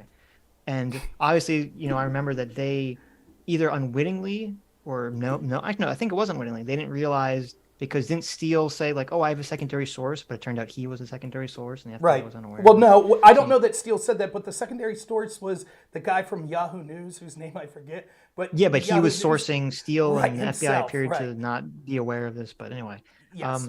But there's all I'm trying to say is there's a huge difference between like you hire someone to dig, like the whole point of hiring someone to dig up dirt on someone is to get them to dig up dirt. It's a very big different thing than just saying I'm hiring someone to just make up a bunch of shit that I know is not true. Hiring them to dig up dirt specifically about Russia. That was what the dirt digging was about, correct? Well, I don't know with Fusion GPS. I don't know if that was the exact goal or if that's just the route that they ended up going. But that's what was going on. And then after the election laws saying, we don't think that we won, and we're going to continue to sort of push this narrative, not just ourselves, not just our media allies, but also the FBI, also a special counsel. That's not accepting the results of an election. So, okay, there's a very big difference between... And I'll just say, just real quick, I'll say this. Yeah. That harmed Donald Trump and his agenda far more than January 6th harmed Joe Biden. So the not accepting the results of the election was far worse from the left than from the right. I agree that the Russia stuff harmed Donald Trump personally and his agenda, and that the stuff with January 6th, I don't think it really harmed Joe Biden. I think it's worse than that. I think it's harmed the entire country and how people view voting. So but it didn't. I don't think it personally hurt Joe Biden in that capacity. It has. But I think this is okay. I think there's a big difference between the media, going in this whole Russiagate, stuff, and the FBI doing an investigation. I think that's very different than the president basically making half the country not trust voting, like literally ever again at this point. Because, well, first off, and this was by the way, but wait, let me just say, this was the claim against Russia was that, like, it wasn't even the whole, like, Russia hacked the voting machines thing. Like, there were some people that said that, but the actual real claim that people were suggesting was that, Russia leaked the emails, or Russia put out, fake ads in order to help Donald Trump. It's a very different claim than what Donald Trump was claiming. So according to a YouGov poll in 2018, I believe 2/3 of Democrats believed that Russia personally hacked election machines to install Donald Trump as president. So that was pretty sad that the people are that stupid. Right. But we don't talk about that. We don't talk about how that sort of election denial meant that 2/3 of Democrats. We don't talk about the violence that occurred against, for example, May 30th, 2020, we saw a bunch of violent lefties light a church, the front of a church on fire, then take Molotov cocktails and attack the White House yard, burning down a guard station in their attempt to physically get in and remove Donald Trump. We didn't hear the narrative that Trump suffered PTSD, that this was an insurrection, that this was an attack. We didn't see massive FBI investigations into this. Instead, what we saw was they called Trump a bunker bitch, and then they excoriated Tom Cotton for putting an op-ed the next day in the New York Times that said maybe it was time for the National Guard to get involved. So the problem is, the reason that this is far worse on the Democrat side is because it is almost every major institution of power, both politically and culturally, working in tandem to spread election denial in one way, which caused all sorts of harm. And the reaction to it being the exact opposite as when a pittance of it happens on the other side, and we have a riot on January 6th, and we're told it's the end of democracy, and it justifies censoring people, and it justifies massive FBI investigations and locking up blue-haired grandmas that we're just walking through, and keeping people without evidence that could exonerate them, and keeping them, locked up without a speedy trial. It couldn't be more stark, the differences. And that's the double standard that I'm talking about. So when I say that the 2020 election was stolen, I don't mean by ballots. My claim, if you go back to the day after the election, and I said, listen, maybe there was ballot theft, maybe there wasn't. I don't see enough information to declare. I'm not going to say that it was stolen by ballots without proof, but the way it was stolen, I said, what if it wasn't? What if a collusion between almost every major institution in this country, both the bureaucratic state, the media, social media, etc., what if they could drag a doddering old man who isn't even campaigning like Joe Biden across the finish line? And every day we see more evidence of their corruption, because if you could control the narrative and if you could control law enforcement, then you're able to install the people you want as president. And that should freak every single one of us out. So why do you think that, when you talk about like the stuff that happened with January 6th, why do you think so much of the media narrative on the left was so focused on the people physically breaking into the Capitol building, something which, had like no actual chance of affecting the outcome of the election? How come there was so much focus on that and so much less focus on something that actually could have affected the outcome of the election, which was, Pence flipping, or focused on, Trump trying to replace the attorney general with someone that was going to tell the states to flip the ballots, or Rudy going to Arizona and telling them to do that? How come so much more energy was put on just the January 6th riot instead of the things that actually would have enacted a possible change? 3 reasons. 1, the things that would have enacted change never happened. Second, because Democrats have done those sorts of things in the past. Not to that level, though, but they have questioned whether or not, for example, when Trump won in 2016, there was a big narrative that the electors should just vote their hearts and not vote for Trump, even though they were Republican electors. And they said, you remember you saw like Martin Sheen and a bunch of people that were putting ads out that were like, you don't have to vote for Hillary. There could be a third person. Yeah, you're right. So like, these are things but they didn't do that. That didn't actually materialize, though. So well, that's true. It did. And you actually had Democrats that refused to certify electors publicly that refuse. So it's difficult for them to then say this is the real danger, when it's like, well, you've kind of done that. Is it? Maybe that's pretty hypocritical about things. Well, right, but it would be, but that's a combination. But the big reason, the third reason is because how's that going to convince the guy on the street, right? The guy on the street's going to this shit. Like when I talk about Russia, the Russia investigation versus the Hillary investigation, that's not lighting the fire under my neighbor that's a farmer. You know what lit their fire? Being locked down over COVID. That they fucking understand. Right. But they don't understand that's working 9 to 5 and not weirdos like us that are on here talking politics. They don't get it. And so that the story that's easy to tell is these crazy fucks were trying to kill people. They were breaking into the White House to try to kill people to steal the election. That story's easy, and it's easy to get images. Right. And so that's why that's where the focus is. But see, I mean, first of all, I don't think it's really comparable what Martin Sheen and the other people were talking about regarding Trump trying to get Pence to do what he was doing.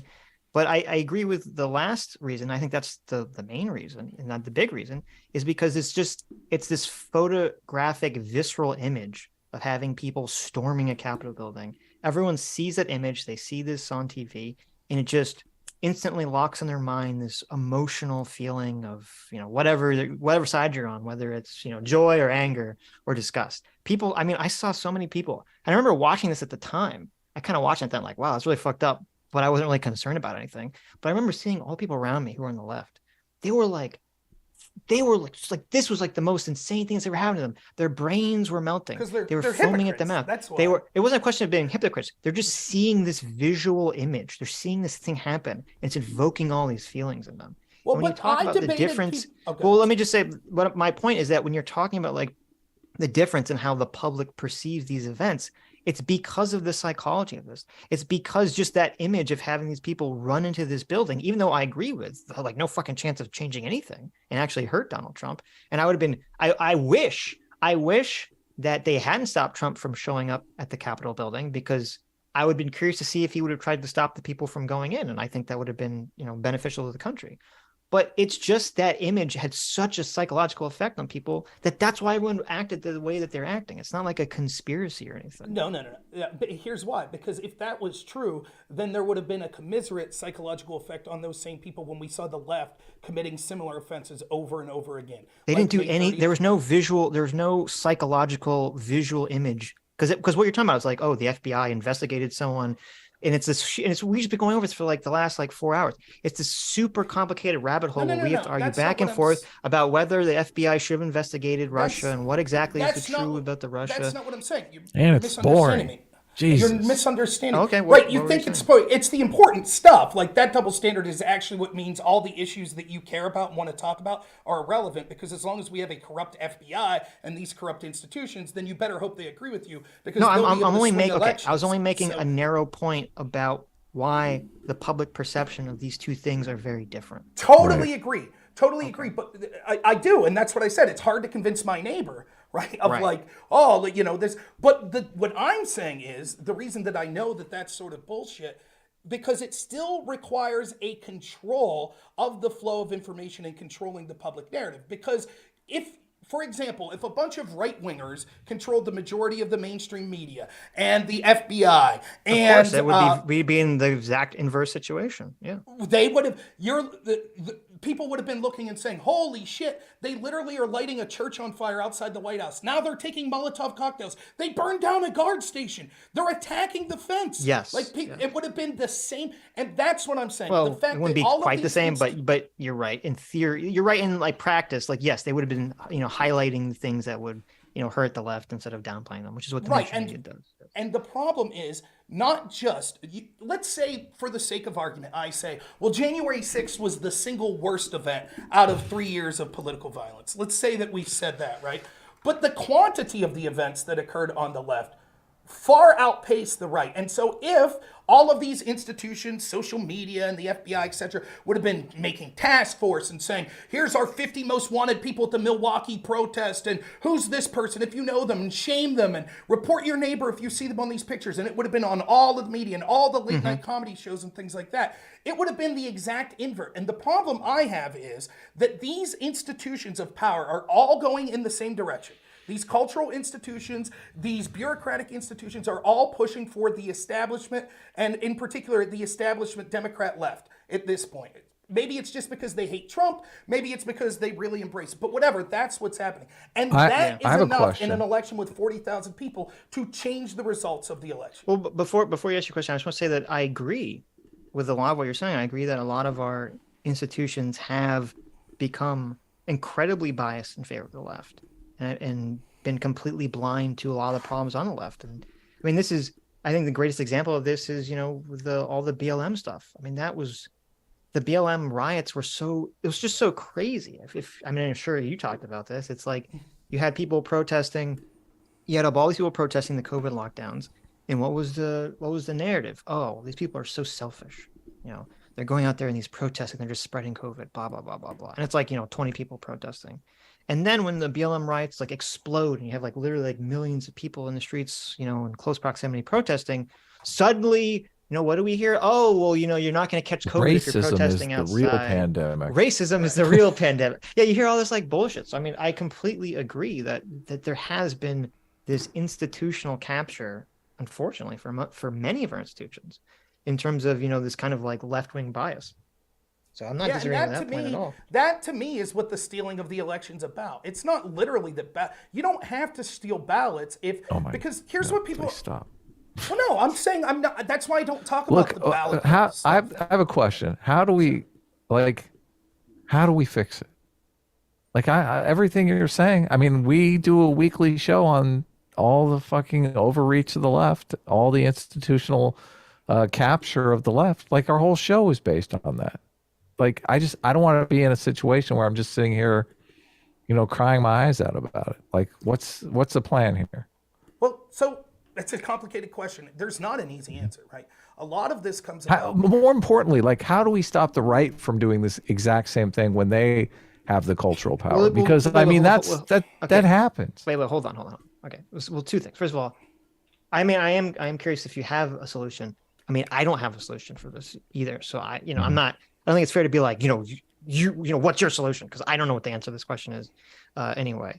And then secondly, it's a different question. It's an interesting question, but it's a different question in terms of, what do we do or what should the right do to prevent themselves from just falling into that same pit, essentially? Which I think they have to some degree. And I don't know, maybe you're not wrong. This whole backlash is from the right, the massive overreach of the right during the moral majority days. Well, it seems like that's just unfortunately what happens is that one side overreaches and the other side reacts, and then that side overreaches and the other side reacts, and we just go pendulum back and forth forever. But the difference is, I agree with, I love stand-up comedy. One of my heroes is Lenny Bruce. Like Lenny Bruce used to get arrested. I'm glad you didn't say George Carlin. But no. Lenny Bruce, and because what Lenny Bruce represents to me is someone who, regardless if you're Christian or not, he challenged the Catholic Church and he paid a heavy price through the legal system for merely telling jokes. And I think that's absurd. It's someone who values free speech and humor. I think when you tell people that you can't make fun of certain groups, that's very dangerous, especially when it's being enforced by law enforcement. So, and there's certainly examples we could see of censorious behavior from the right, anti-free speech with the comic book code that was necessary.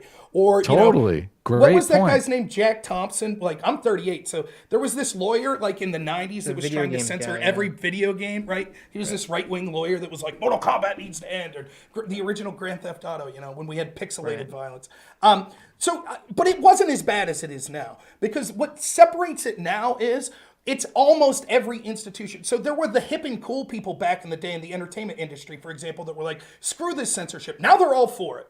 Right? It is the entertainment industry. It's the mainstream media. It's the tech companies. It's corporate America. It's the bureaucratic state. It's the majority of our politicians. They're all new God, same censorship.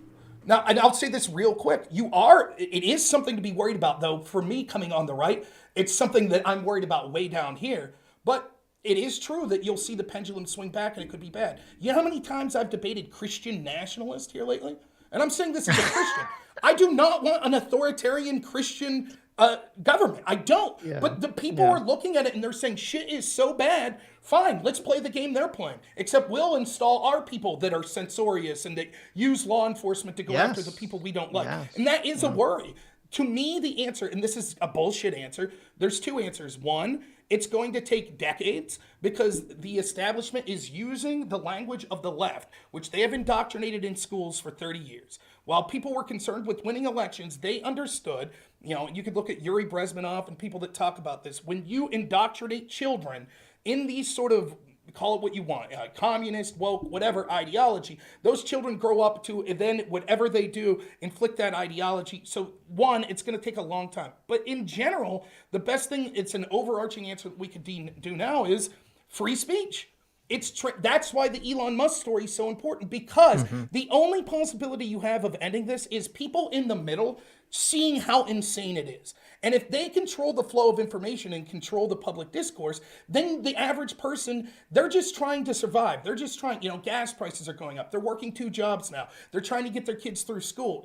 They don't have time like me and you to sit here and go, wow, what exactly is going on, with Hakeem Jeffries denies elections, but they don't know about all that shit. And so that's why the big fight is get free speech and get examples of corruption that all of us on the left and right can agree are being covered up. Things like Epstein and the clientele list, whether it's people on the right or the left. Things like Larry Nassar, the gymnast coach that was molesting children that the FBI covered up for. Things like releasing how Twitter and those executives were pushing sort of ridiculous political biases that were helping influence election. That's the first step. And that's why I think, you see the sort of pushback from the mainstream media and these other institutions to, it's not a big story, it's a nothing burger. Because when they're saying that, they're trying to gaslight you to ignore this story because they understand. Listen, let me make it as clear as possible. I had to listen to Democrats tell me that 12 Russian trolls posting $100,000 of ads on Pokemon Go and Facebook could have potentially swung an election. But the entirety of our social media working in tandem to push for one candidate over the other is not a big deal. That's gaslighting of the highest degree. And it's an admission by them that they understand that this helps them win elections. And I would contend. Of course they do. Right. But do you think that if this system wasn't as biased on social media, that Biden wins in 2020? But it's very possibly one of them. No, I don't know. So isn't that a stolen election? Well, how are you defining stolen? Well, right. Yeah, it's not in the exactly. same way. Because to me, and we can start talking about the Twitter files too, because I guess what I was about to say would be relevant, because I didn't look at the last. Yeah, sure. You can use the restroom. I'll read some super chats. Yeah, what are you doing? Dialogue always. For $5. The real dialogue always. The real dialogue always. Yeah.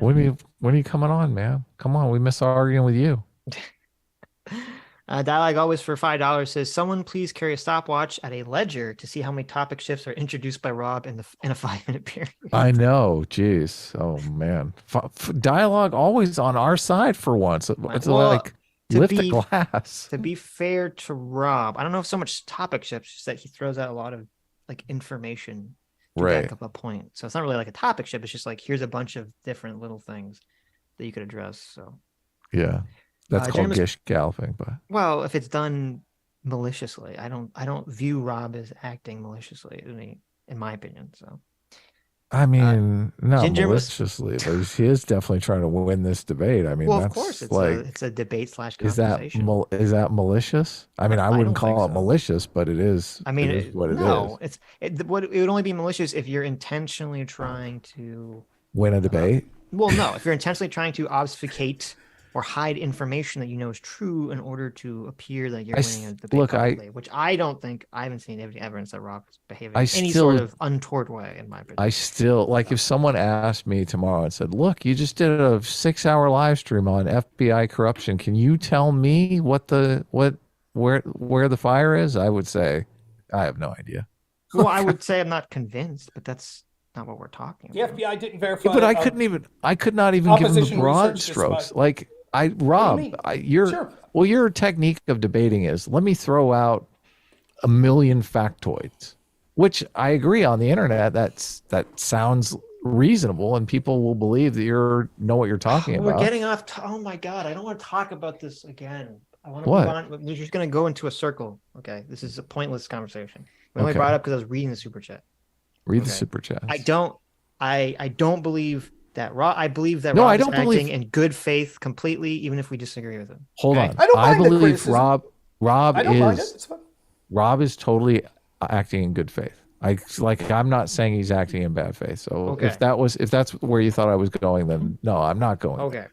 I'm just saying that as a point of communicating with people generally, facts are there and gone. It's I don't know the 17 different things that he threw out. That's the way people talk. Even if it's inefficient, that's just how people talk to each other. Okay, well, that I've noticed. you know They how say, here's people like 10 things that proves my point. you know how people listen. Well, I mean, I like to know what's going on, and I feel like even a lot of people in the chat were like, what's the point here? Okay, I understand. So- But anyway, moving on. Talking about the Twitter thing, because I've completely lost my train of thought. Okay, what I was gonna say is, did you finish the super chat though, or I did. Okay, Regarding, Twitter, and regarding whether, this is about the definition, because you said this is why you call the election stolen.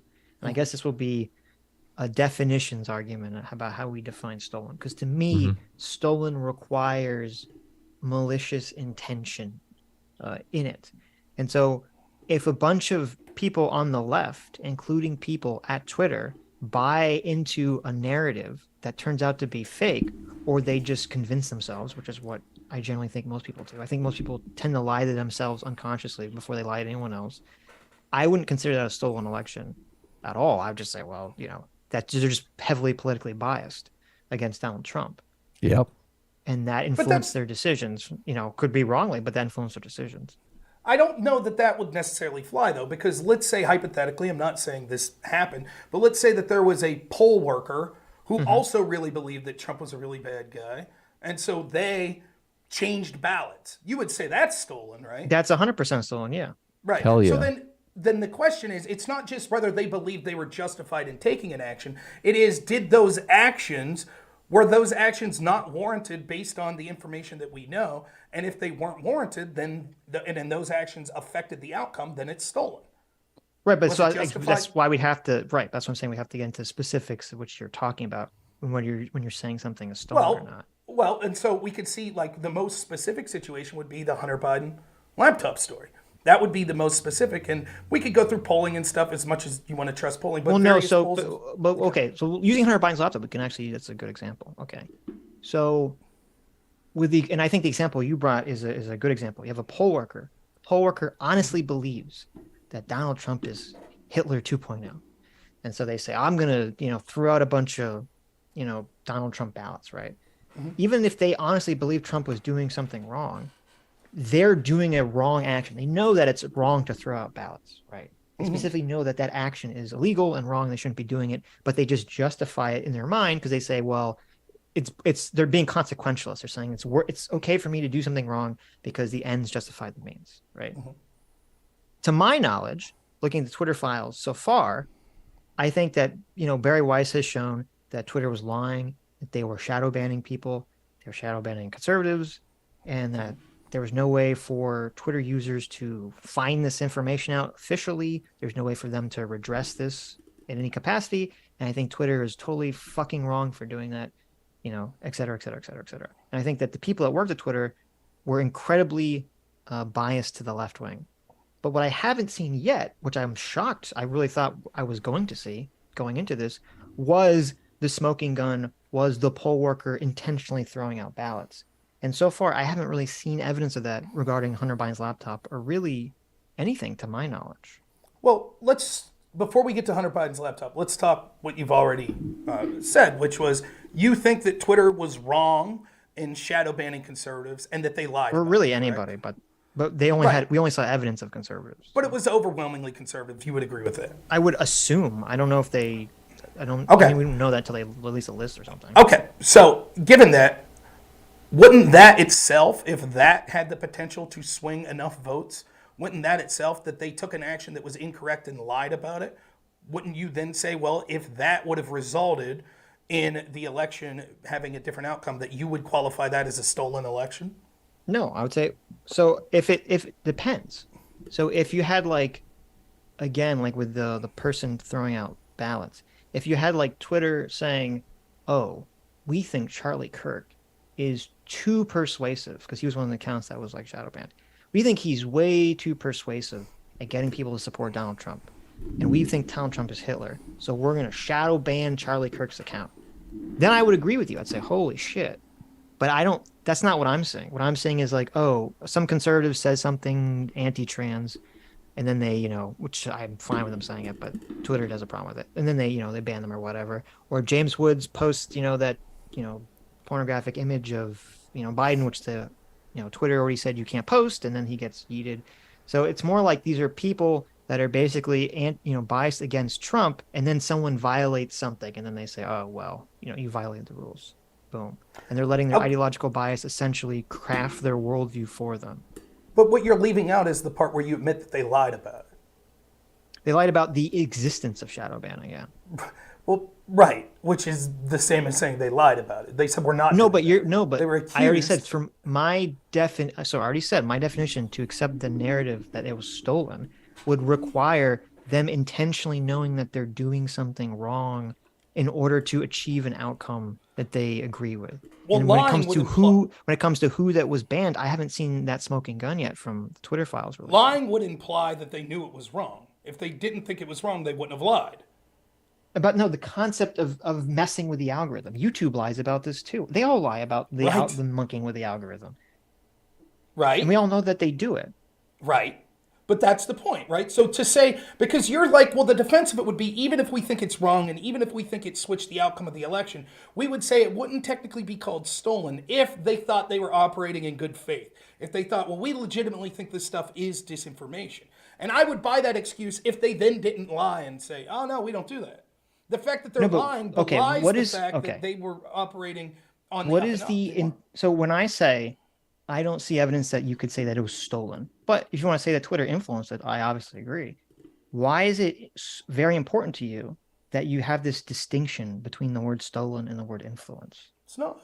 It's in fact, I was going to say Well, then why are we having the conversation? You brought it up. I said stolen. You said I wouldn't necessarily call it that. Okay. Okay. You don't have to use the I guess we can move on then. I don't know what the point. Yeah, that's fine. I would use the term stolen. I could get into why, but it's not important to me. The important thing is, was the outcome of the election different based on decisions that a bunch of institutions made that tended to benefit one side because of their biases? Yes, it is. And the left knows it. They know it because they've spent years complaining about things like Citizens United. And what's the sort of argument behind Citizens United? Well, if we have too much money in politics, it will influence, right? Well, money's just, what does money in politics do? Well, it gets your message out there. That's why we have fundraising. That's why we have ad buys. And so if you could have these major flows of information, centers where public discourse is occurring, if you could control that, in an election where 40,000 votes go the other way in 3 states, I mean, and it's not just me saying this. There's a professor by the name of Roger Epstein. He testified in front of the Senate that the manipulation of Google's algorithm alone could have swayed as many as 16 million votes in the 2020 election. And we're talking about elections decided by less than 100,000 votes nationally. So, I mean, but it's good. Do you, I don't know if you agree with this, but do you, do you agree that there's a difference between a bunch of institutions like Twitter, Google, YouTube, Facebook? Like, there's a difference between them getting in a room and saying, we don't want Donald Trump to be president because we're in favor of controlling America and he's going to expose us. So we're going to do everything we can to get him out of office. That's one action. And then a different action would be all these institutions, Twitter, Facebook, Google, YouTube, they're all basically run by people who have left-wing moral intuitions, who have, that's just where their politics aligns. And so when they look at and they see and they listen to what Donald Trump is saying, and they read the New York Times or they read something that, makes a claim about Donald Trump, and they say, oh my God, Donald Trump's so horrible. And that colors their view. Do you agree that these are two different things? Yes, but it doesn't matter to me. Right. Well, it matters in terms of how you fix the problem. That's exactly right. How we fix it, that's what changes. Right. But it's a combination of both. Right. Like, because we're not I don't think it is a combination of both. You don't think it's so? Did you I read think it's the entirely the latter. But did you read the Time magazine article that talked about a shadowy cabal of business? I did. That article is bafflingly stupid. And I was so shocked that I think it was Brett and Eric Weinstein, who I like. I couldn't believe that they held that up as some big smoking gun, because you read that article and it's like, oh, their big example was something like a generally right-wing, I don't know, what was the name of it? I don't know. It was like a generally right-wing pro-business lobbying group. Chamber of Commerce. Yeah, that's right. You're right. Chamber of Commerce. Thank you. It's like the Chamber of Commerce was like working with some left-wing group for something anti-Trump at one point. You're like, okay, that's the big smoking gun, that there's this massive conspiracy against Donald Trump between on Twitter, Facebook, and like the entire society. Was this one like example? I think that article is terrible. I think the article was outlining broad strokes because it was largely conditioning people to agree that this was a good thing, right? And so it wasn't going into the specifics of what they did. But then it's not evidence of anything. Then that's the problem. It's an admission. It's an admission by people that were involved. In this case, a member of the mainstream media, admitting that yes, this was occurring. There were these actual. Because I would have agreed with you in some sense. The majority of this stuff isn't people sitting in smoky rooms, drinking blood out of skulls, like coming, this is what we'll do. Like that's not how it goes. Right. It's people that think that they're, because they embrace what culturally is the dominant viewpoint, which is sort of leftism or wokeism or however you want to put it, they actually believe you're evil and therefore they're justified in doing messed up shit against you because you're a really bad person. And that doesn't get any more true than with Trump and his supporters. I agree with the first half. The second half, in terms of like, they think you're evil, so that justifies doing messed up shit to you. I think a lot of average people have that view. I think definitely a lot of bread tubers have that view. I haven't seen evidence yet that on Twitter, in the Twitter files, that was the view where they were saying, because we think Donald Trump is evil, it justifies us to do X. I haven't seen that yet. Well, I mean, again, you already admitted it's very unlikely that someone puts that pen to paper. They probably don't even have that conversation with themselves and their loved ones. They just sincerely believe it. And it's more prevalent than you think. And there's no reason it wouldn't be prevalent in these. Yeah, but that's the problem, is that to me, like when I interact with people and I try to get to the bottom of what's motivating them, it seems that from my own interactions, there's very few people who are making this kind of like unemotional, nefarious calculus. It's generally, no, they believe whatever they're arguing. They actually believe it's true. Well, but again, I'm not disagreeing. They may firmly believe that. Let me give you an example. There's a left-wing streamer named Vaush. You guys probably know of him, right? I am familiar, yes. Okay, so Vaush believes he's a terrible example, though, because he's admitted that he does. Right. Right. But he says that there's a genocide occurring against LGBT people. Right. So in one of his videos, he says, you remember there was an organization called Patriot Prayer in Portland? It was like conservatives. Right. And then they showed up with like flags and were open carrying. And then a guy got shot and killed by an Antifa member there. You sort of remember? Yeah, I remember. And that was something that's crazy because that was not covered very much by the mainstream media, which is obviously left-wing bias. Yes. Right. And so Vaush says in this one video, and I can dig it up if you want, but he says, when he's talking about this genocide, he keeps saying things like this. He's sort of dog whistling to it. He goes, well, wouldn't you have stopped Hitler before he started? Wouldn't you? And it's like, what he's saying there. Like, well, we need to use extreme violence against people we disagree with. And then he comes right out and he says it. He says, what I want is a world where people will be shooting out their windows at those Patriot Prayer fucks. That's what he says, right? Yeah. Now, having said that. I think we covered that video. Yeah. Right. Do you think that Vaush believes about this genocide of LGBT people? I do. Yes. I think he believes I do think he believes that, yeah. Right. So he has so it's not a matter of, like, when you say nefarious intent, they could justify it because they believe in their moral crusade. Okay, but I think there's a miscommunication, and I guess I'm not putting forward. So so with Vaush's examples, Vaush basically, since Vaush is a consequentialist, or he's a useful consequentialist when it suits him. Since he believes that the right is enacting the transgenocide and blah, blah, blah, blah, blah, he then says, okay, that justifies me to basically do whatever it takes to prevent that. And he's been pretty clear. I think he's been pretty explicit in actually saying that exact thing. Because they want to do X, I can do whatever I want. And I'm saying that with Twitter, I haven't seen evidence of that thought process yet in Twitter manifestly, where they say, because Donald Trump or because the right is so evil, we can do X. I haven't seen that yet. I bring Vaush up as an example purely to show that people could advocate for the most heinous, violent things, and they truly believe in their cause when they're doing it. But I don't think most people are as open as that. I don't think. Yeah, I don't think most people do that the way Vaush does, and I think when Vaush says that, and it's so, people go, oh my God. I think that's part of why it's so morally reprehensible when people react to it, because I don't think most people do act that way or even believe that. So I think people do mostly believe in following the system and laws and all these things exist for reasons, blah, blah, blah, blah, blah. So I think that you're increasingly seeing that that's not the case, even with people that you might know as average, which we can get into examples if you want. But I think in people in positions of power that it's more evident. Like there's a reason that the mainstream media is so biased because they believe that they're on the virtuous moral side and Trump was bad, and so they're doing it. There's a reason that the FBI does this sort of stuff, and we can see their bias. There's a reason that these corporate America and places at Twitter are doing this, and it's because of this bias. They believe they're right, but I don't think many of them, even if they had to sit down and think themselves, would say, I know the action I'm taking is wrong, but I'm taking it because I think that the people I'm taking it against are so immoral that it justifies it. They're going to rationalize it to themselves that like, no, this is okay. I'll give, and so I think that that's exactly what was going on. And right. Go ahead. Well, I'm not saying that they're justifying saying, no, it's okay. I'm saying that they think, no, this is the correct, like what I'm saying is true. This is correct. But you could see that's my only point about that. Even with Barry Weiss's last drop here, right, at Twitter, it's evident that many people at Twitter were like, this doesn't violate our incitement to violence policy. Trump's 2 tweets that got him kicked off. They knew it. And basically, I always mispronounce her name. Vijaya Gotti, is that how you pronounce it? I don't know how to say that guy's name. It's a lady. Oh, tisk, misgendered. I thought you were talking about the other guy.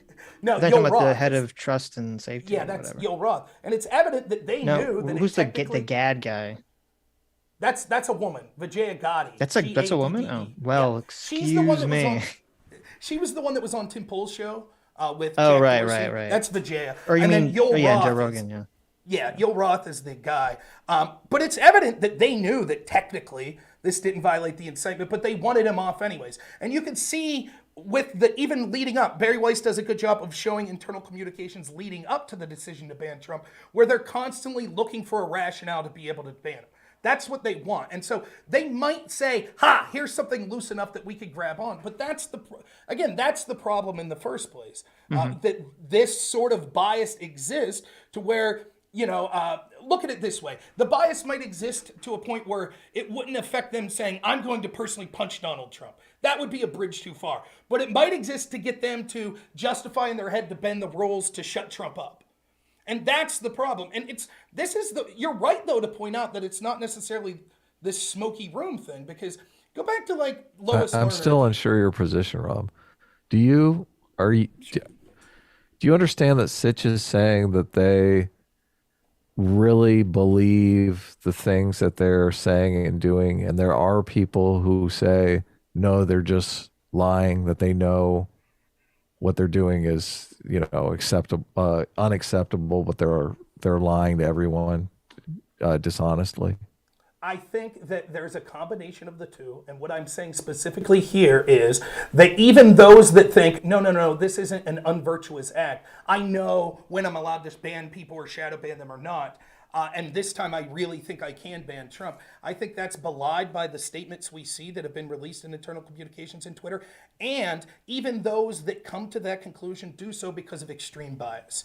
So it makes it irrelevant to me anyways. So can you answer the question though? Yeah, I just did. Okay, so well, not really.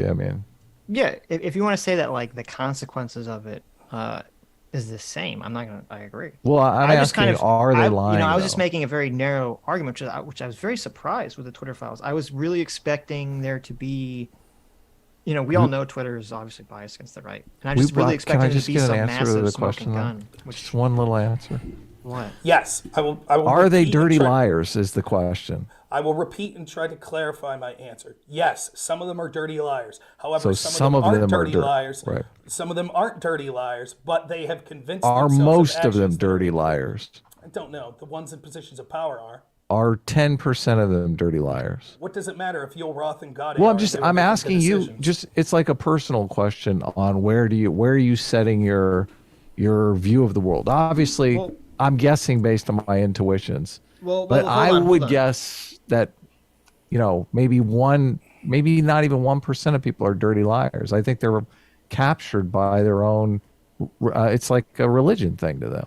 Right. So I feel like we've made our points clear on that topic. What I want to ask is, I want to be able to argue with people on the left that Twitter is a horrible cesspool of bias against people on the right.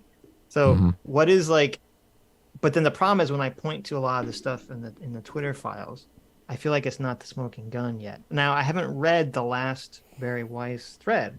So what is the thing that I should point to when I argue with these people and say like, oh, here it is. Here's Yoel Roth, admitting his bias. Like, here's the thing. Like, what should I point to? So there are many posts in the latest drop of Barry Weiss's file. I still didn't get an answer to my question, but that's okay. We'll just move on. It's not, doesn't matter, Adam. I want it as a question. I'm asking Rob, as a person, where does he set his moral intuitions? Are the Democrats 99% dirty fucking liars, or are they 1% dirty fucking liars? It's an honest question. My guess is that the majority of people that take immoral actions justify that those actions are immoral in their own eyes. So they would say that it's not a lie if so hold on a sec, because that's a different thing. Like, there's a position here where you can say, well, I know it's a lie, but since they're all dirty liars, I'm going to do it. Or you could say, they don't actually believe that they're lying. They believe that they're being truthful. Like, there are a lot of people that thought, of course Trump should be banned because obviously what he's doing is inciting a riot. Like, what he's doing is dangerous and it's right to ban him. So, I mean, do you understand the difference in those positions? That's why I'm asking. I do understand the positions. Okay. I guess I'll put it this way. I don't know I can't give you like 73.2%. I will say this. I would think more than not people would think I'm not lying when, it would have said Trump incited violence. I really believe it, so kick him. Mm-hmm. But they did so for bias reasons, which is total bullshit, and it's irrelevant to me. The utility of the question only makes sense in where do we go moving forward from how to deal with it. The utility of the question is just asking you about your perception of reality. That's why obviously no one can know the answer to this question. Like, maybe it's 50%. That would be an interesting take. I'm just asking you. So I mean, I guess I don't focus on these issues a lot because the outcome is the same. And right. I think that kind of articulating the problems with that outcome and how that's harming our country are more important than sort of philosophically thinking because it doesn't matter to me. It does matter in the level of trust in the environment, though. Like, we live in a high trust society. If in Russia, I would think, yeah, a lot of people lie and the attitude is everybody lies. Like, in corrupt societies, everybody lies and they know everyone else is lying. So. But again, it doesn't matter if I think someone's lying or if they believe their lie, is to say that the problem is still their huge bias. It doesn't matter. My interactions with that are going to be very similar.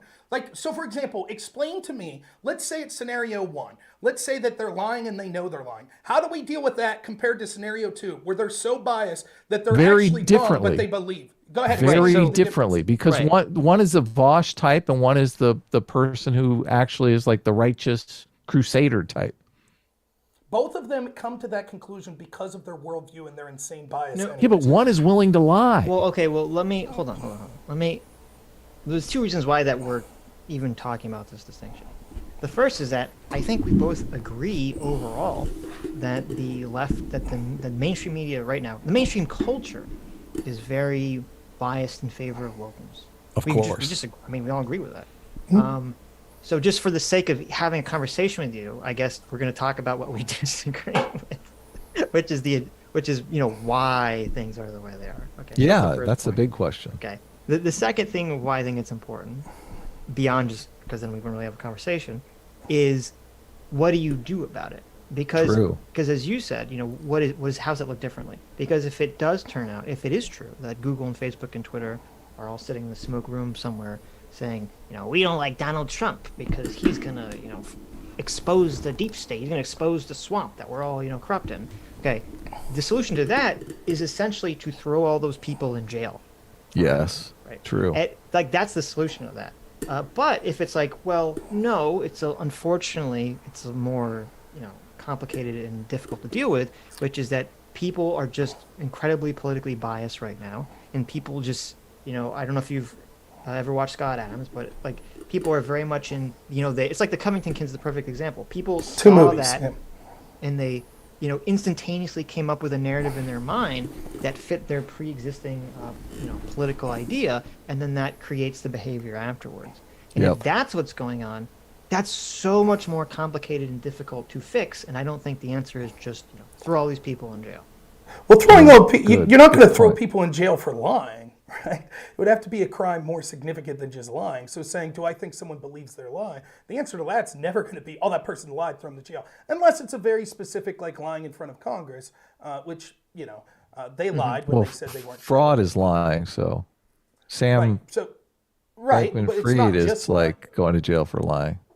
Well, no, be lying and lying colluding together for untoward reasons, blah, blah, blah. But they're right. So, but lying on its own, right? So it would be like, for example, a question specifically might be, do I think Kevin Kleinsmith, the FBI agent that changed materially evidence to say the opposite of the truth, do I think that he knew what he was doing was bad? Yeah, I think he knew. did. But that's different. He did an action that was illegal, so it doesn't really matter what the right. was. So, but that's what I'm saying, right? So the question of, well, if it's that people are lying but know they're lying, you can't just throw them in jail. They have to take an illegal action beyond the lie, right? My contention would be, in both of these situations, the person that's so biased they don't believe they're lying, or the person that's so biased they believe the lie is worth it. The root of the problem is the bias. You attack them. There are slightly different things, but the bulk of what you're doing is attack that level of bias that either allows them to misjudge and believe their own bullshit, or to say, well, I know that I'm lying, but I'm going to go ahead and do it because it's morally worth it anyways. You attack that both at the same level, and I argue that one of the best ways you do that is through taking back sort of the avenues of public discourse by allowing free speech, because we don't really have a free press anymore that kind of informs the average person of how bad this stuff is. And so when you live in this, I mean, imagine being a 22-year-old kid now that's in college. Like, almost all the entertainment options you've ever watched were probably a left-wing bias. Almost all the news you watch is going to be a left-wing bias. All of your classes are going to be left-wing bias. You watch, like, entertainment, athletes and stuff like that, late-night comedy, they're all going to have that left-wing bias. And so many of these people, I debate them all the time. They've never heard someone make a reasonable argument from the other side. And once they do hear enough people and realize, well, wait a minute, maybe this bias is ill-informed. Maybe there are good faith arguments on the other side. I think that it's not going to solve all of our problems overnight, but that's the crucial first step. So I guess that's why I never differentiated that much, because to me, it's like, if what Twitter did was immoral or illegal, if their motivation was, well, I knew I was lying but did it anyways, or I truly believed my own lie, that's irrelevant to me in how I would deal with it and the fact that it needs dealt with. Right. No, I mean, I agree with your solution. I think that's a way to solve the problem that I would be totally in favor of doing. But I guess the issue that I have, this is just kind of the problem of discussing these political ideas publicly anyway, is that everyone kind of swings for the fences, and then it's very rarely on either side politically that exact thing will materialize, and it basically weakens the argument. So with the Twitters, to me, is a perfect example. Like, the right has been saying for years that Twitter is biased against the right, which I think is, I think you have to be basically shutting your eyes, and putting your head in the sand to not see that that's the case. But the problem is, they also made a lot of claims, not everyone, but a lot of people made the very specific claim about that Twitter was, part of some nefarious deep state, blah, blah, blah, blah, blah, kind of really being more hyperbolic with the claim. And so what happens is then when the Twitter files come out and it shows you exactly what, a lot of us thought, Twitter is just ideologically biased against the right, but it doesn't show the sort of nefarious underpinning that a lot of other people were claiming. It creates this world where now the right looks at it and says, oh my God, this is the worst thing ever. And then the left looks at it and says, well, I don't see any of this nefarious evidence you're pointing to. So you're just making it up, and it's a nothing burger. And it's just kind of this hyperbolizing of information that allows these, dual news cycles to continue forward.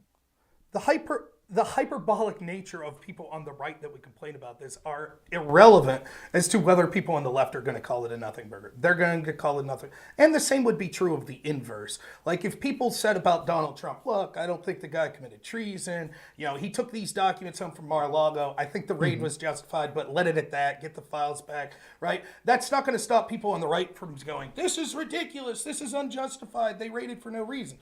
So I do agree that sometimes there's a problem with hyperbolic statements. statements, though I will admit sometimes I myself engage in said statements at times like that. So I don't disagree with that, but I do think in this particular case, I think that it is more to it than what we're letting on. The files themselves don't necessarily point to necessarily a smoking gun story, but when you talk about sort of a deep state effort, to me, I don't know exactly who you were listening to, but the thing that I was saying and people were saying was the FBI knew the Hunter Biden laptop was real, and they were reaching out to social media telling them to censor it. And even though the that's a huge we'll just talk about that. That's a massive claim, right? Right. The Twitter files haven't shown that to be true. No, but Miranda Or Devine not to be has true, from but that there's evidence that happened, right? Miranda Devine shows that Yoel Roth testified, I believe, at the trial of FBI agent Elvis Chan. Yoel Roth, in a deposition, which I've read that's been in the New York Post, has said that he was in weekly communications with both the FBI and CHIS, I think, which is the Homeland Security's sort of task force to weed out disinformation. And he said that the name Hunter Biden and disinformation, a Russian hacked or disinformation about him directly came from the FBI. Yeah, I've seen that. And I talked about that, that's what was really interesting because Matt, in his first drop, he said he found no evidence that anything with the Hunter Biden stuff was government directed, but that contradicts what Yoel Roth testified to. Exactly. Well, and actually, I don't know if it does directly. It doesn't contradict, no. Yeah, because if he's just saying that they were talking about it, we don't know what that means. Because if it's like, well, the FBI said, well, it could be Russian disinformation, we don't know, then that wouldn't necessarily contradict. But well, no, that's not why it wouldn't contradict, right? Because I think it would contradict Matt Taibbi, the spirit of his claim, which the spirit was, I didn't see that there was any direction from the FBI at all. And so, but the reason it's not a contradiction is what Taibbi's implying is that the person that was tasked with compiling these Twitter communications was a guy by the name of James Baker. And James Baker was former top counsel at the FBI. Right. So the second Twitter drop, Twitter files, was only like 8 posts. And basically Matt Taibbi's like, so would you believe the guy that was instrumental in pushing at the FBI the fake Alpha Bank story and all this Russia collusion shit? He's the actual guy who's now tasked. And basically Taibbi's insinuating he hid shit from us. But even if he didn't hide stuff, the reason it's not a contradiction, it is entirely possible that Yoel Roth was talking to these people at the FBI, but then not using his Twitter communications to tell other people that. That's entirely possible.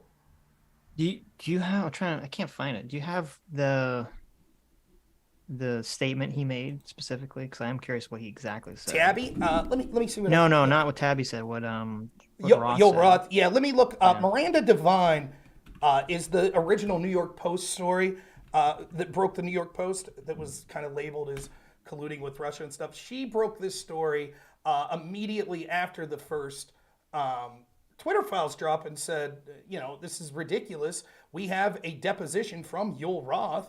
I remember seeing that tweet. Yeah. So I'm trying to find. You think search engines would? Well, I guess that's sort of the crust of it. Yeah, I know it's so talk about, but it's so difficult to find this stuff that you want to find. But you remember reading it and then you like DuckDuckGo. It doesn't help. Oh no, DuckDuckGo sucks. I use Brave, but the problem is, this all stems back from the adpocalypse, which essentially made it so that the algorithm so heavily biases mainstream media sources, and if the mainstream media sources are biased in a direction, then it becomes very difficult to find specific information. Yeah, but I'll try to find that for you. I really will. But that's sort of so that level of, and I know you don't put as much stock into it, right? But I think that Time Magazine article is giving the bare bones outline of what's going on. Yes, there is sort of what you're saying, which is just people ideologically all are kind of in this bubble and going in the same direction. So they don't really need to communicate in order to push everything in the same direction. But I also believe that there was intentional meetings from people that were pushing things that they knew. For example. Right, but but you made a very specific claim, which if that is true, that's like a huge fucking deal. Which is that if the FBI knew the laptop was real and they still tried to get Facebook or Twitter to suppress it, like those people should all be in jail. Like that's crazy. Well, they had. And I'm just saying I haven't seen evidence of that. Right. Well, they had the laptop since 2009. And first, okay, before we talk about whether or not they knew it was real, The FBI did know it was real. What are you talking about? Right. So then why would they be meeting with Facebook or Twitter saying there's going to be Russian disinformation about Hunter Biden coming out if they were aware of the fact that it was real? The FBI knew about the laptop like months in advance, Sitch. No, but Right, that's that's that's the problem is that from what Mark Zuckerberg said on Joe Rogan, and at least what Matt Taibbi said, now this seems to contradicted what Yoel Roth maybe testified to. They both said the same thing, that the FBI gave them a general warning in the summertime that close to the election, they expected there to be some kind of foreign leak information, disinformation campaign or something. You know, they both gave these kind of like vague statements. And then, you know, months later, the Hunter Biden laptop story comes out. It gets censored on Twitter and Facebook. I think it was censored like for 5 days on Facebook and they release it. And then Twitter was censored longer.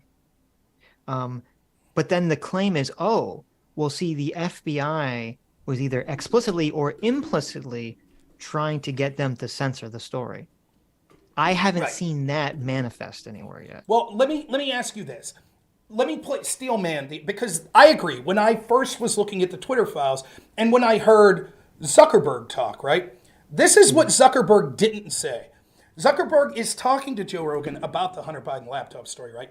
And he says, look, I was meeting, or our people, I don't think he says him personally, but our people were meeting with people at the Department of Homeland Security, FBI, whatever agency, and talking about possible election disinformation, such as in 2016.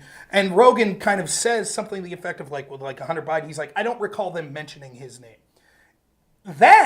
It's still troubling, but it's less troubling than if they specifically use the word Hunter Biden.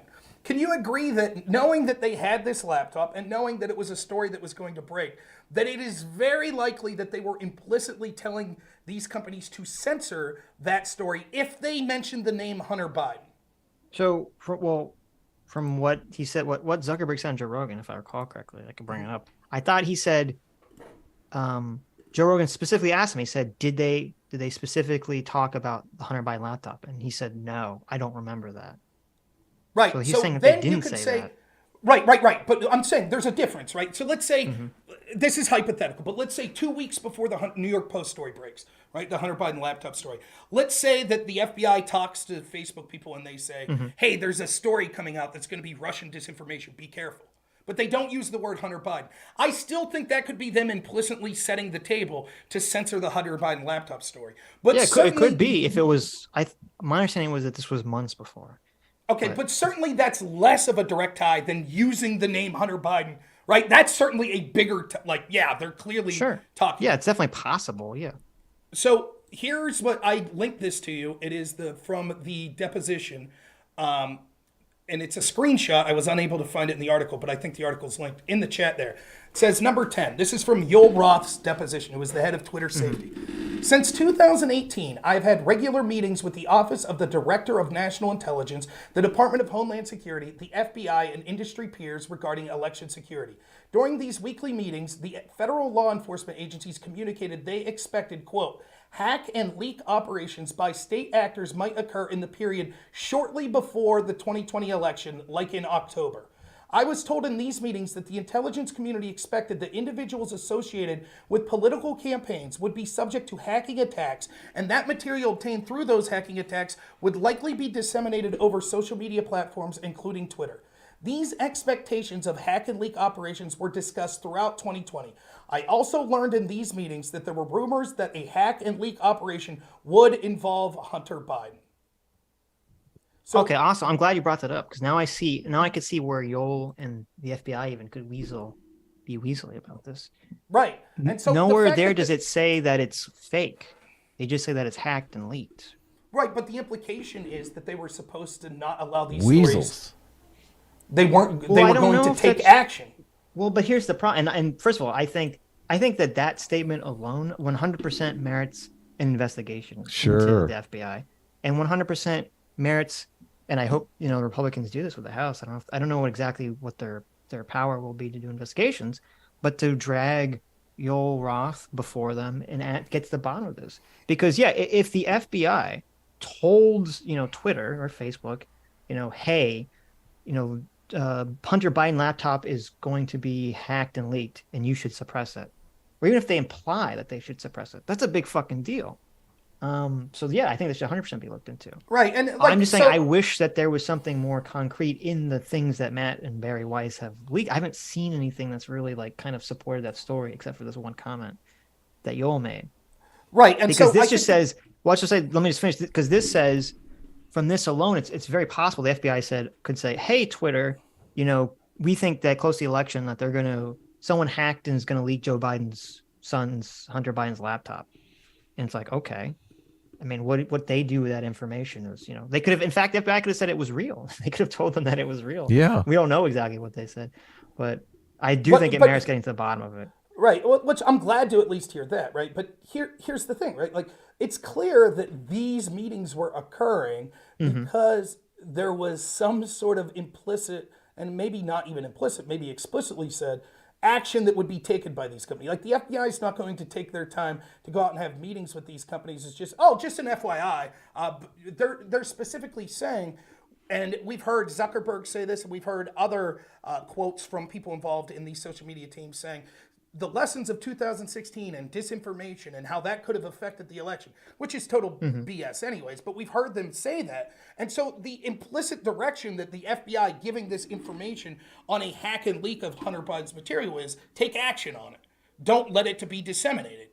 And Yoel Roth actually says, if you go to the link there, he actually says when discussing these meetings, if you go to page 18 on that FEC link, it's actually from his deposition. So it's number 6 on page 18. He says, quote, Twitter regularly enforces its policies, including the distribution of hacked material policies and private information policy. The Twitter service team assists with implementation of such enforcement actions. So Twitter is admitting, Yoel Roth's admitting, this was meetings designed to enforce action on materials that were hacked and leaked. And the FBI certainly knew that.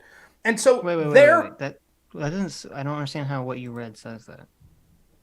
Well, there is a policy at Twitter to enforce action on accounts that are disseminating hacked and leaked material. Right, but that's always been their policy. Right, and so in other words, the FBI was well aware, if we convince you that a story is hacked and leaked material, you will take action on it.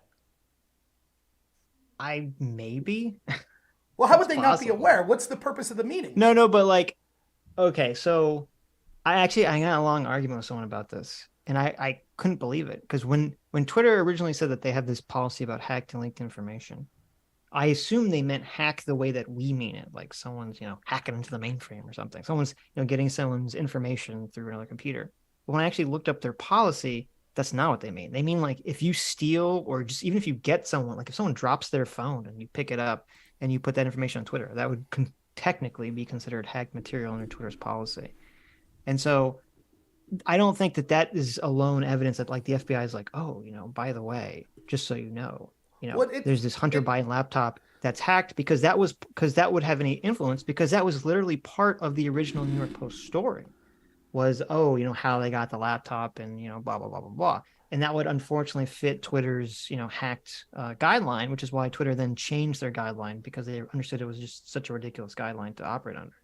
Well, no, but that's going to be belied by the fact that there were many, many stories that were material that people got in possession that they shouldn't have had, that Twitter absolutely allowed, and the FBI was never reaching out to communicate to people about, such as Donald Trump's tax returns. Wouldn't that, by the same definition, be hacked and leaked material? Yeah, it should be. Yeah. What about all of the private cons? If this story was like Don Jr.'s laptop, I don't think for a second Twitter would have enforced their tax policy. That's exactly right, and that's the point that I'm saying. And the FBI wouldn't have went out of their way to warn social media. Well, that's where my contention is. I completely buy that Twitter is horribly biased. I don't necessarily believe that I've seen evidence that the FBI is biased, because we don't know the context of these meetings. We don't understand why they're talking to Twitter, what they're talking to Twitter about. Okay, so do you have one example? He says, Yoel Roth says, since 2018, I've had regular meetings with the Office of the Director of National Intelligence, the Department of Homeland Security, the FBI, and industry peers regarding election security. Have you even heard it alleged that there was one time that the FBI, with all the litany of false stories we heard about Donald Trump, and with private phone calls that he was having with this person or that person and things like that, can you show me even one time that the FBI reached out? Of the litany of examples of that. We would never hear, that's the problem, we would never hear that. Well, then Yoel Roth would testify that it happened, correct? It might if he's put on the stand and he's forced to actually answer this, which I would like to get to the bottom of, because maybe we could find that answer out. Because right now we would never hear what you're suggesting. We would never actually hear because it's not within anyone's interest to report that. Well, that's because none of those stories were ever actioned upon by Twitter. So it's clear. So if we assume, so I guess we're just assuming Twitter was the bad actors, that it could entirely be possible that the FBI was reaching out and going, whoa, these tax returns that Rachel Maddow's putting out that people were tweeting links to, that's hacked material. FBI may have been doing that, but it was Twitter was like, well, we don't care. We're going to allow it.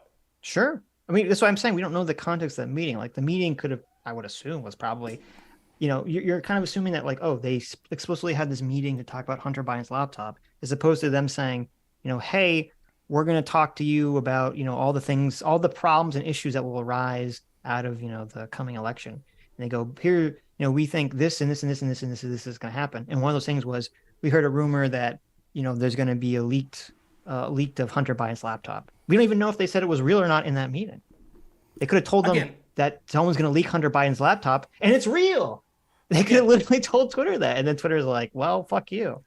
We can say, and it is true, because we are average people, that we will never have, not only average people, but people in general, we will never have objective, complete stories of almost any story that we ever covered. That's doubly sure, but true. that's why I'm saying I'd like to hear Yoel Roth brought before to actually, or someone who's in these fucking meetings, they should be brought forward to testify what the fuck what happens in these meetings, what is actually talked about in these meetings, as opposed to us kind of making these assumptions one way or the other about what's happening. Well, I agree, but it's human nature to make it's not assumptions. It's making what you can. I guess it's what you would consider a most likely scenario. But we do this with everything. I think through the preponderance of evidence, which I'm sorry, Adam's not getting exactly what I was saying. This is where you run in. No, this is where you run into the bias problem, though, because they'll say the same thing about Donald Trump on Twitter. Yeah, obviously we know he's a fucking Nazi and we know he's the next coming of Adolf Hitler. So, it's just a pattern that we see out there in the world and we don't really need the evidence. We just see this as it's an inference that a normal person would make. That's kind of my problem because like the same level of like smoke. So you say, okay, the FBI talked to someone on Twitter and there's something about the Hunter Biden laptop was brought up. Okay. And we look at that and we say, oh, there's smoke there. That's the same level of smoke as like a lot of stuff that happened with Trump and Russia. Oh, of course. Donald Trump Jr. met with that, lady in Trump Tower who said she had during Hillary Clinton. And people jump to all sorts of conclusions. And I'm like, whoa, calm down. Let's actually see what happened in the meeting before we jump to the conclusions. And then people left say, no, it's so obvious, Sitch. And then it turns out, well, no, actually nothing really happened. So that's all I'm saying. Just say I'm going to wait till we actually get to the bottom of it. The problem is, right, I disagree with you that it's the same level of smoke, but more importantly is we don't have a position to act upon it, right? When the FBI says there's smoke, therefore we'll investigate, right? That's a huge deal. Spying on Americans, including a presidential campaign and later president's team, that's a huge deal, deal. Right? Like, and so saying, well, the same thing. They said, there's smoke, Trump's colluding with Russia. And we said, there's smoke, the FBI was talking to Twitter about this. That's not materially the same thing because one of them had a real world action that violated people's rights and probably helped swing elections and probably helped stymie a presidential agenda. And the other is just random people saying, we think this sucks. Well, no, we do have redress though. We do. What is it? I mean, that's people vote for Republicans in the House or the Senate. They didn't win the Senate. And now they can do investigations on this very thing. Yeah, well, maybe it'd be great. Maybe they will, but would the votes be even different if these mechanisms of controlling the conversation weren't going in this direction? Well, sure, but they are. I mean, right. But that's what I'm saying. So it's materially different, and it's also different because when you look, I understand what you're saying. Like the consequences are different. I'm just talking about in terms of like how we and how people should be interpreting this information without jumping to conclusions. That's all I'm talking about. And in that respect, it is exactly the same. It doesn't really matter what how the conclusion responds to that. And this is what frustrates people jump to conclusions. That's the message. You got a Matt, the jump to conclusions, Matt. The jump to the exactly. But listen, maybe we have two competing worldviews on how we look at things, right? Mm-hmm. I think that when we see a pattern that shows itself over and over again, right, that it is worthwhile to consider what the most likely outcome is. So under my view, if someone would say, well, Trump's a Nazi, where's the evidence? What has Trump done to show that he's a Nazi? He moved the embassy. Well, he to did want to Jerusalem. suspend the Constitution, which that's what got us in trouble with the Nazis. Well, that's that you could be an authoritarian without being a Nazi. But let's say true. that he said Well, that. let me put on my left wing woke hat for a second. Okay, Donald Trump is a Nazi because he said that Mexico was sending us to drug dealers. He said there's fine people in Charlottesville. He said he said shithole countries, and then they rattle off, the list of a bunch of other racist shit that they think Donald Trump said. That's that's their response. And then you go through it and you say, well, wait a minute. He didn't say that the people in Charlottesville were fine people. He didn't say X, he didn't say Y. And you kind of go through all the things piece by piece. And what do? They say, well, they just don't agree with your I see a pattern, yeah. Yeah, they say, I see a normal pattern. person everyone would agree. A normal person would, you're just not a normal person. And they say, and I had this exact conversation. I've had exact conversation with my parents. They'll say like, oh, well, if it was just one thing that Trump said, if he just dog whistled once, maybe I'd have believed but you, it's Sitch. all But the he doesn't. things. Here's like the list, and I give you the list of 20 things. And I'm like, yeah, but those 20 things are all vague. None of them are proof. You can't just have a list of 20 vague things and say that together it means something. 20 vague things mean something, Sitch. You got to understand. 20 non-evidences add up to an evidence. It's not just vaguenesses, right? It's some of those things are materially untrue. Like, while it is true that Trump said there were good people on both sides in Charlottesville, he specifically condemned Nazis. And yet he tweeted out President Forever, and I thought he was joking, but now I'm wondering if he was joking. I think he was serious when he tweeted that out. I thought it was super funny at the time, but now I'm not so sure. Nonetheless, let me ask both of you, would you say that there's never any conclusion that you could come to, even if you see a pattern of behavior that it exhibited over and over again? No, of course you can come to that conclusion. Right. Yeah. So then let's look at the difference between this claim that Trump's a Nazi CRT is Marxist. That's the conclusion. So, let's look. Now, I know Adam said he doesn't know what the point I'm trying to prove with the FBI stuff, but let's talk about the things that we've already agreed to. One, there was significant problems with the Hillary Clinton investigation that basically was in the realm of helping her or her team. Well, in terms of they didn't go after her for whatever reason. Right. Yeah. They didn't go after her or our team for things like lying. You still haven't answered, though, if it's at an institutional level or if it's at an individual level, which is the point of contention. It's institutional by definition because it was the people in charge of the institutions that were enacting these decisions. Okay.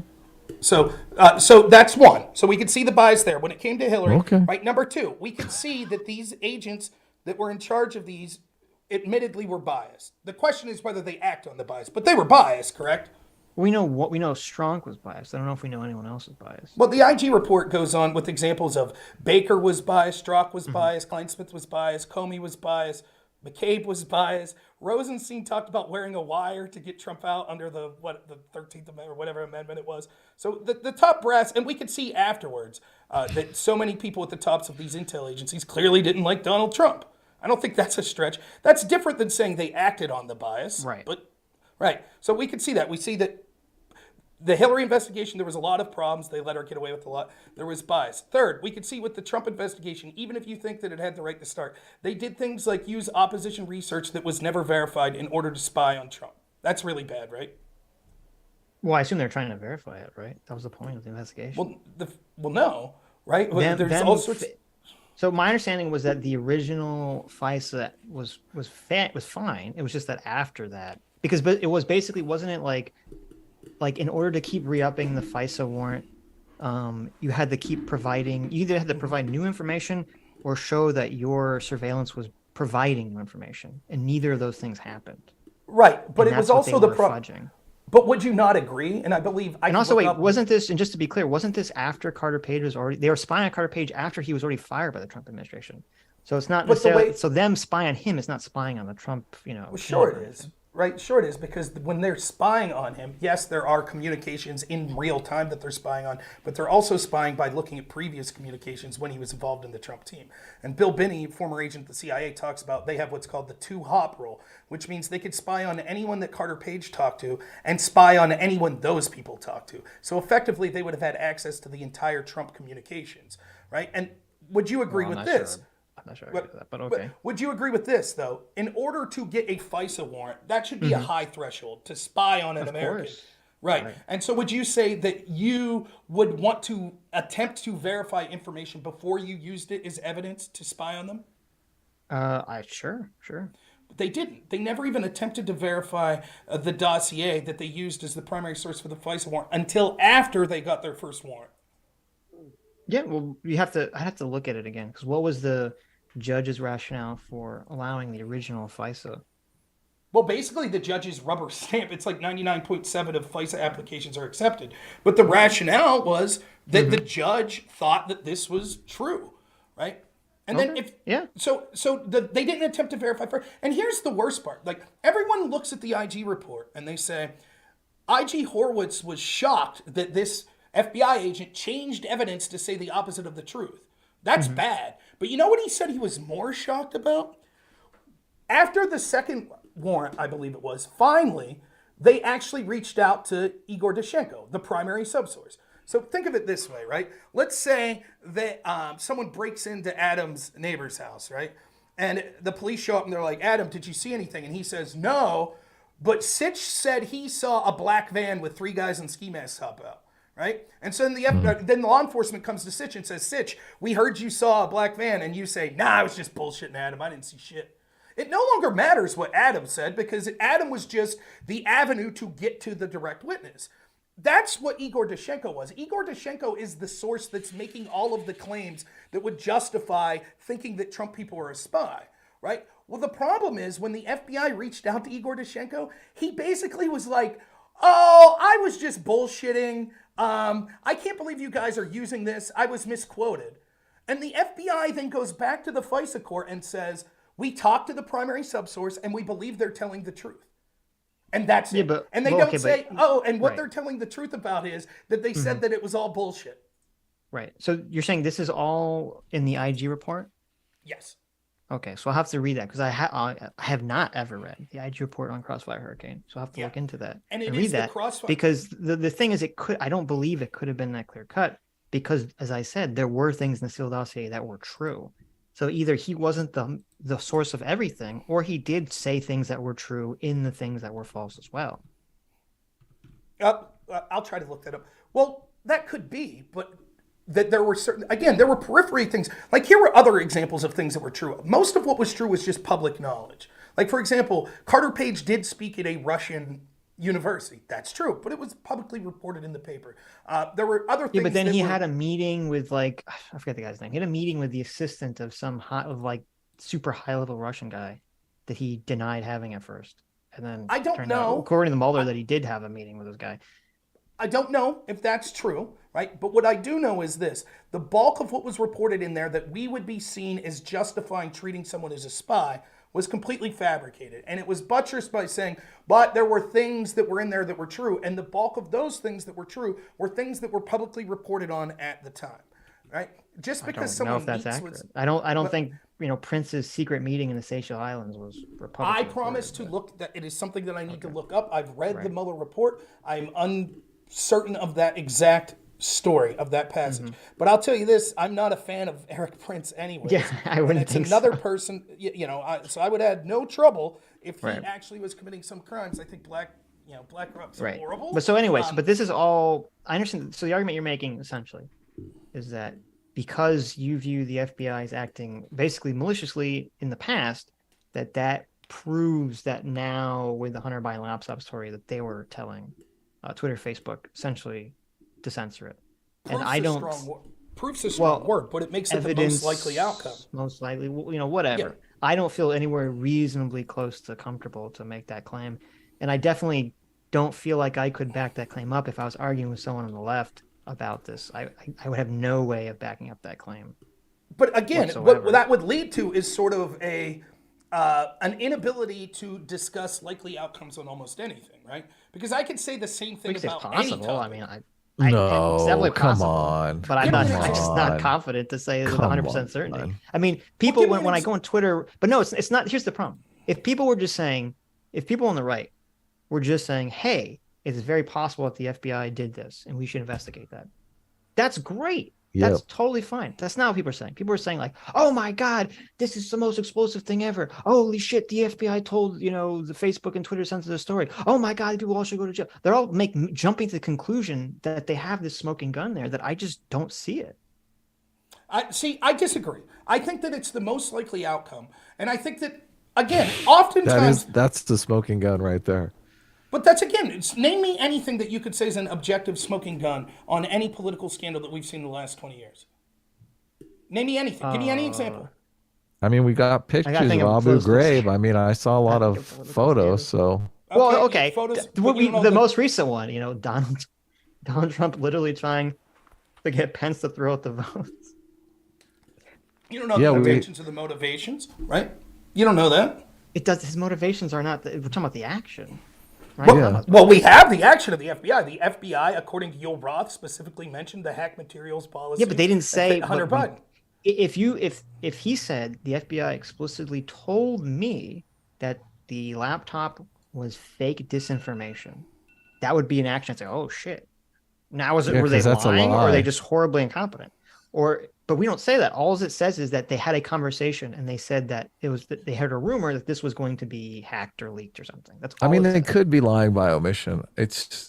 Obviously they're politically motivated because of bias, not because of institutional capture. Well, I mean, it is kind of institutional capture if the majority of people there are biased in one way, shape, or form, but right. So he words a statement totally like legalese, so he knows how it's going to be interpreted, but he's not really saying, suppress it. Right. That's the move to make politically.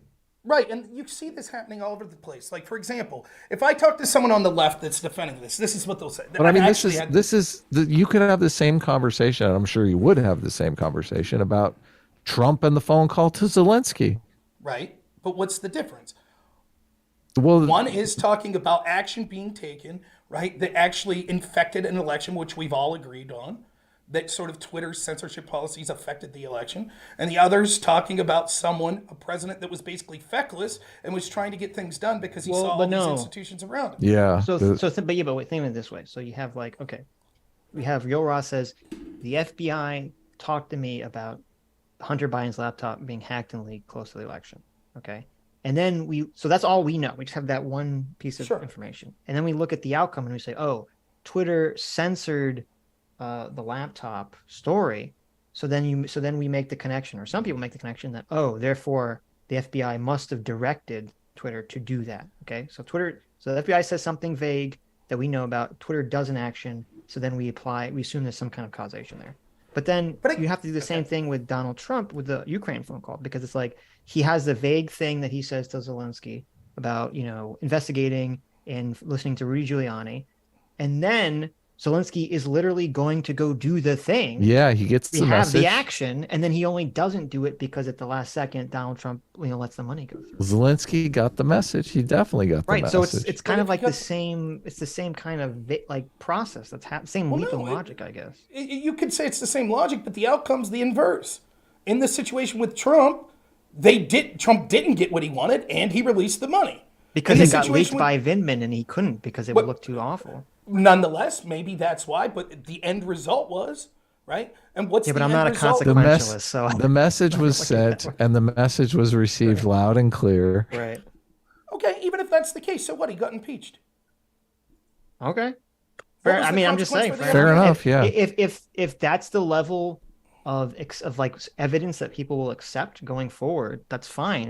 I just wish they were consistent about it. But to me, that's the point. You're right. The reason that I don't find that level of evidence enough is because I believe that, myself included, it's too easy for me and other people to kind of fall into our political biases. So that's why I'm really strict about, I want to see the smoking gun. I want to see the specific thing, that shows this, because I know that I'm just as, easily to fall prey to, my emotions and my politics as anyone else.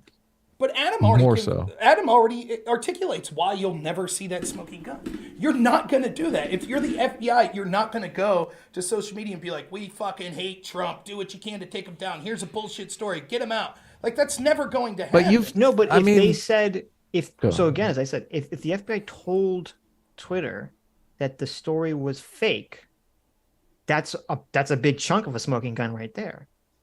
And if Twitter says, if Twitter said, and this is this is why I'm kind of shocked. This is what I thought I was going to see in the Twitter files.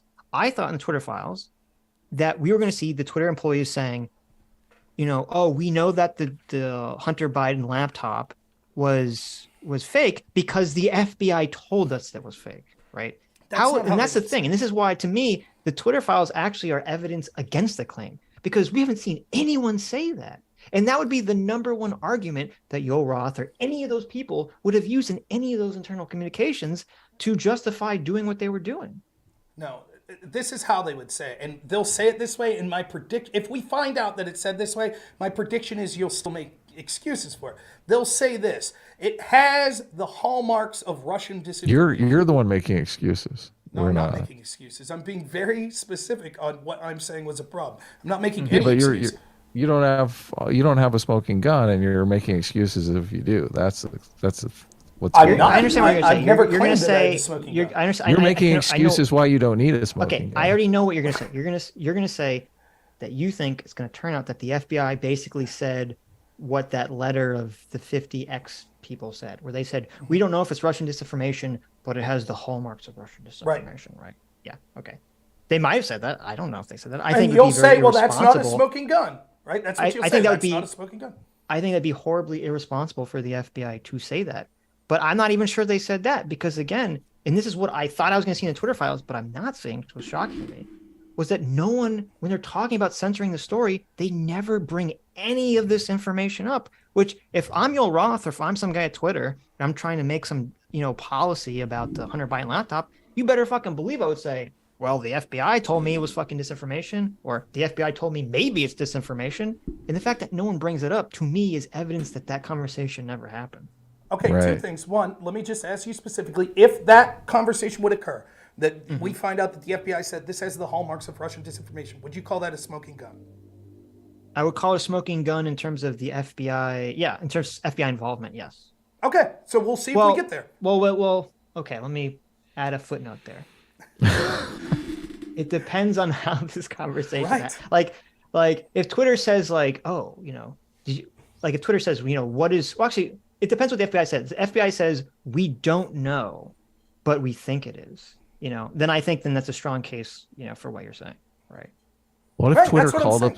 Okay, then yeah, okay, I'll agree with that. Sure. What if Twitter called up the FBI and said, listen, we have this Hunter laptop story and we really want Trump to lose the election. You got any excuses for us? Can we got any reasons why we can ban this shit? Because that's just as likely to have happened. Right? I'll grant you what you said. If the FBI just said they don't know, then I'll say no, that doesn't mean anything. But if the FBI says they don't know, but it's the hallmarks of Russian disinformation, then I'll agree with you. Yeah, that's a smoking gun of either horrible incompetence on the FBI or malicious, Okay, so we'll see. Now, to your second point of, if you're Yoel Roth and the FBI had said something like that, or said, hey, this is disinformation, that you would be putting that out to your team. I don't know that that's the case. Maybe there was an understanding that they weren't supposed to directly be telling regular people at Twitter, the rest of the people, what these conversations with the FBI are. And it seems to be backed up by the fact that some of the Barry Weiss drops show that when Yoel Roth is communicating with the one person he's like, look, make up excuses for who I was meeting with today. And they're like, oh, big deal. And he's like, yeah, don't say anything. Right. So it seems clear that he might be reticent. The FBI might, even with this hacked and leaked, they understood what the implication was. If they said that this was possible hacked and leaked material, that it was likely that material would be prevented from being shared. And it's certain. Go ahead. You've probably read the Twitter files more closely than I have. So I agree with you that, it's very possible that Yoel Roth, unless he was talking to the other big people in charge, he might not say directly, the FBI told me this. I think he would say that to that lady, the other, because she's the other bigwig. So I don't think they would be hiding that information from each other.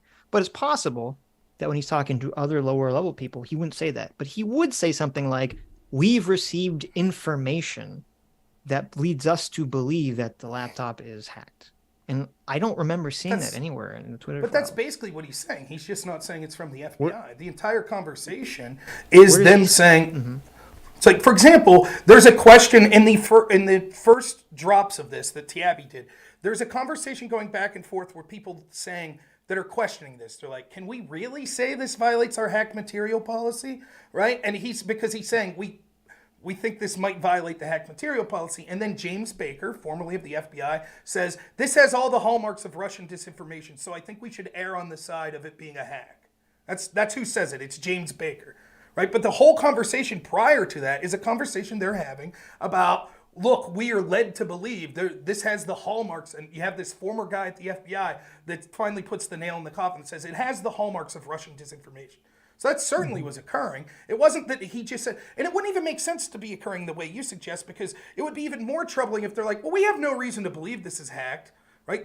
He's gonna say we think it's hacked for some reason, right? And it helped that you had 47 former high-ranking intelligence people, former heads of CIA, NSA, that were also gaslighting the public, again, working in tandem to censor this story and they knew it was bullshit. They absolutely knew, because many of them probably had connections that they still had at the FBI. They knew the laptop was real, and I knew it, and both of you knew it. If you think about it, it was easy to prove it was real.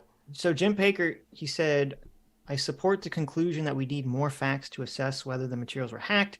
At this stage, however, it is reasonable for us to assume that they may have been, and that caution is warranted. There are some facts that indicate the materials may have been hacked, while there are others indicating that the computer was either abandoned and or the owner consented to allow the repair shop to access it for at least some purpose. We simply need more information." So I don't think your characterization is wasn't. No, it's even worse. That character. How is it worse? Because that's him. That's literally him laying out exactly what happened. He said, "Well, there's two sides of this, and we don't know which side is true."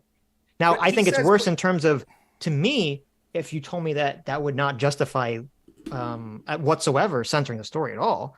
But that doesn't, to me, show that they had any information from the FBI talking about the laptop being hacked. I'm not saying that they said that with James Baker. What I'm saying that's my only point about talking about this. Is that aspect of the story? Right, but you said had they received that information, they would have mentioned it. Do you think Yoel Roth's lying in his deposition where he says Hunter Biden's name came up? No, but I don't know what the context is. If all they said was, we believe that someone will leak, Hunter Biden's laptop in the future, that's all they said. Well, then that doesn't say that it was hacked. That doesn't mean that it was Russian disinformation. Doesn't mean it was illegal. That's just all it means is that they knew it was going to happen. But listen, if your argument is correct, that had the FBI directed Yoel Roth in any direction, that he clearly would have put that out there. Don't you think he would have at least said that? Look, the FBI, when we were talking about potential hacks and leaks, did mention Hunter Biden's name. Why didn't he put that in the communications? I don't know the answer to that question. Right, which seems to believe that sort of the defense or the possibility that you're suggesting that, well, had the FBI said something to Yoel Roth, he certainly at this crucial time would have communicated. Well, no, because if the FBI, all Yoel Roth says, and it's very annoying when you read these legal documents because everyone parses their words so carefully because they don't want to get in trouble. If all Yoel Roth said was that in a meeting about hacked and leaked information, the FBI mentioned something about Hunter Biden's laptop, okay? If that's all they said, so say hypothetically, all they said was, we believe close to the election that Hunter Biden's laptop will be leaked. That's all they said, and there's no follow-up to that, okay? In a conversation where Yoel Roth is trying to determine whether this violates the policy or not, what the FBI told them has no relevancy whatsoever. He can't use any of that information. All they told him was that it was going to happen. They didn't say their policy is based around how the information is leaked, which is what Jim Baker is talking about. No. Because he would still say that. Like, you have to understand the conversation that Yoel Roth's having internally with people at Twitter. This isn't a legal document, right? And if it's you, like, for example, say it's you, Sitch, right? And you're in Yoel Roth's position. And this is the words that Yoel Roth in his deposition said. I learned in these meetings that there were rumors that a hack and leak operation would involve Hunter Biden. Right? So they're talking about hacked and leaked material, and there was rumors that one of these operations would involve Hunter Biden. So if you're him and this situation comes up and you're really struggling, like, well, what do we do with this? And you have people on your team, which we could see through the internal communications, that are like, we don't think this violates our hacked material policy, right? And you're right that had you received any information from the FBI, you certainly would have imparted that to your team. There is no reason that Yoel Roth wouldn't say, listen, this isn't a smoking gun proof or anything, but the FBI did tell me that there would be a potential hack and leak operation involving Hunter Biden. Here's something involving Hunter Biden that could be a hack or a leak, so maybe that influences my decision. The fact that he never says that when he says in his deposition that it proves to me that I don't buy the argument that had the FBI said more, he would have released it to his team. I don't buy that because he didn't release the information he had. But to me, that proves the opposite because we don't know, again, as I said, I feel like I just repeat ourselves. We don't know what they said to him. And if all they said to him was, we believe that it's going to be leaked. That's all they say. Then him telling that, well, the FBI told me it's going to be leaked, that doesn't really help them make a determination about the policy, which was the entire internal discussion they were having. And as Jim Baker says, according to Twitter's guidelines, which I'm not even sure it really, well, I guess it would. They're saying that if it's considered hacked, like someone either steals the laptop or somebody, sends Hunter Biden a phishing link and they able to upload the files, they consider that hacking. But if Hunter Biden just leaves his fucking laptop at a computer repair shop and he signs some waiver that allows them to do whatever they want with it, then that wouldn't be considered hacked. And so that's the conversation that they're having. And unless the FBI made some determination, say, well, we think it was hacked. If all they said was we think is leaked, then Yoel Roth wouldn't bring it up because it's irrelevant to the conversation. But again, when we were talking about this previously, right, and we said what Yoel Roth had said in his deposition, he uses the term hack and leak operation. And you said, well, given that Twitter's hack and leak policy could involve things such as someone leaving their cell phone somewhere. That's what you said, right? Yeah, I believe under their policies. Yeah, if you steal someone's thing, they consider that hacking, which I think is ridiculous. Jim Baker seems to be saying the exact opposite of that. Jim Baker seems to be saying, oh, if it was just left somewhere, we're not talking about that. So that would seem to imply to me. Well, no, okay, wait a minute. There's a difference between, like, if you're walking and your phone falls out of your pocket and then someone picks it up, that's not the same as abandoned in the legal term that he's talking about. They mean abandoned like he gave his laptop to someone and then never came back to get it. That's a very different situation. Well, I want to read what again did Baker say? What was his exact? He said at the bottom part there. He said, I support the conclusion that we need more facts to assess whether the materials were hacked. At this stage, however, it's reasonable for us to assume that they may have been, and that caution is warranted. There are some facts that indicate that the materials may have been hacked, while there are others indicating that the computer was either abandoned and or the owner consented to allow the repair shop to access it for at least some purposes. We simply need more information. Right. So notice he doesn't he uses the word hacked over and over there. Right. Is what he's talking about, right? Well, I'm assuming he's as a lawyer for Twitter, he's referring to however they define hacked under their, terms and services. It is clear that the implication is that they're saying that had the laptop just been left at a store, that would be okay. And the alternative to that would be, they're not talking about hacked like it fell out of his pocket and someone picked it up. Right. Someone's hacking the mainframe, Yeah, of course. Right. Sure. That's what they're talking about. And so again, it seems to me that that's what, nonetheless, we're sort of belaboring the point here. The point is, right, that I think that it is, another way to look at this would be this, that we don't see any examples of material that we knew was in that same sense of ill-gotten material that was broadcast through Twitter. And granted, let's leave the FBI out of it because hypothetically the FBI could have said, hey, Trump's tax returns, that's hacked or leaked material. But we could see that Twitter chose to never enact upon the litany of those things. And that's what the problem that I'm talking about is not just a problem of the FBI. I've outlined a case of examples that I've seen of former heads of the FBI that were bullshitting people. The FBI was sitting on this laptop and still are when they knew that it was real and they weren't saying anything publicly. And then the other instances of bias that I've showed at the FBI. But again, that's just one portion of it. We could see that the bias at social media and how they affected things, the bias at the mainstream media, the bias of other institutions. When you add all these things up, it is incredibly troubling.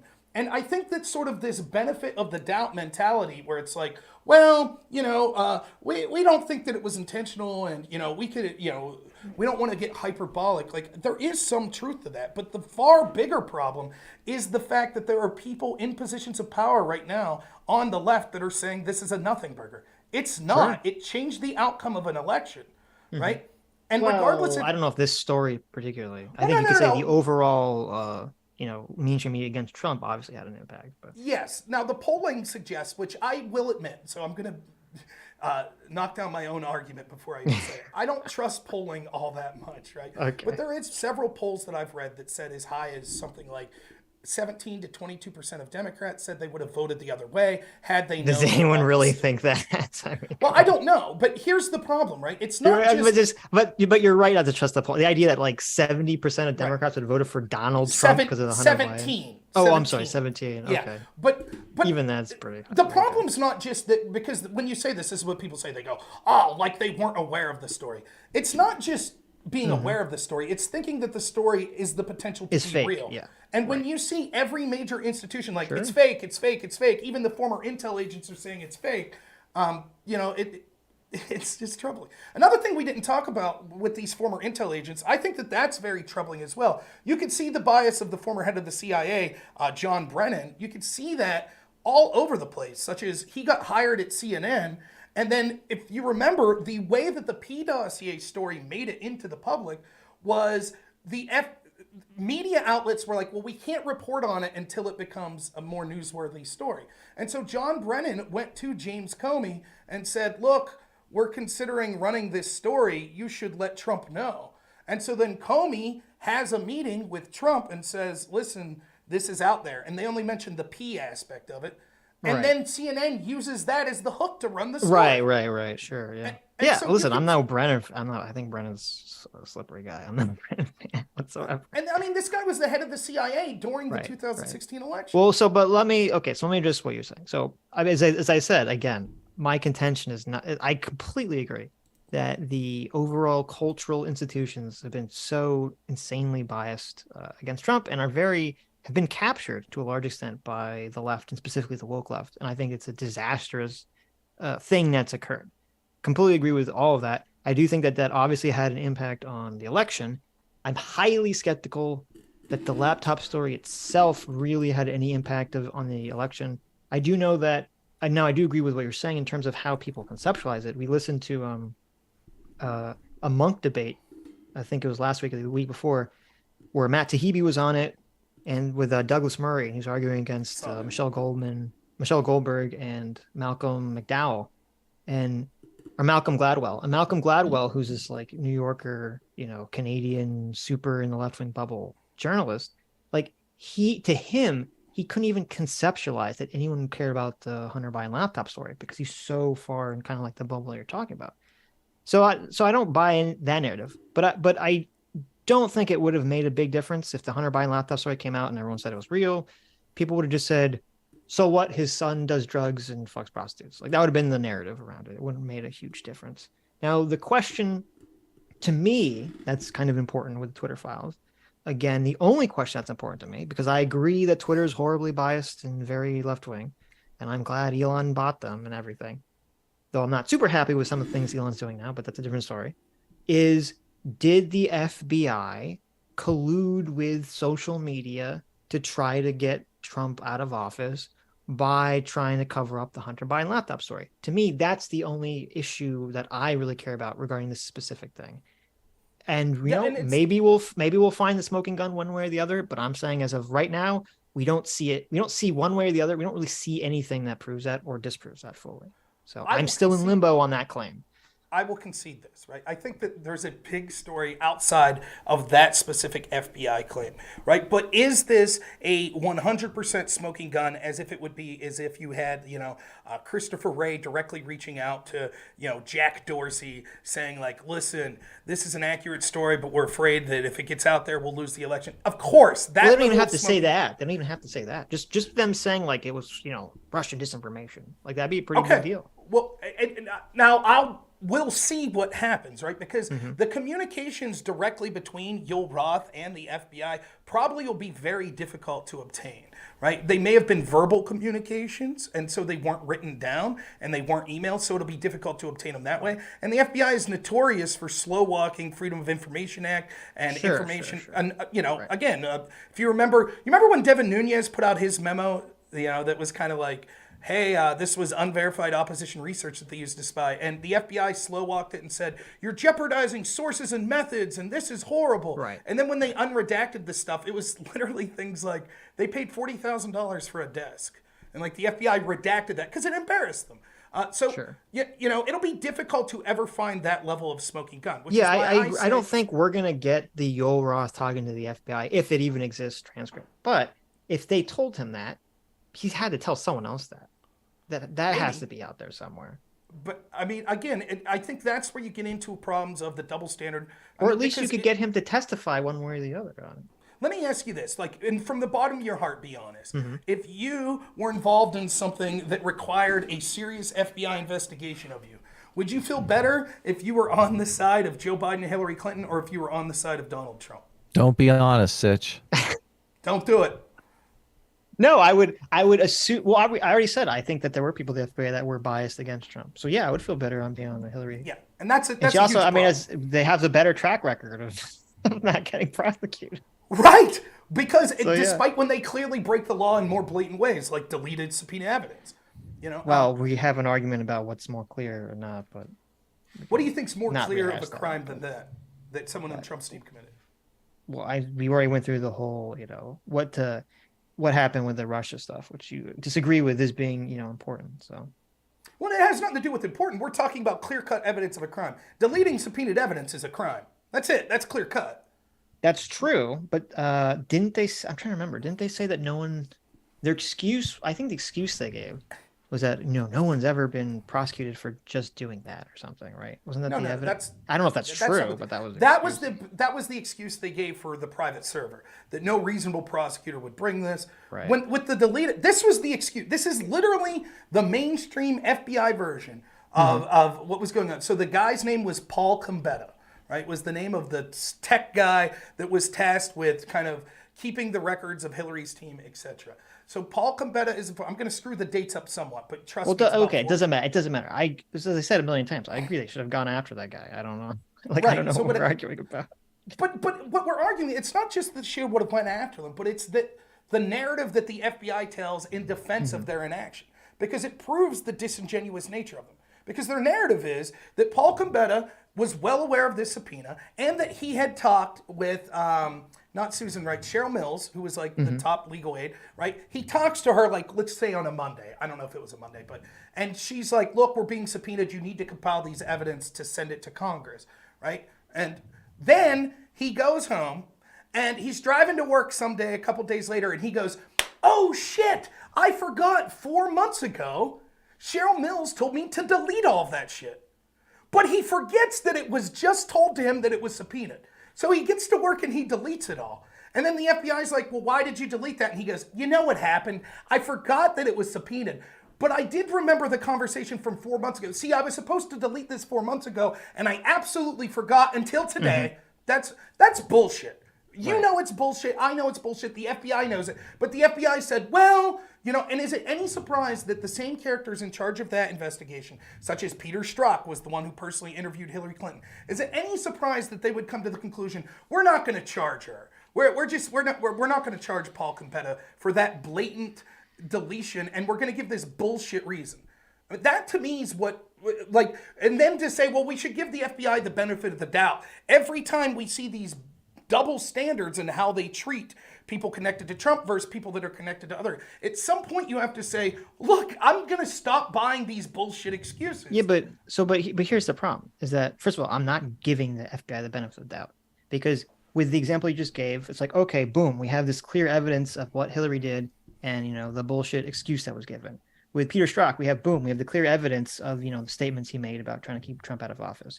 With Carter Page, the FISA, we had the evidence that they, fudged the FISA. We have all this evidence. This is not a question of taking people, of making assumptions. We have the evidence that shows what they're doing. And all I'm saying is, I think if people want to make claims about the FBI's involvement in the Hunter Biden story, they should wait for there to be evidence instead of jumping to conclusions based on saying like, well, in the past, they did things I didn't like. So therefore, that means that right now they must be doing something I don't like. Hell yeah. I think that's a very bad way of trying to discern information going forward. But that's not exactly what's going on, because it's not as if people were making this up out of going on. But... Well, no, it's not as if people were making it out of whole cloth. Right? Here's why. Because we have testimony. We have Zuckerberg that says I was in communication when directly referencing the Hunter Biden laptop. Zucker saying, "Yeah, we were talking to the FBI regularly about these sorts of decisions." He said he didn't remember if it was about the Hunter Biden's laptop. So right, but he's saying the FBI is communicating with social media about what to censor. Right? Then you have Roth's testimony. That wait. We know that the FBI is communicating with Facebook and social media about things that they think are either going to be leaked or possibly disinformation, not what to censor. Right. And that's another problem but that's another problem that came out of this is that, this is what I would like to see from the Twitter files. Someone gave a number. I don't know if it was true or not. Someone claimed it was 50%, but I don't know if they just made that number up. Is how often when the CIA, when the FBI told Twitter something, they said, "Oh, we think this is fake. Or we think this is leaked information. This is hacked, or whatever." Or even when the FBI, or even the Trump campaign, which is weird because Matt Taibbi said that the Trump campaign asked for things to be removed, and we haven't seen what any of those were yet, or whether any of those were removed yet, which is a little bizarre and suspicious.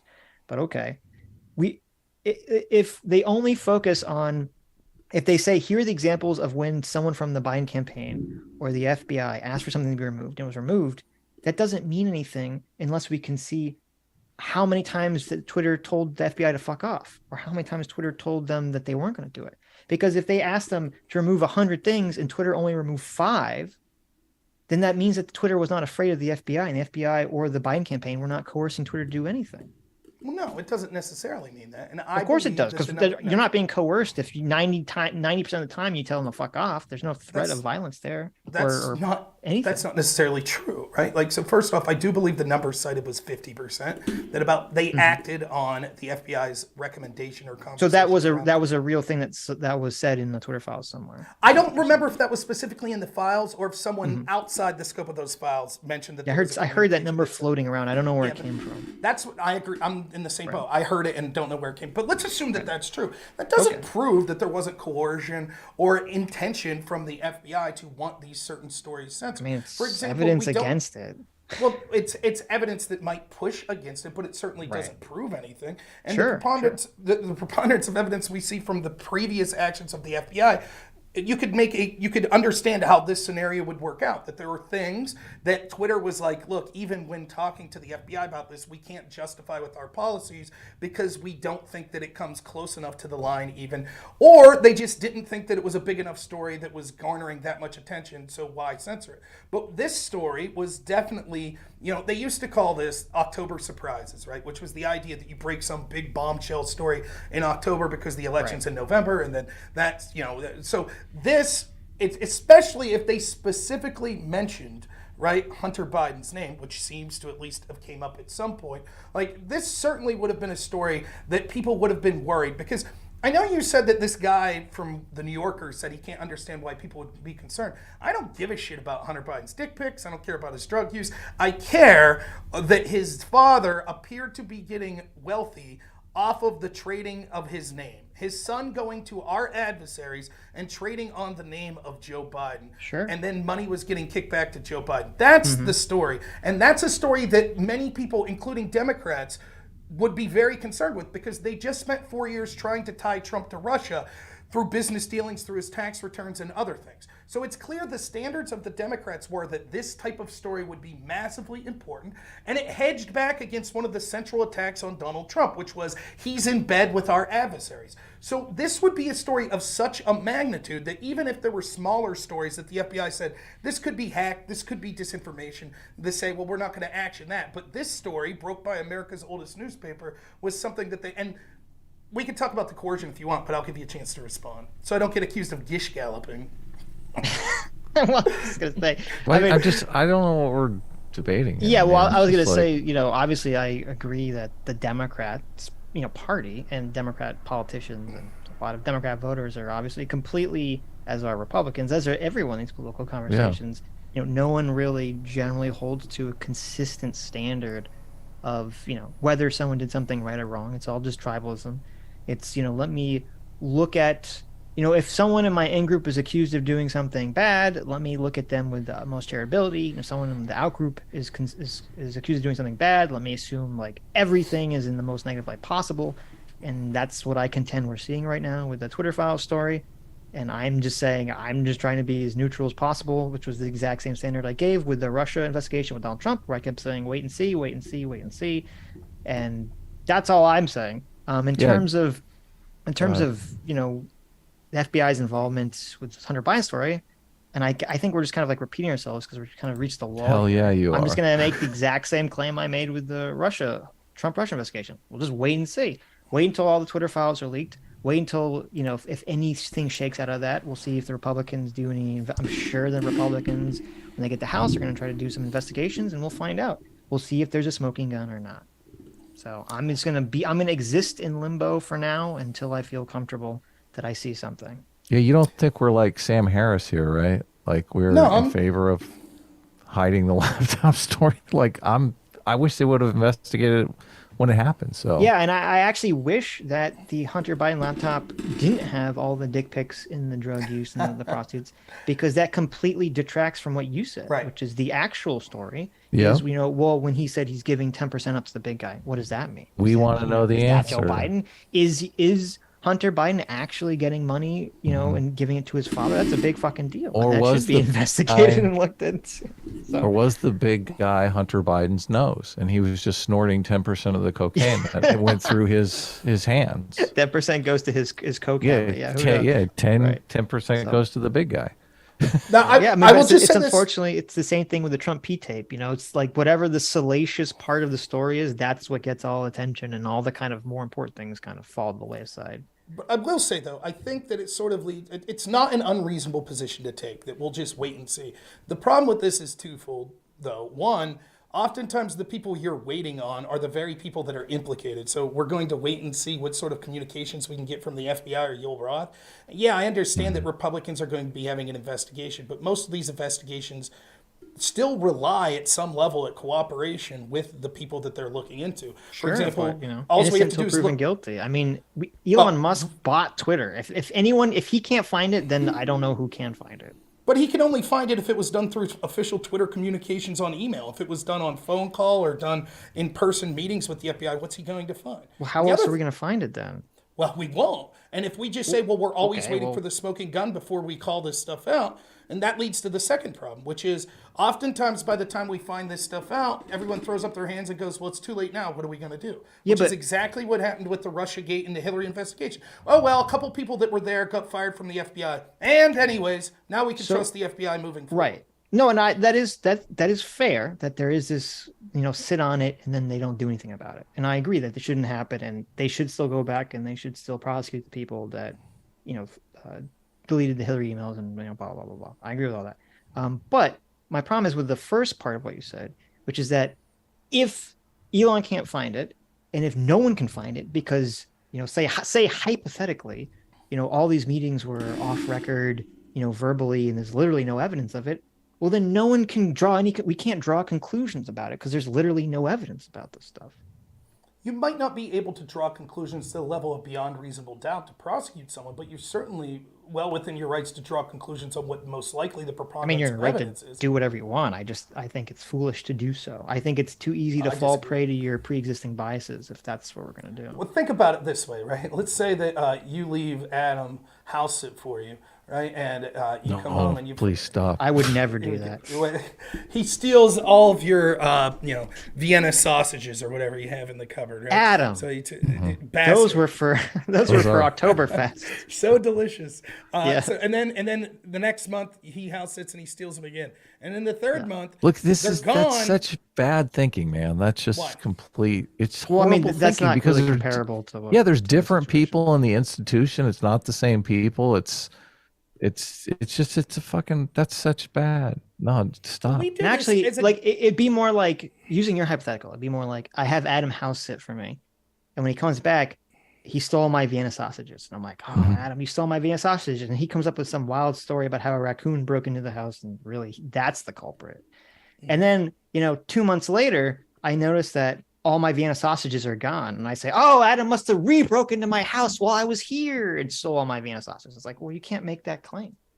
Yeah. You could think that it's most likely. And if you start to see things that start to lead to that, such as, well, my Ring doorbell shows Adam was walking in, if there was evidence, but then you would have the smoking gun, and we wouldn't be having this conversation. Right. Then we wouldn't be having this conversation. Gun.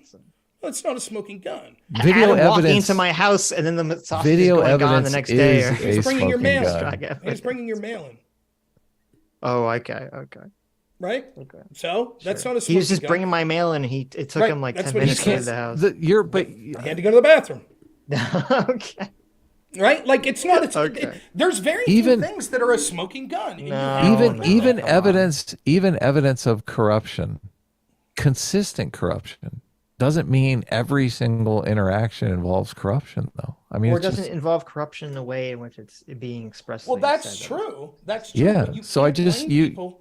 You can't blame people from defaulting to To we false see positives? Yes, I 100% can. It's not a, no, Because no. here's the problem: everyone defaults in the way that serves their political narrative. Of course. Yeah, Period. that is, and that's It's the That's what I problem. blame. You So it don't doesn't operate matter. your life like this. You don't. I know you don't. What do you mean? I do. I don't Like What are the you boy talking that cried about? wolf, you're saying the fifth time that he cries wolf, every single time you're like, let's think of this analytically, just because he's lied to us every time this week. This time he could be telling the truth. So I don't want to come to a false positive thinking he's lying. So I will analyze I this literally evidence did in the that same about way it's both every time. Trump and this.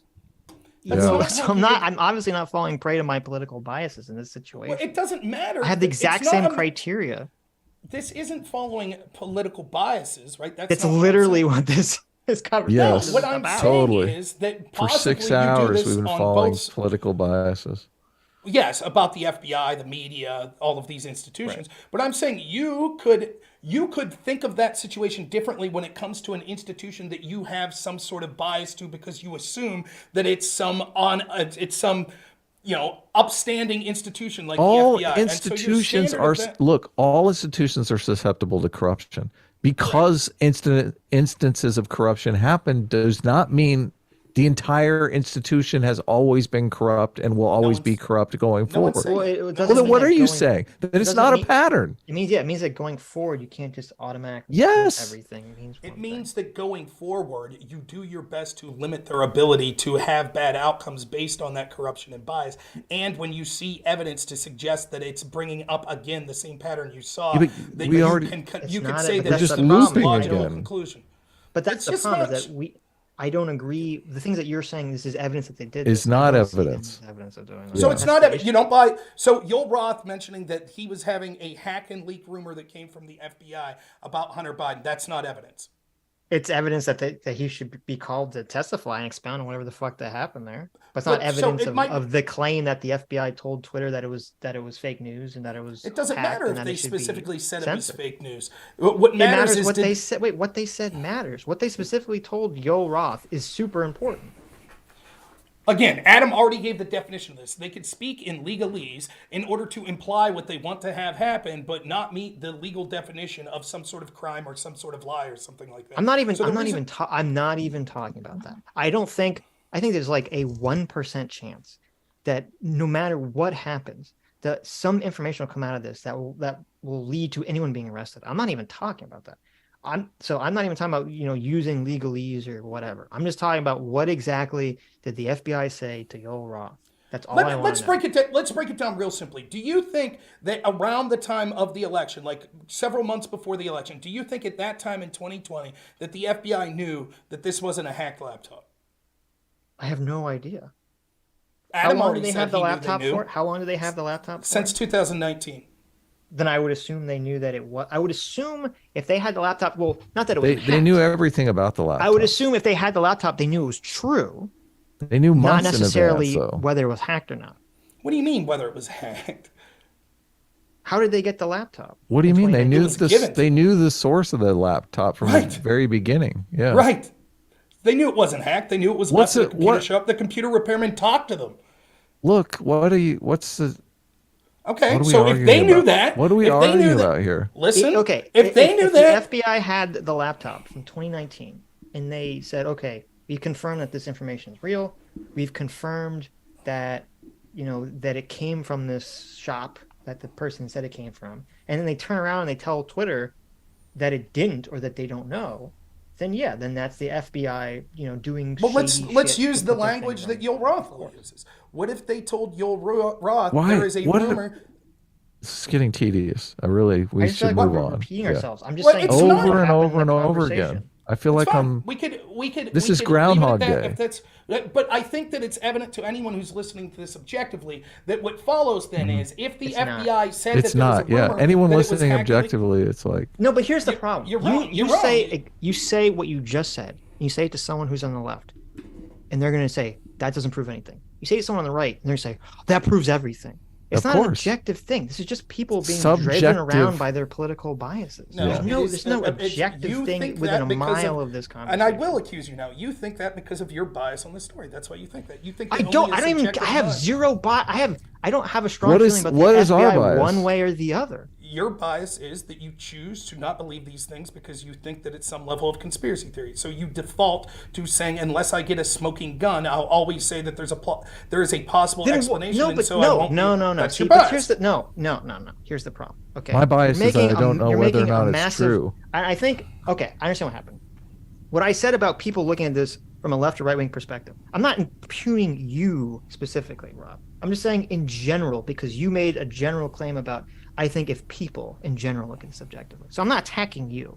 So because I don't think that you should attack me because as I said, in terms of me like assuming there's some sort of conspiracy, I already talked about it. I saw the things that the FBI did regarding the Russian investigation, and I said, yeah, that's really fucking bad, and there should be consequences for that. I didn't sit here and put my fingers in my ears and say, blah, blah, blah, this is just a conspiracy. I didn't stick my fingers in my ears and say, blah, blah, blah, this Twitter thing's nothing big, it's a conspiracy. So you can't accuse me of operating under that logic in this situation. We said investigate. I said I was upset that they didn't that they buried the story during the election. Like you're completely mischaracterizing our positions. I'm not. Your position, you tell me if I'm wrong about this. One, the FBI damn well knew that this laptop wasn't hacked or leaked. The FBI knew about the laptop. Yeah, the FBI knew about the laptop.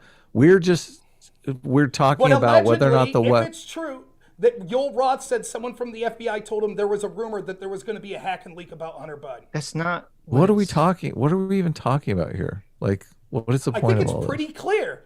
You don't think that's clear? If the FBI knew it wasn't hacked or leaked, but they told social media that it was potentially hacked. If that happens, problem. We don't know what the thing that you're even citing. It's not even a direct quote. It's just a statement. That's why I'm saying get Yoel Roth to go on record to say what the fuck happened. I don't see why it's such a big deal to just wait for him to say what happened. Why is it everyone's like, oh my God, I have to jump on board and make all these fucking determinations so that my audience gets so riled up because that's what people want to hear. I'm just saying, wait to see what he fucking says. Drag him before Congress, see what he fucking says before we jump to this fucking conclusion. It's not that big a deal. You could wait and you'll do the exact same thing that you did when they waited with the FISA gate information and the Hillary. You'll say, yeah, that was bad. And anyways, look, Democrats won another election. I choose to be proactive and call out corruption when I see it. You choose to allow the corruption to fester for years. And that's the exact same. That's the exact same attitude that led for all the people to make all the conclusions they did about Donald Trump. I had the same fucking argument. I had literally. You're saying I had literally the same argument with 1,000 Democrats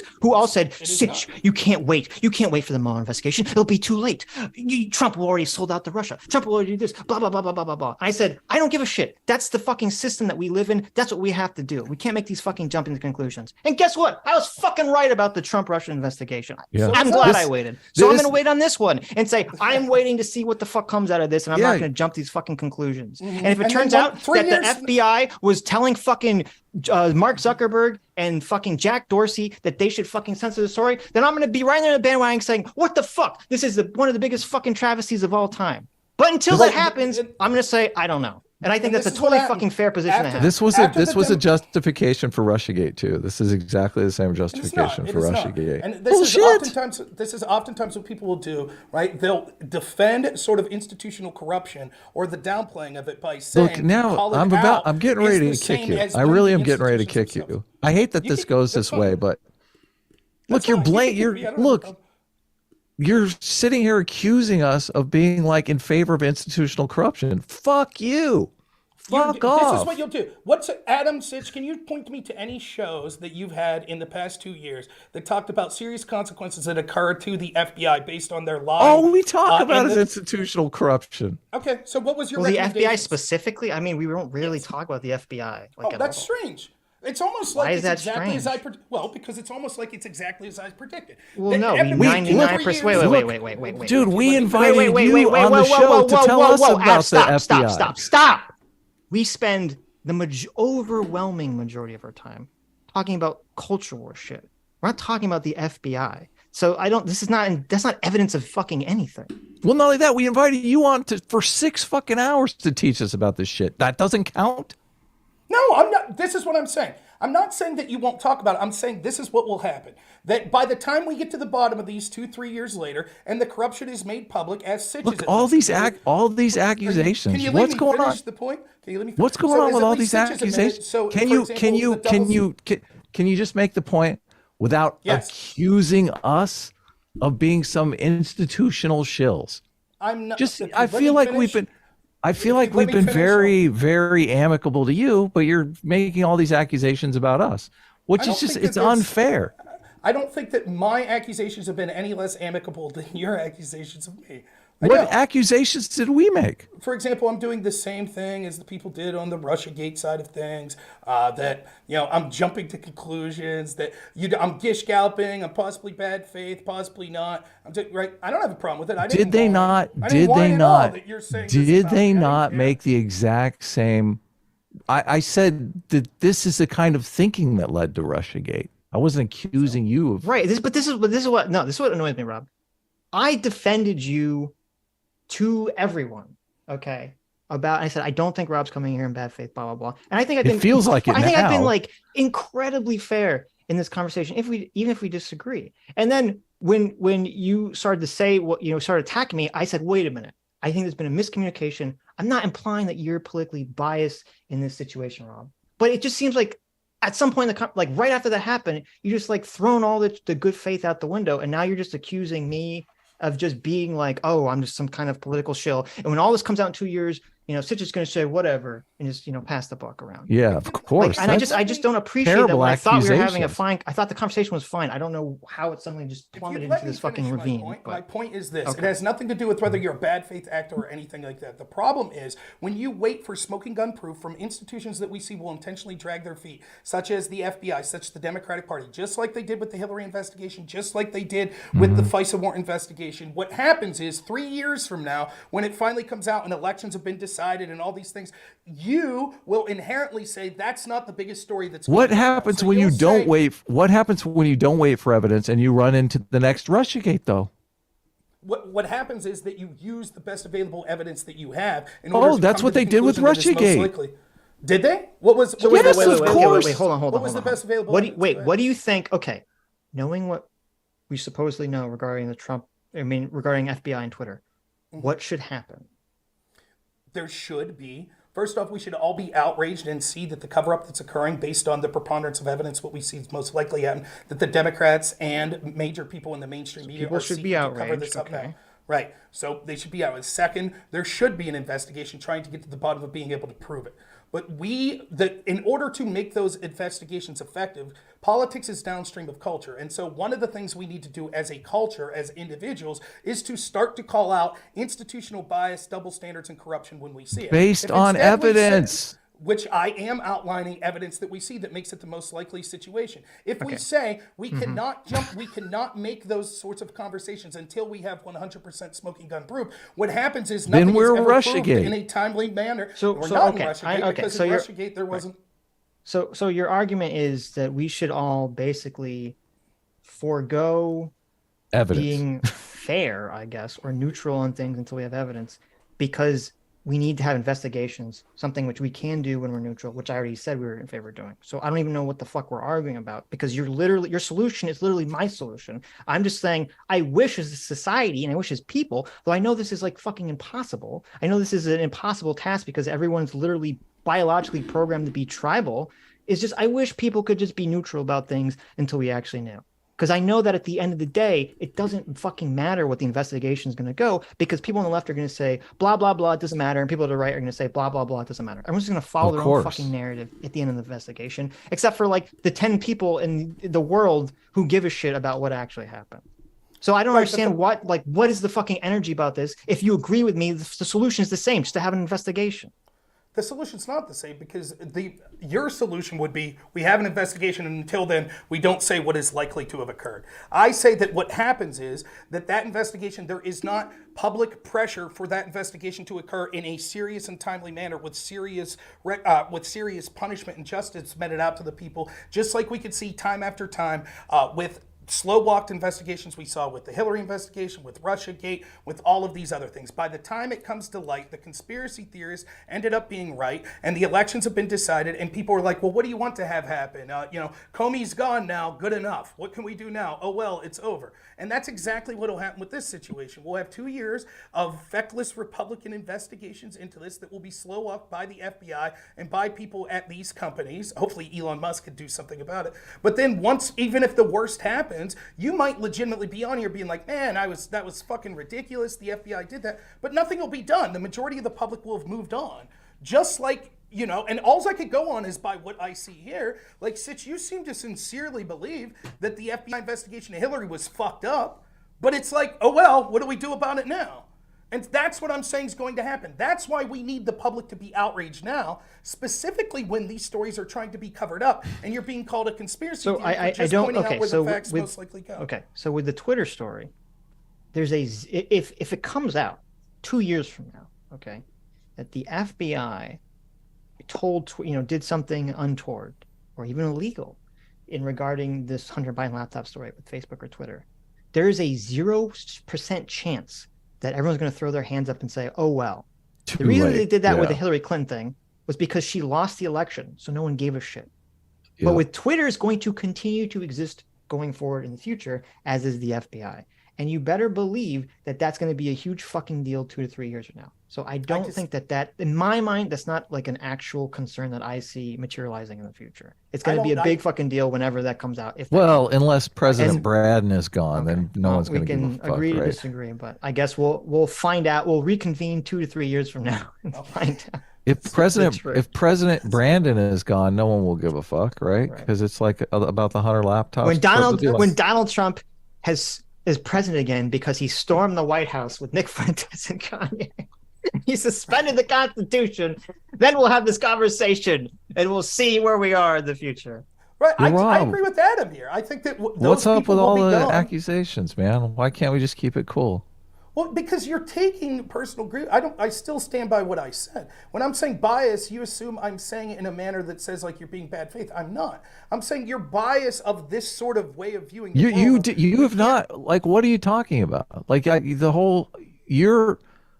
don't give a fuck about any of this shit. So you're obviously the one that's invested in this. Sure. You're the one that's losing sleep over the fact that there's no Hunter Biden investigation.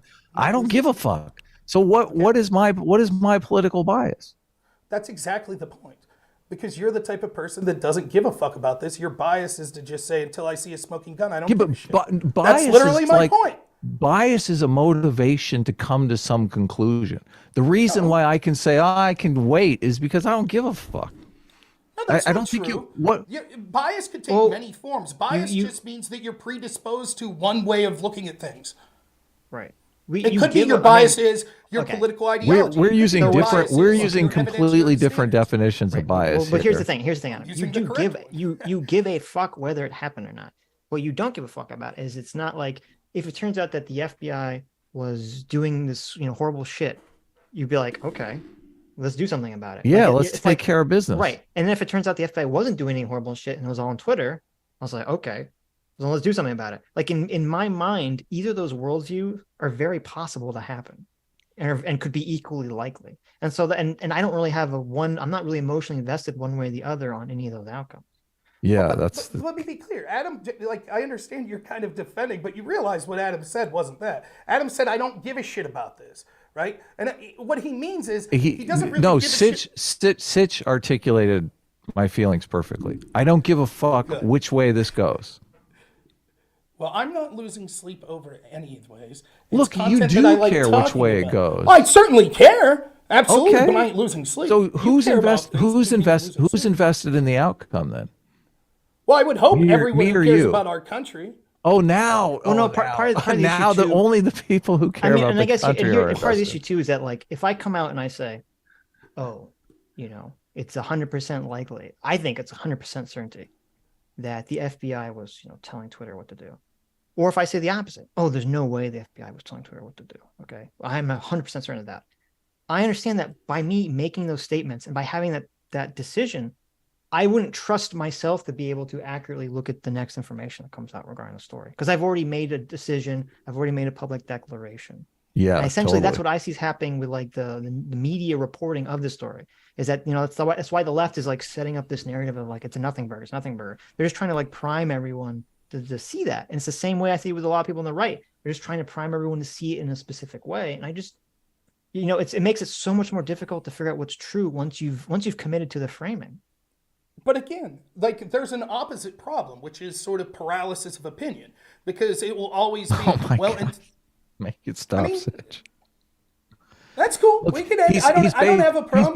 He's basically saying that you have to have an opinion even if you don't have the proper evidence. Okay. So if your point is that's not if your point is that position to have.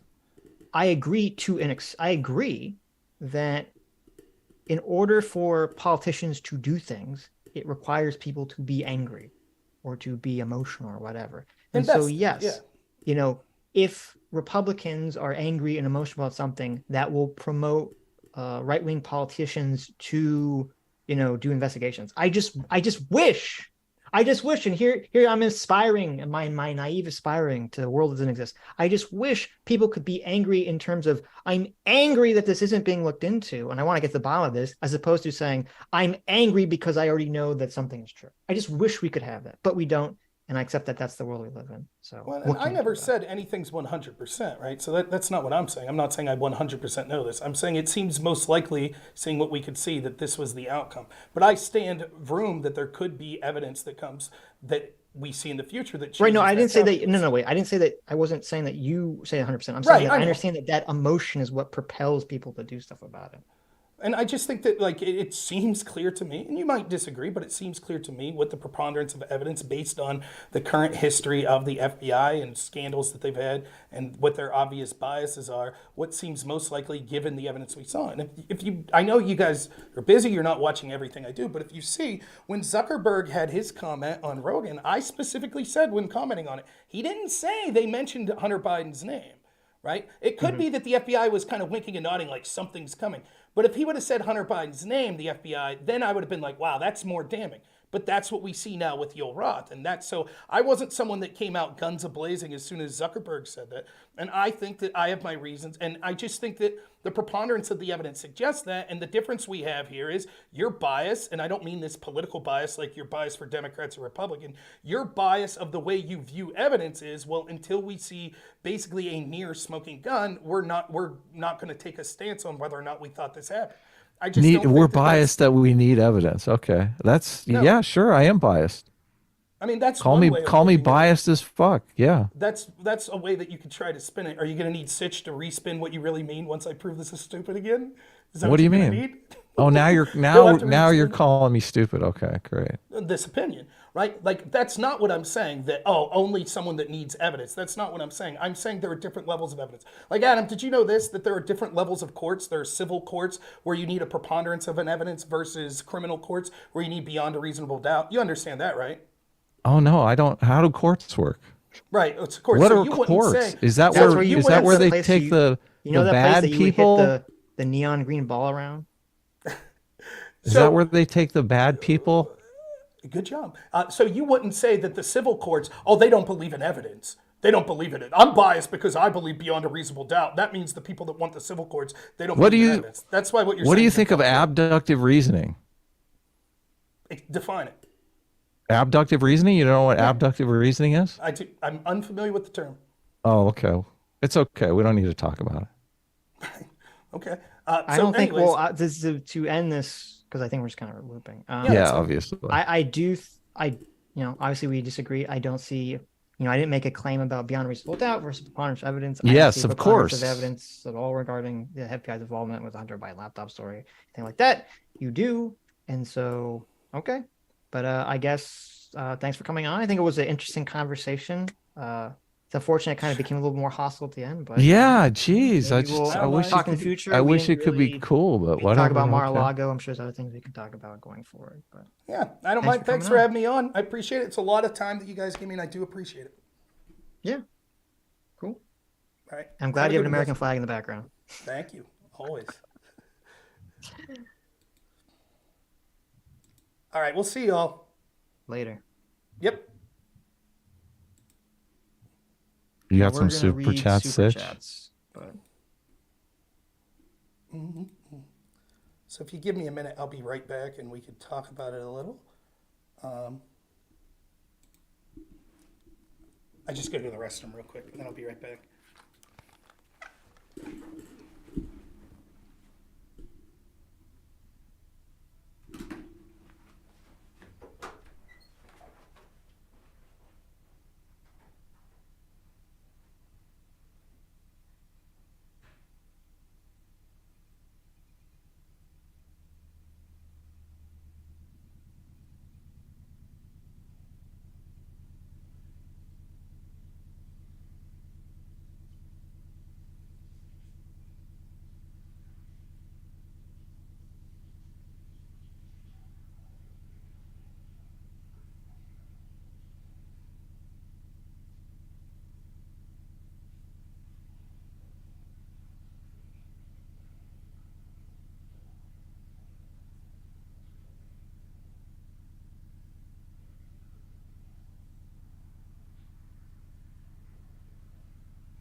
All right, let's take this off.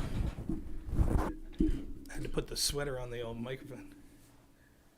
Yeah, Colin, that's how I saw it as well. I saw Adam was being sort of snippy with me the whole time, which I don't give a shit. No hard feelings, no problem. But I thought that I would reciprocate a little, and all of a sudden it was like, whoa, whoa, whoa.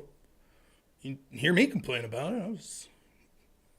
No problem. Like, I thought that sort of was the tone that we had through most of the debate, was Adam being a little snippy with me, and it's okay. Thanks so much for the follow. I don't mind that at all. I don't walk away feeling like my feelings are hurt or anything like that. I just thought that for me, it's an invitation when, there's a level of snippiness to go ahead and go back with it. I don't think it got to the point where we were like yelling and screaming or calling each other horrible people, but I was a little shocked to find that they didn't like sort of when I approached it in a similar manner. Maybe unfair to Sitch because Sitch wasn't doing that as much. But whatever, I don't really mind. I mean, Adam was saying things like, I listened to you for all these hours and I still have no idea what you're saying. All gish galloping. I don't know if it's bad faith, but it was like there was sort of just that tone that seemed to go out through it. And I was fine. But I thought that, a very left-wing sort of mentality to treat someone in a way and then when they reciprocate, claim to be the victim, basically. So I don't know. As far as the actual topics that we were talking about, I do think that Sitch is more reasonable than Adam because I do think that he has a worldview that says that we need to wait until we see sort of smoking gun evidence before we can make these claims. But I think I articulated there at the end why that's a bad way to do things, because oftentimes what that leads to is the public apathy that doesn't put the impetus for this sort of pressure for these sorts of investigations. And so then later what we see is a slow drip to sort of prepare from these major institutions like the media, FBI, and other institutions, this slow drip of information that by the time everything comes out, it's like, oh, it's no big deal. You can actually see that with the Twitter files. You see now the gaslighting of saying like, yeah, we all knew that Twitter censored conservatives. They shadow banned. We knew that. Yeah, we knew that the FBI was communicating with places about which stories were disinformation and things like that. And that's exactly, oh, my wife says 8 minutes. What do I got 8 minutes for? Oh, till 10. Okay, I got to be downstairs at 10. Gotcha. So, I mean, I think that you could see the problems we have. And, I'm sorry that Sitch got very offended by me saying that, and I think that I'm right about this. I don't understand this worldview that I see when people agree with me when I start talking about certain things of corruption, but then they're like, well, it doesn't really, I'm not that upset about it. So, it's funny because on one hand, Adam's sort of trying to belittle what I'm saying we haven't shown any evidence, of misbehavings or corruption at the FBI. But Sitch is admitting to most of the things I'm saying. He's admitting to the bias, or he's admitting to sort of a very bad investigation into Hillary Clinton. He's admitting that it was very bad that Paul Gambetta, who deleted subpoenaed evidence, wasn't tried. He's admitting that it was very bad how the FISA warrant was done. These are two of the biggest investigations with the biggest political ramifications in the history of the FBI happening back to back. He's admitting that the agents at the top were exhibiting personal bias in their personal communications. And then there's other slight, sort of periphery things that he's admitting. Like, for example, when I say, Brennan and what he was doing, he's like, yeah, I don't like Brennan. He's a snake. So he's admitting he just doesn't think that rises to the level of, well, that sort of corruption continues today. He said they were nothing burger, but didn't read yesterday's drop. Yeah, I mean, I didn't know if he said it was a nothing burger, but yeah.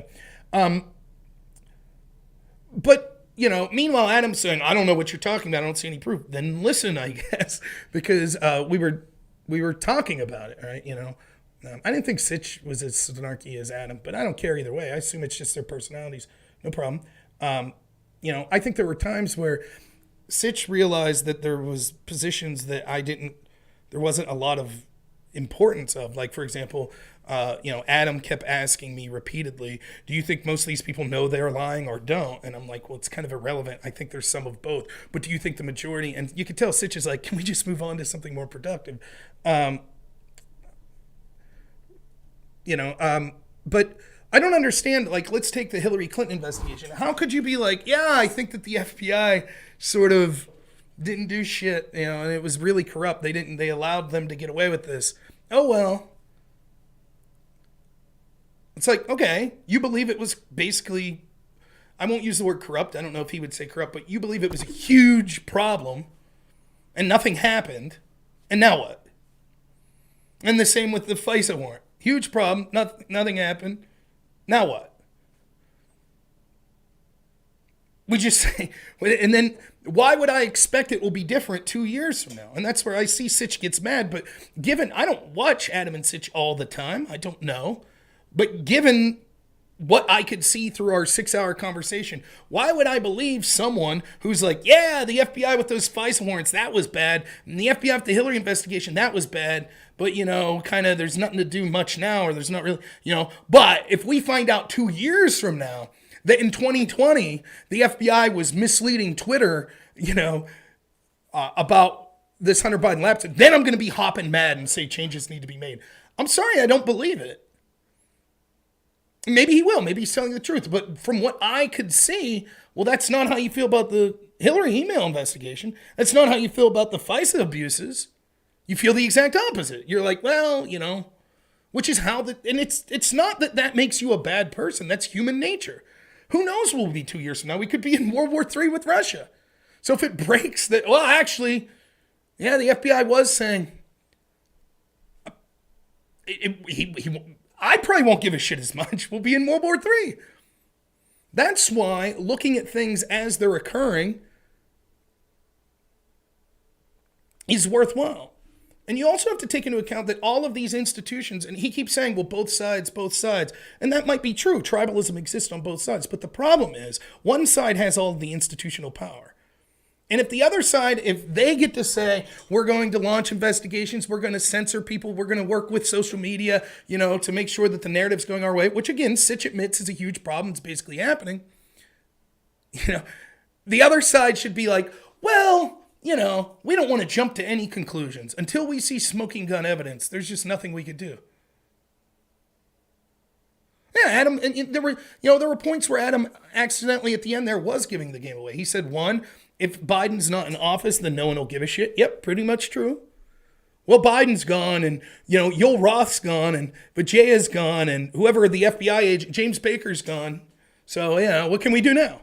And the other thing was, Adam's like, I don't give a shit about this. It keeps you up at night.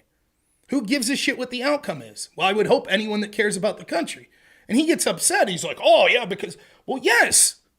I think that anyone who cares about the country would care if there seems to be a significant question as to whether or not the FBI is putting their thumb on the scale and stealing elections. I think that anyone would give a shit about that actually cares the direction the country is going.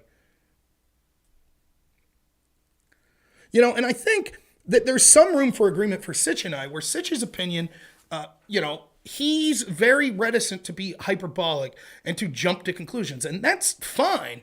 I illustrated why I think that leads to sort of paralysis of opinion, which I think is also a negative thing, but that's fine. It's something that I could understand.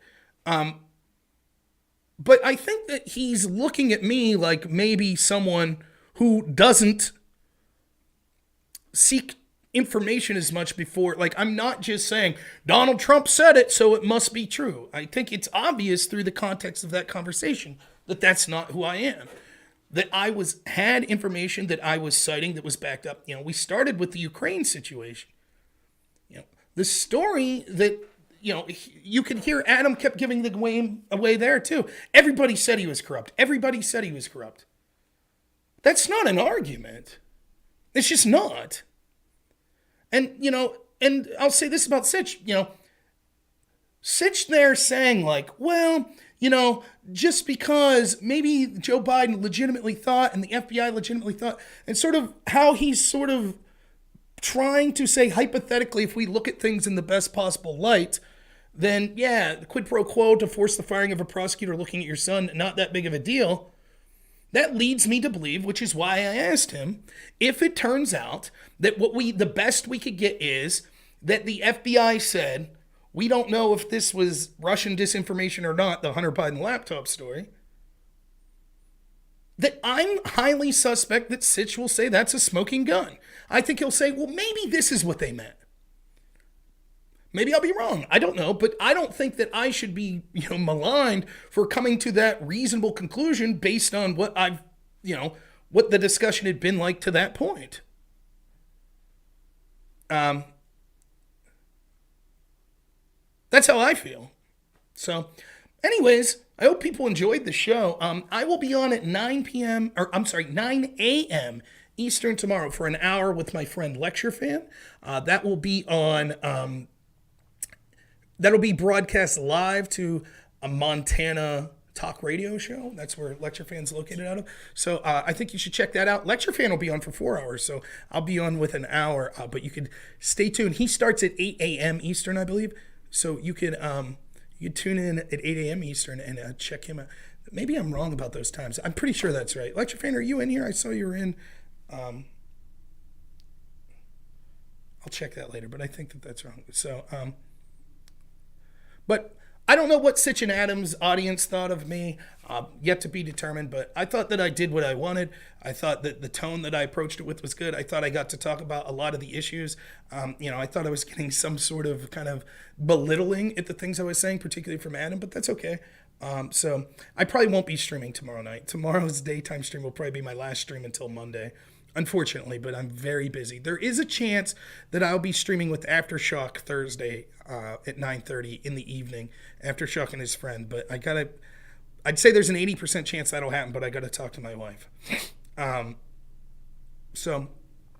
I hope that for my audience sake, I hope you think that I purported myself well and sort of putting out the opinions. Yeah, a lot of different, good. I mean, that's all I could do is sort of represent myself and people that maybe share similar views to me in a way that I thought was competent, in a way that I thought, made my point. And I think that I did very well with it. Some of that evidence, if you have any of the specific evidence, for example, in the Ukraine situation, any of the specific evidence on Papadopoulos, the Mueller report, the IG report, that obviously, and I don't blame Sitch for not, without the evidence in front of him saying, well, look, I can't just take your word. That's absolutely reasonable. But if you have any specific questions on that evidence, let me know, and I'll try to make sure that I get that publicly out there. But last thing, I will try to upload that 6-hour stream at some point next week, maybe this weekend. So that's something that I'll try to do to get that up there. And so it'll be on its own as a video on Rumble, on YouTube, as a non-live video. So that's something I'll do. Also, if you're watching on Rumble or Comfy, I apologize that I haven't worked out how to see sort of your comments that you're making yet, because I go through Restream and I don't know how to set the chat. I don't think it is compatible at this point. So special thanks to anyone who's watching me on Rumble or Comfy. Aftershock generously posted the leagues there, or the links there. So please consider checking out Rumble and Comfy. It would really mean a lot. Yes, we could raid my brother. My brother is Jojo Geeker. He is a streamer on Twitch. He doesn't really do politics stuff. He does more of video game stuff, but he's a cool guy. I think you'll find him interesting, I hope. So let's rate him. He says high on life. Okay. Hopefully it's literally just life. So hope you enjoyed the show, though. I had a lot of fun doing it. 6 hours is a long time, but I enjoyed it. So, all right. Once more, thanks to Adam and Sitch for giving me the opportunity to come on, even if we had disagreements and even if it got a little hotly contested. No hard feelings from me. I didn't mind it at all. So thank you so much, everyone. Enjoy this raid of my brother, Jojo Geeker. I will see you all tomorrow morning around 9 a.m. Thank you so much. As always, have a good one.